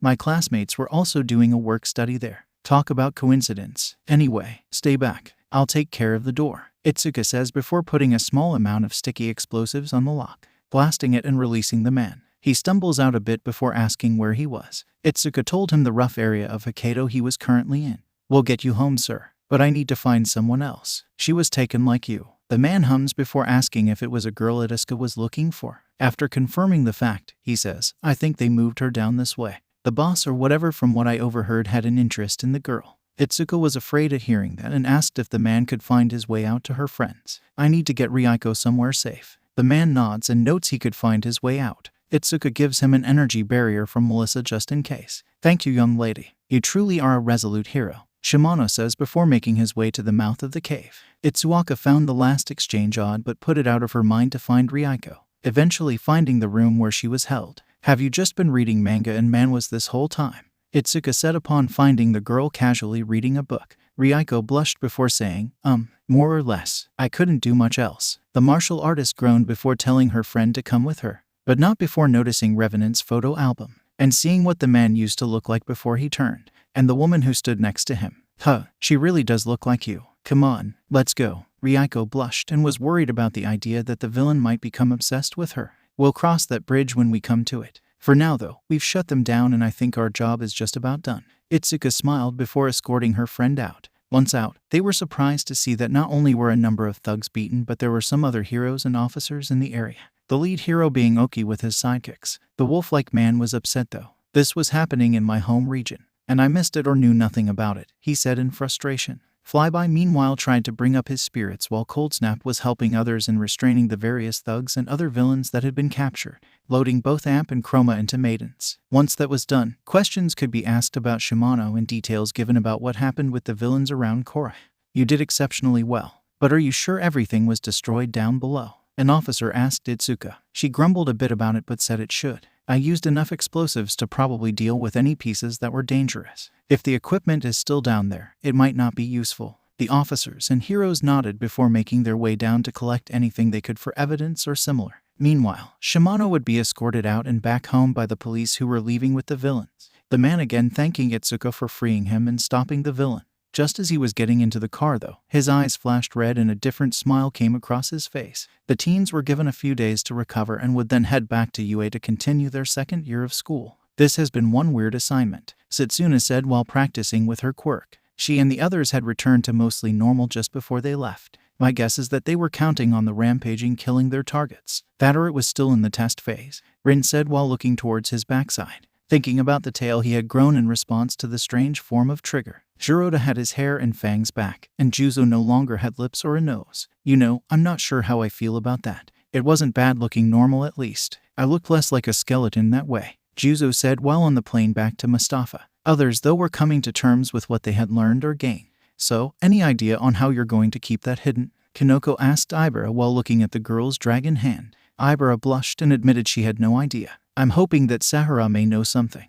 But at least I know I'm truly an awakened mage. I just need to get to know my familiar better." "Yeah, but it's so manly that you've got a kick-ass dragon as a familiar. And one that lets you set yourself on fire," Tetsu said with an excited gleam in his eyes. While he liked the idea that he was a hereditary mage, he thought it would have been more badass if he got some cool familiar as well, like a tiger or dragon. "Oh, what about finding a monster that has even more power than that?" Before he could ramble on, 𝐈𝐵 silenced him with a few of her vines. Ryuko and Izuku though were of different mindsets upon leaving Hokkaido.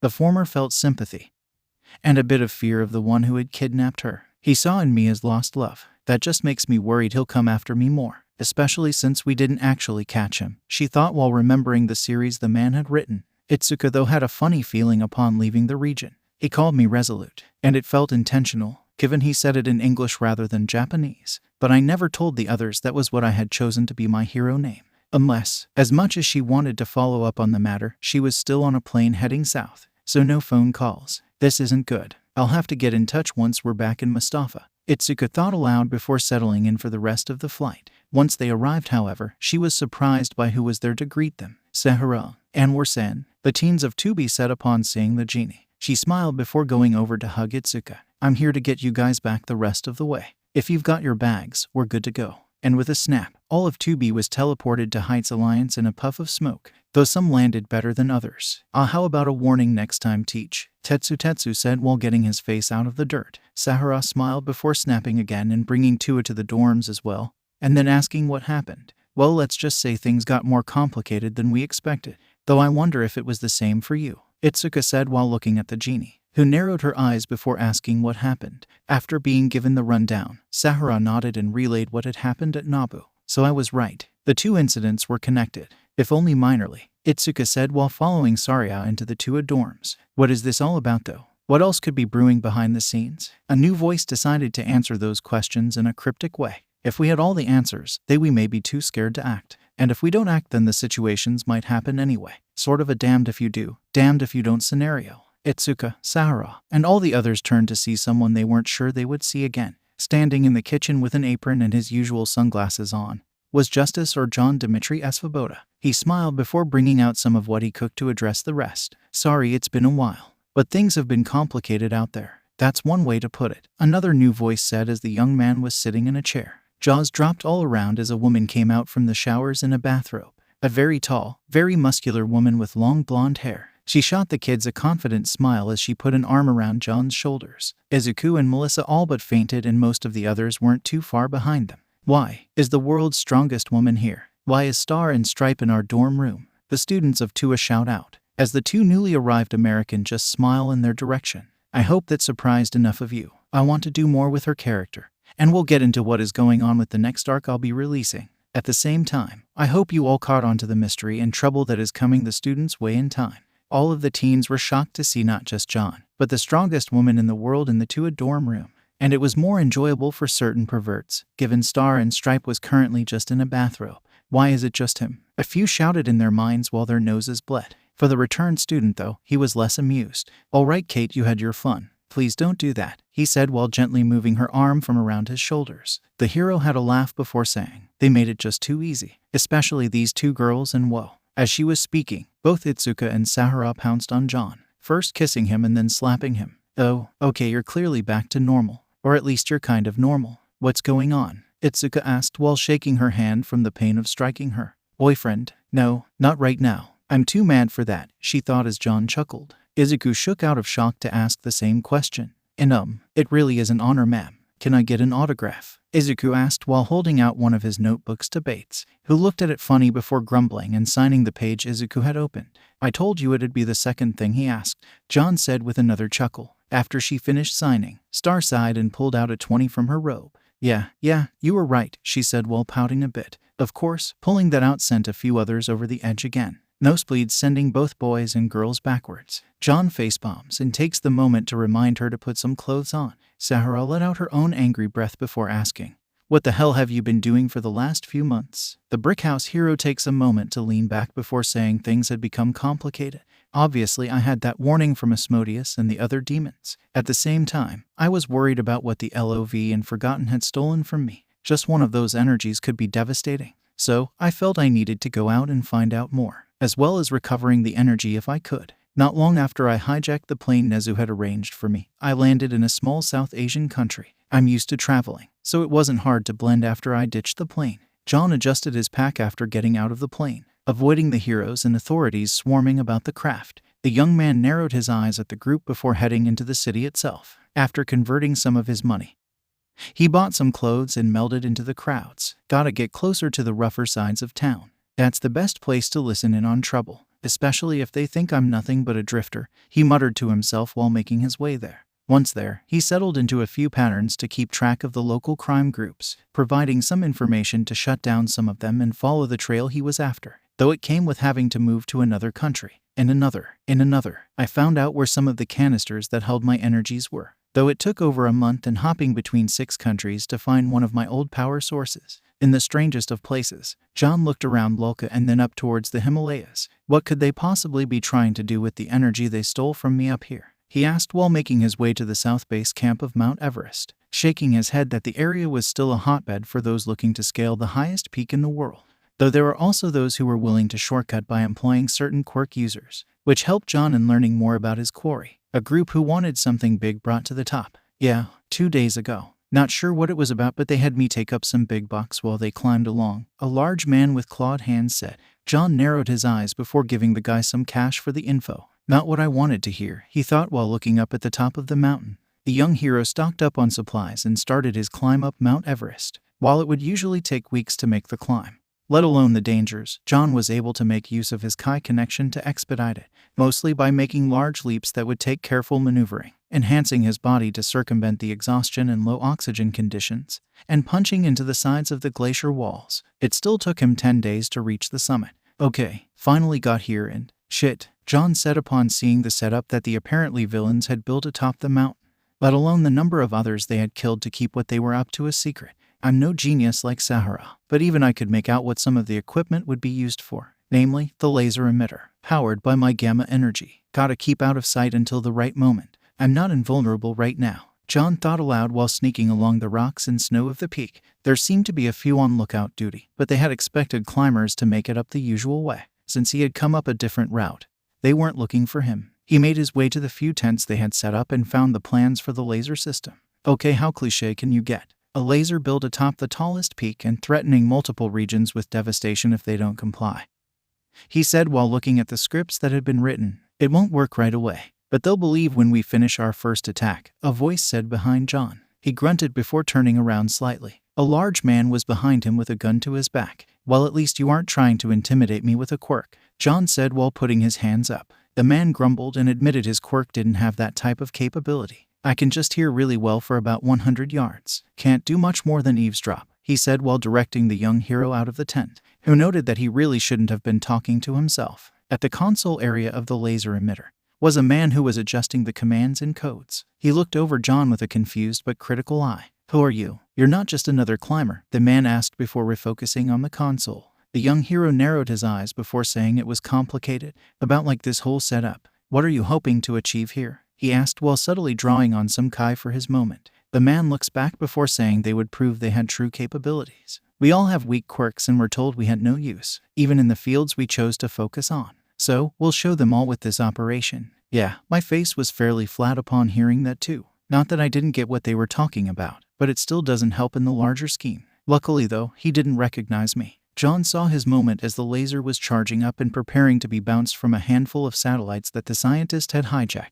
As it was readying to fire, the young hero took a page out of Itsuka's book and made Kai blades along his arms, cutting the ropes holding him and slicing a gun that was at his back. Mostly, did more slashing smash attack than a real slash. But it works, he thought before knocking around a number of the villains with his fists, then blasting some of the supports intense away with his Gaia waves and storm fist attacks. What? How are you doing this? The lead villain asked before adjusting his glasses, and firing a weak beam of energy from his eyes. Though it was amplified by his glasses, it was still outclassed by Jon charging up a strong storm fist, knocking the man flat and back to his console. A few other villains try to jump the hero while the leader drags himself to start the firing sequence. Shit, what are you thinking? Jon asked while Rampage straight punching a small dog quirk user away. Even if I can't attack everywhere, I can still hit some locations, namely the source of modern hero society. Jon's eyes widened before he was tackled to the ground. Not only could he guess, but the readout made it clear. The first target was UA High School. The young man takes a breath and causes a Kai burst to push his aggressors away. Damn, no choice. This is gonna suck, he thought while looking at the power source of the laser,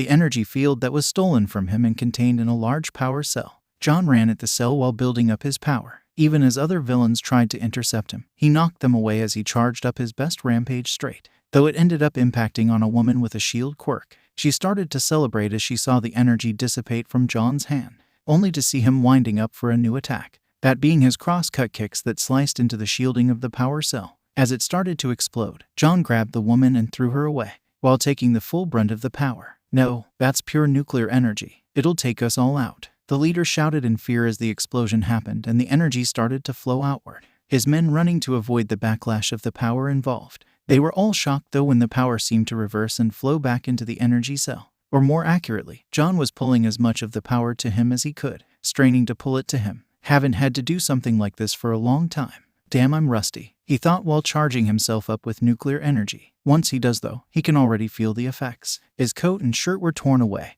and his pants were somewhat in tatters, but it didn't matter. Jon 𝗵𝗃𝗺 was standing tall, his eyes glowing white as he turned towards the villains. This shocked his foes and more of them started to run as they now recognized who he was. Why the hell is the winner of the UA Sports Festival here? And what was that power before? The leader said while subtly looking at his laser, noting that it still got enough power to fire. It just needed to fire the primed shot. Justice took a breath before saying, that power wasn't one I was born with or one that awakened later. That was something I trained to become capable of. The power of Kai. He was focusing as best he could on the situation in front of him as his senses were being super enhanced by his power. Lucky we're far enough from civilization. Still gotta be careful though. The villain was impressed and wondered if he could learn the same skills. Would you have the capacity to learn? The capability to look beyond what you've been told all your life? Justice asked while making his way towards the villain's voice. While he was saying he could try, he then noted that it wouldn't matter soon. In the next few seconds, your school will be gone. So perhaps you could teach the others then. Goodbye, the leader says before firing his eye beams and pushing himself backwards. And right off the edge of the mountain, Justice doesn't have enough clarity to try and save the man. And now he realizes more of what was going on. Finally calming his mind enough to sense the energy that was about to be fired from the laser, he unleashes a shockwave punch to redirect the beam, but it's too late. The laser fires right before being impacted. Itsuka, Sehara, Izuku. No, I won't let them, Jon says before leaping with as much strength as he can muster, venting and then flying with all his current speed to get ahead of the beam. All the while, being bombarded by the ambient energies in the upper atmosphere, finally reaching the point of the energy blast as it was reaching the top of the thermosphere and into the exosphere. Jon started screaming in pain from both the energy of the weapon as well as the forces bombarding him, but he managed to absorb the power and save UA from the villainous group's attack. Now though he was dealing with the less filtered radiation as well as his senses being uber empowered as he was floating above the planet. Have to get to ground level before I go insane again, Jon muttered out while trying to focus on any place to land and keep from killing anyone, finally cursing and just doing towards the planet as fast as he could.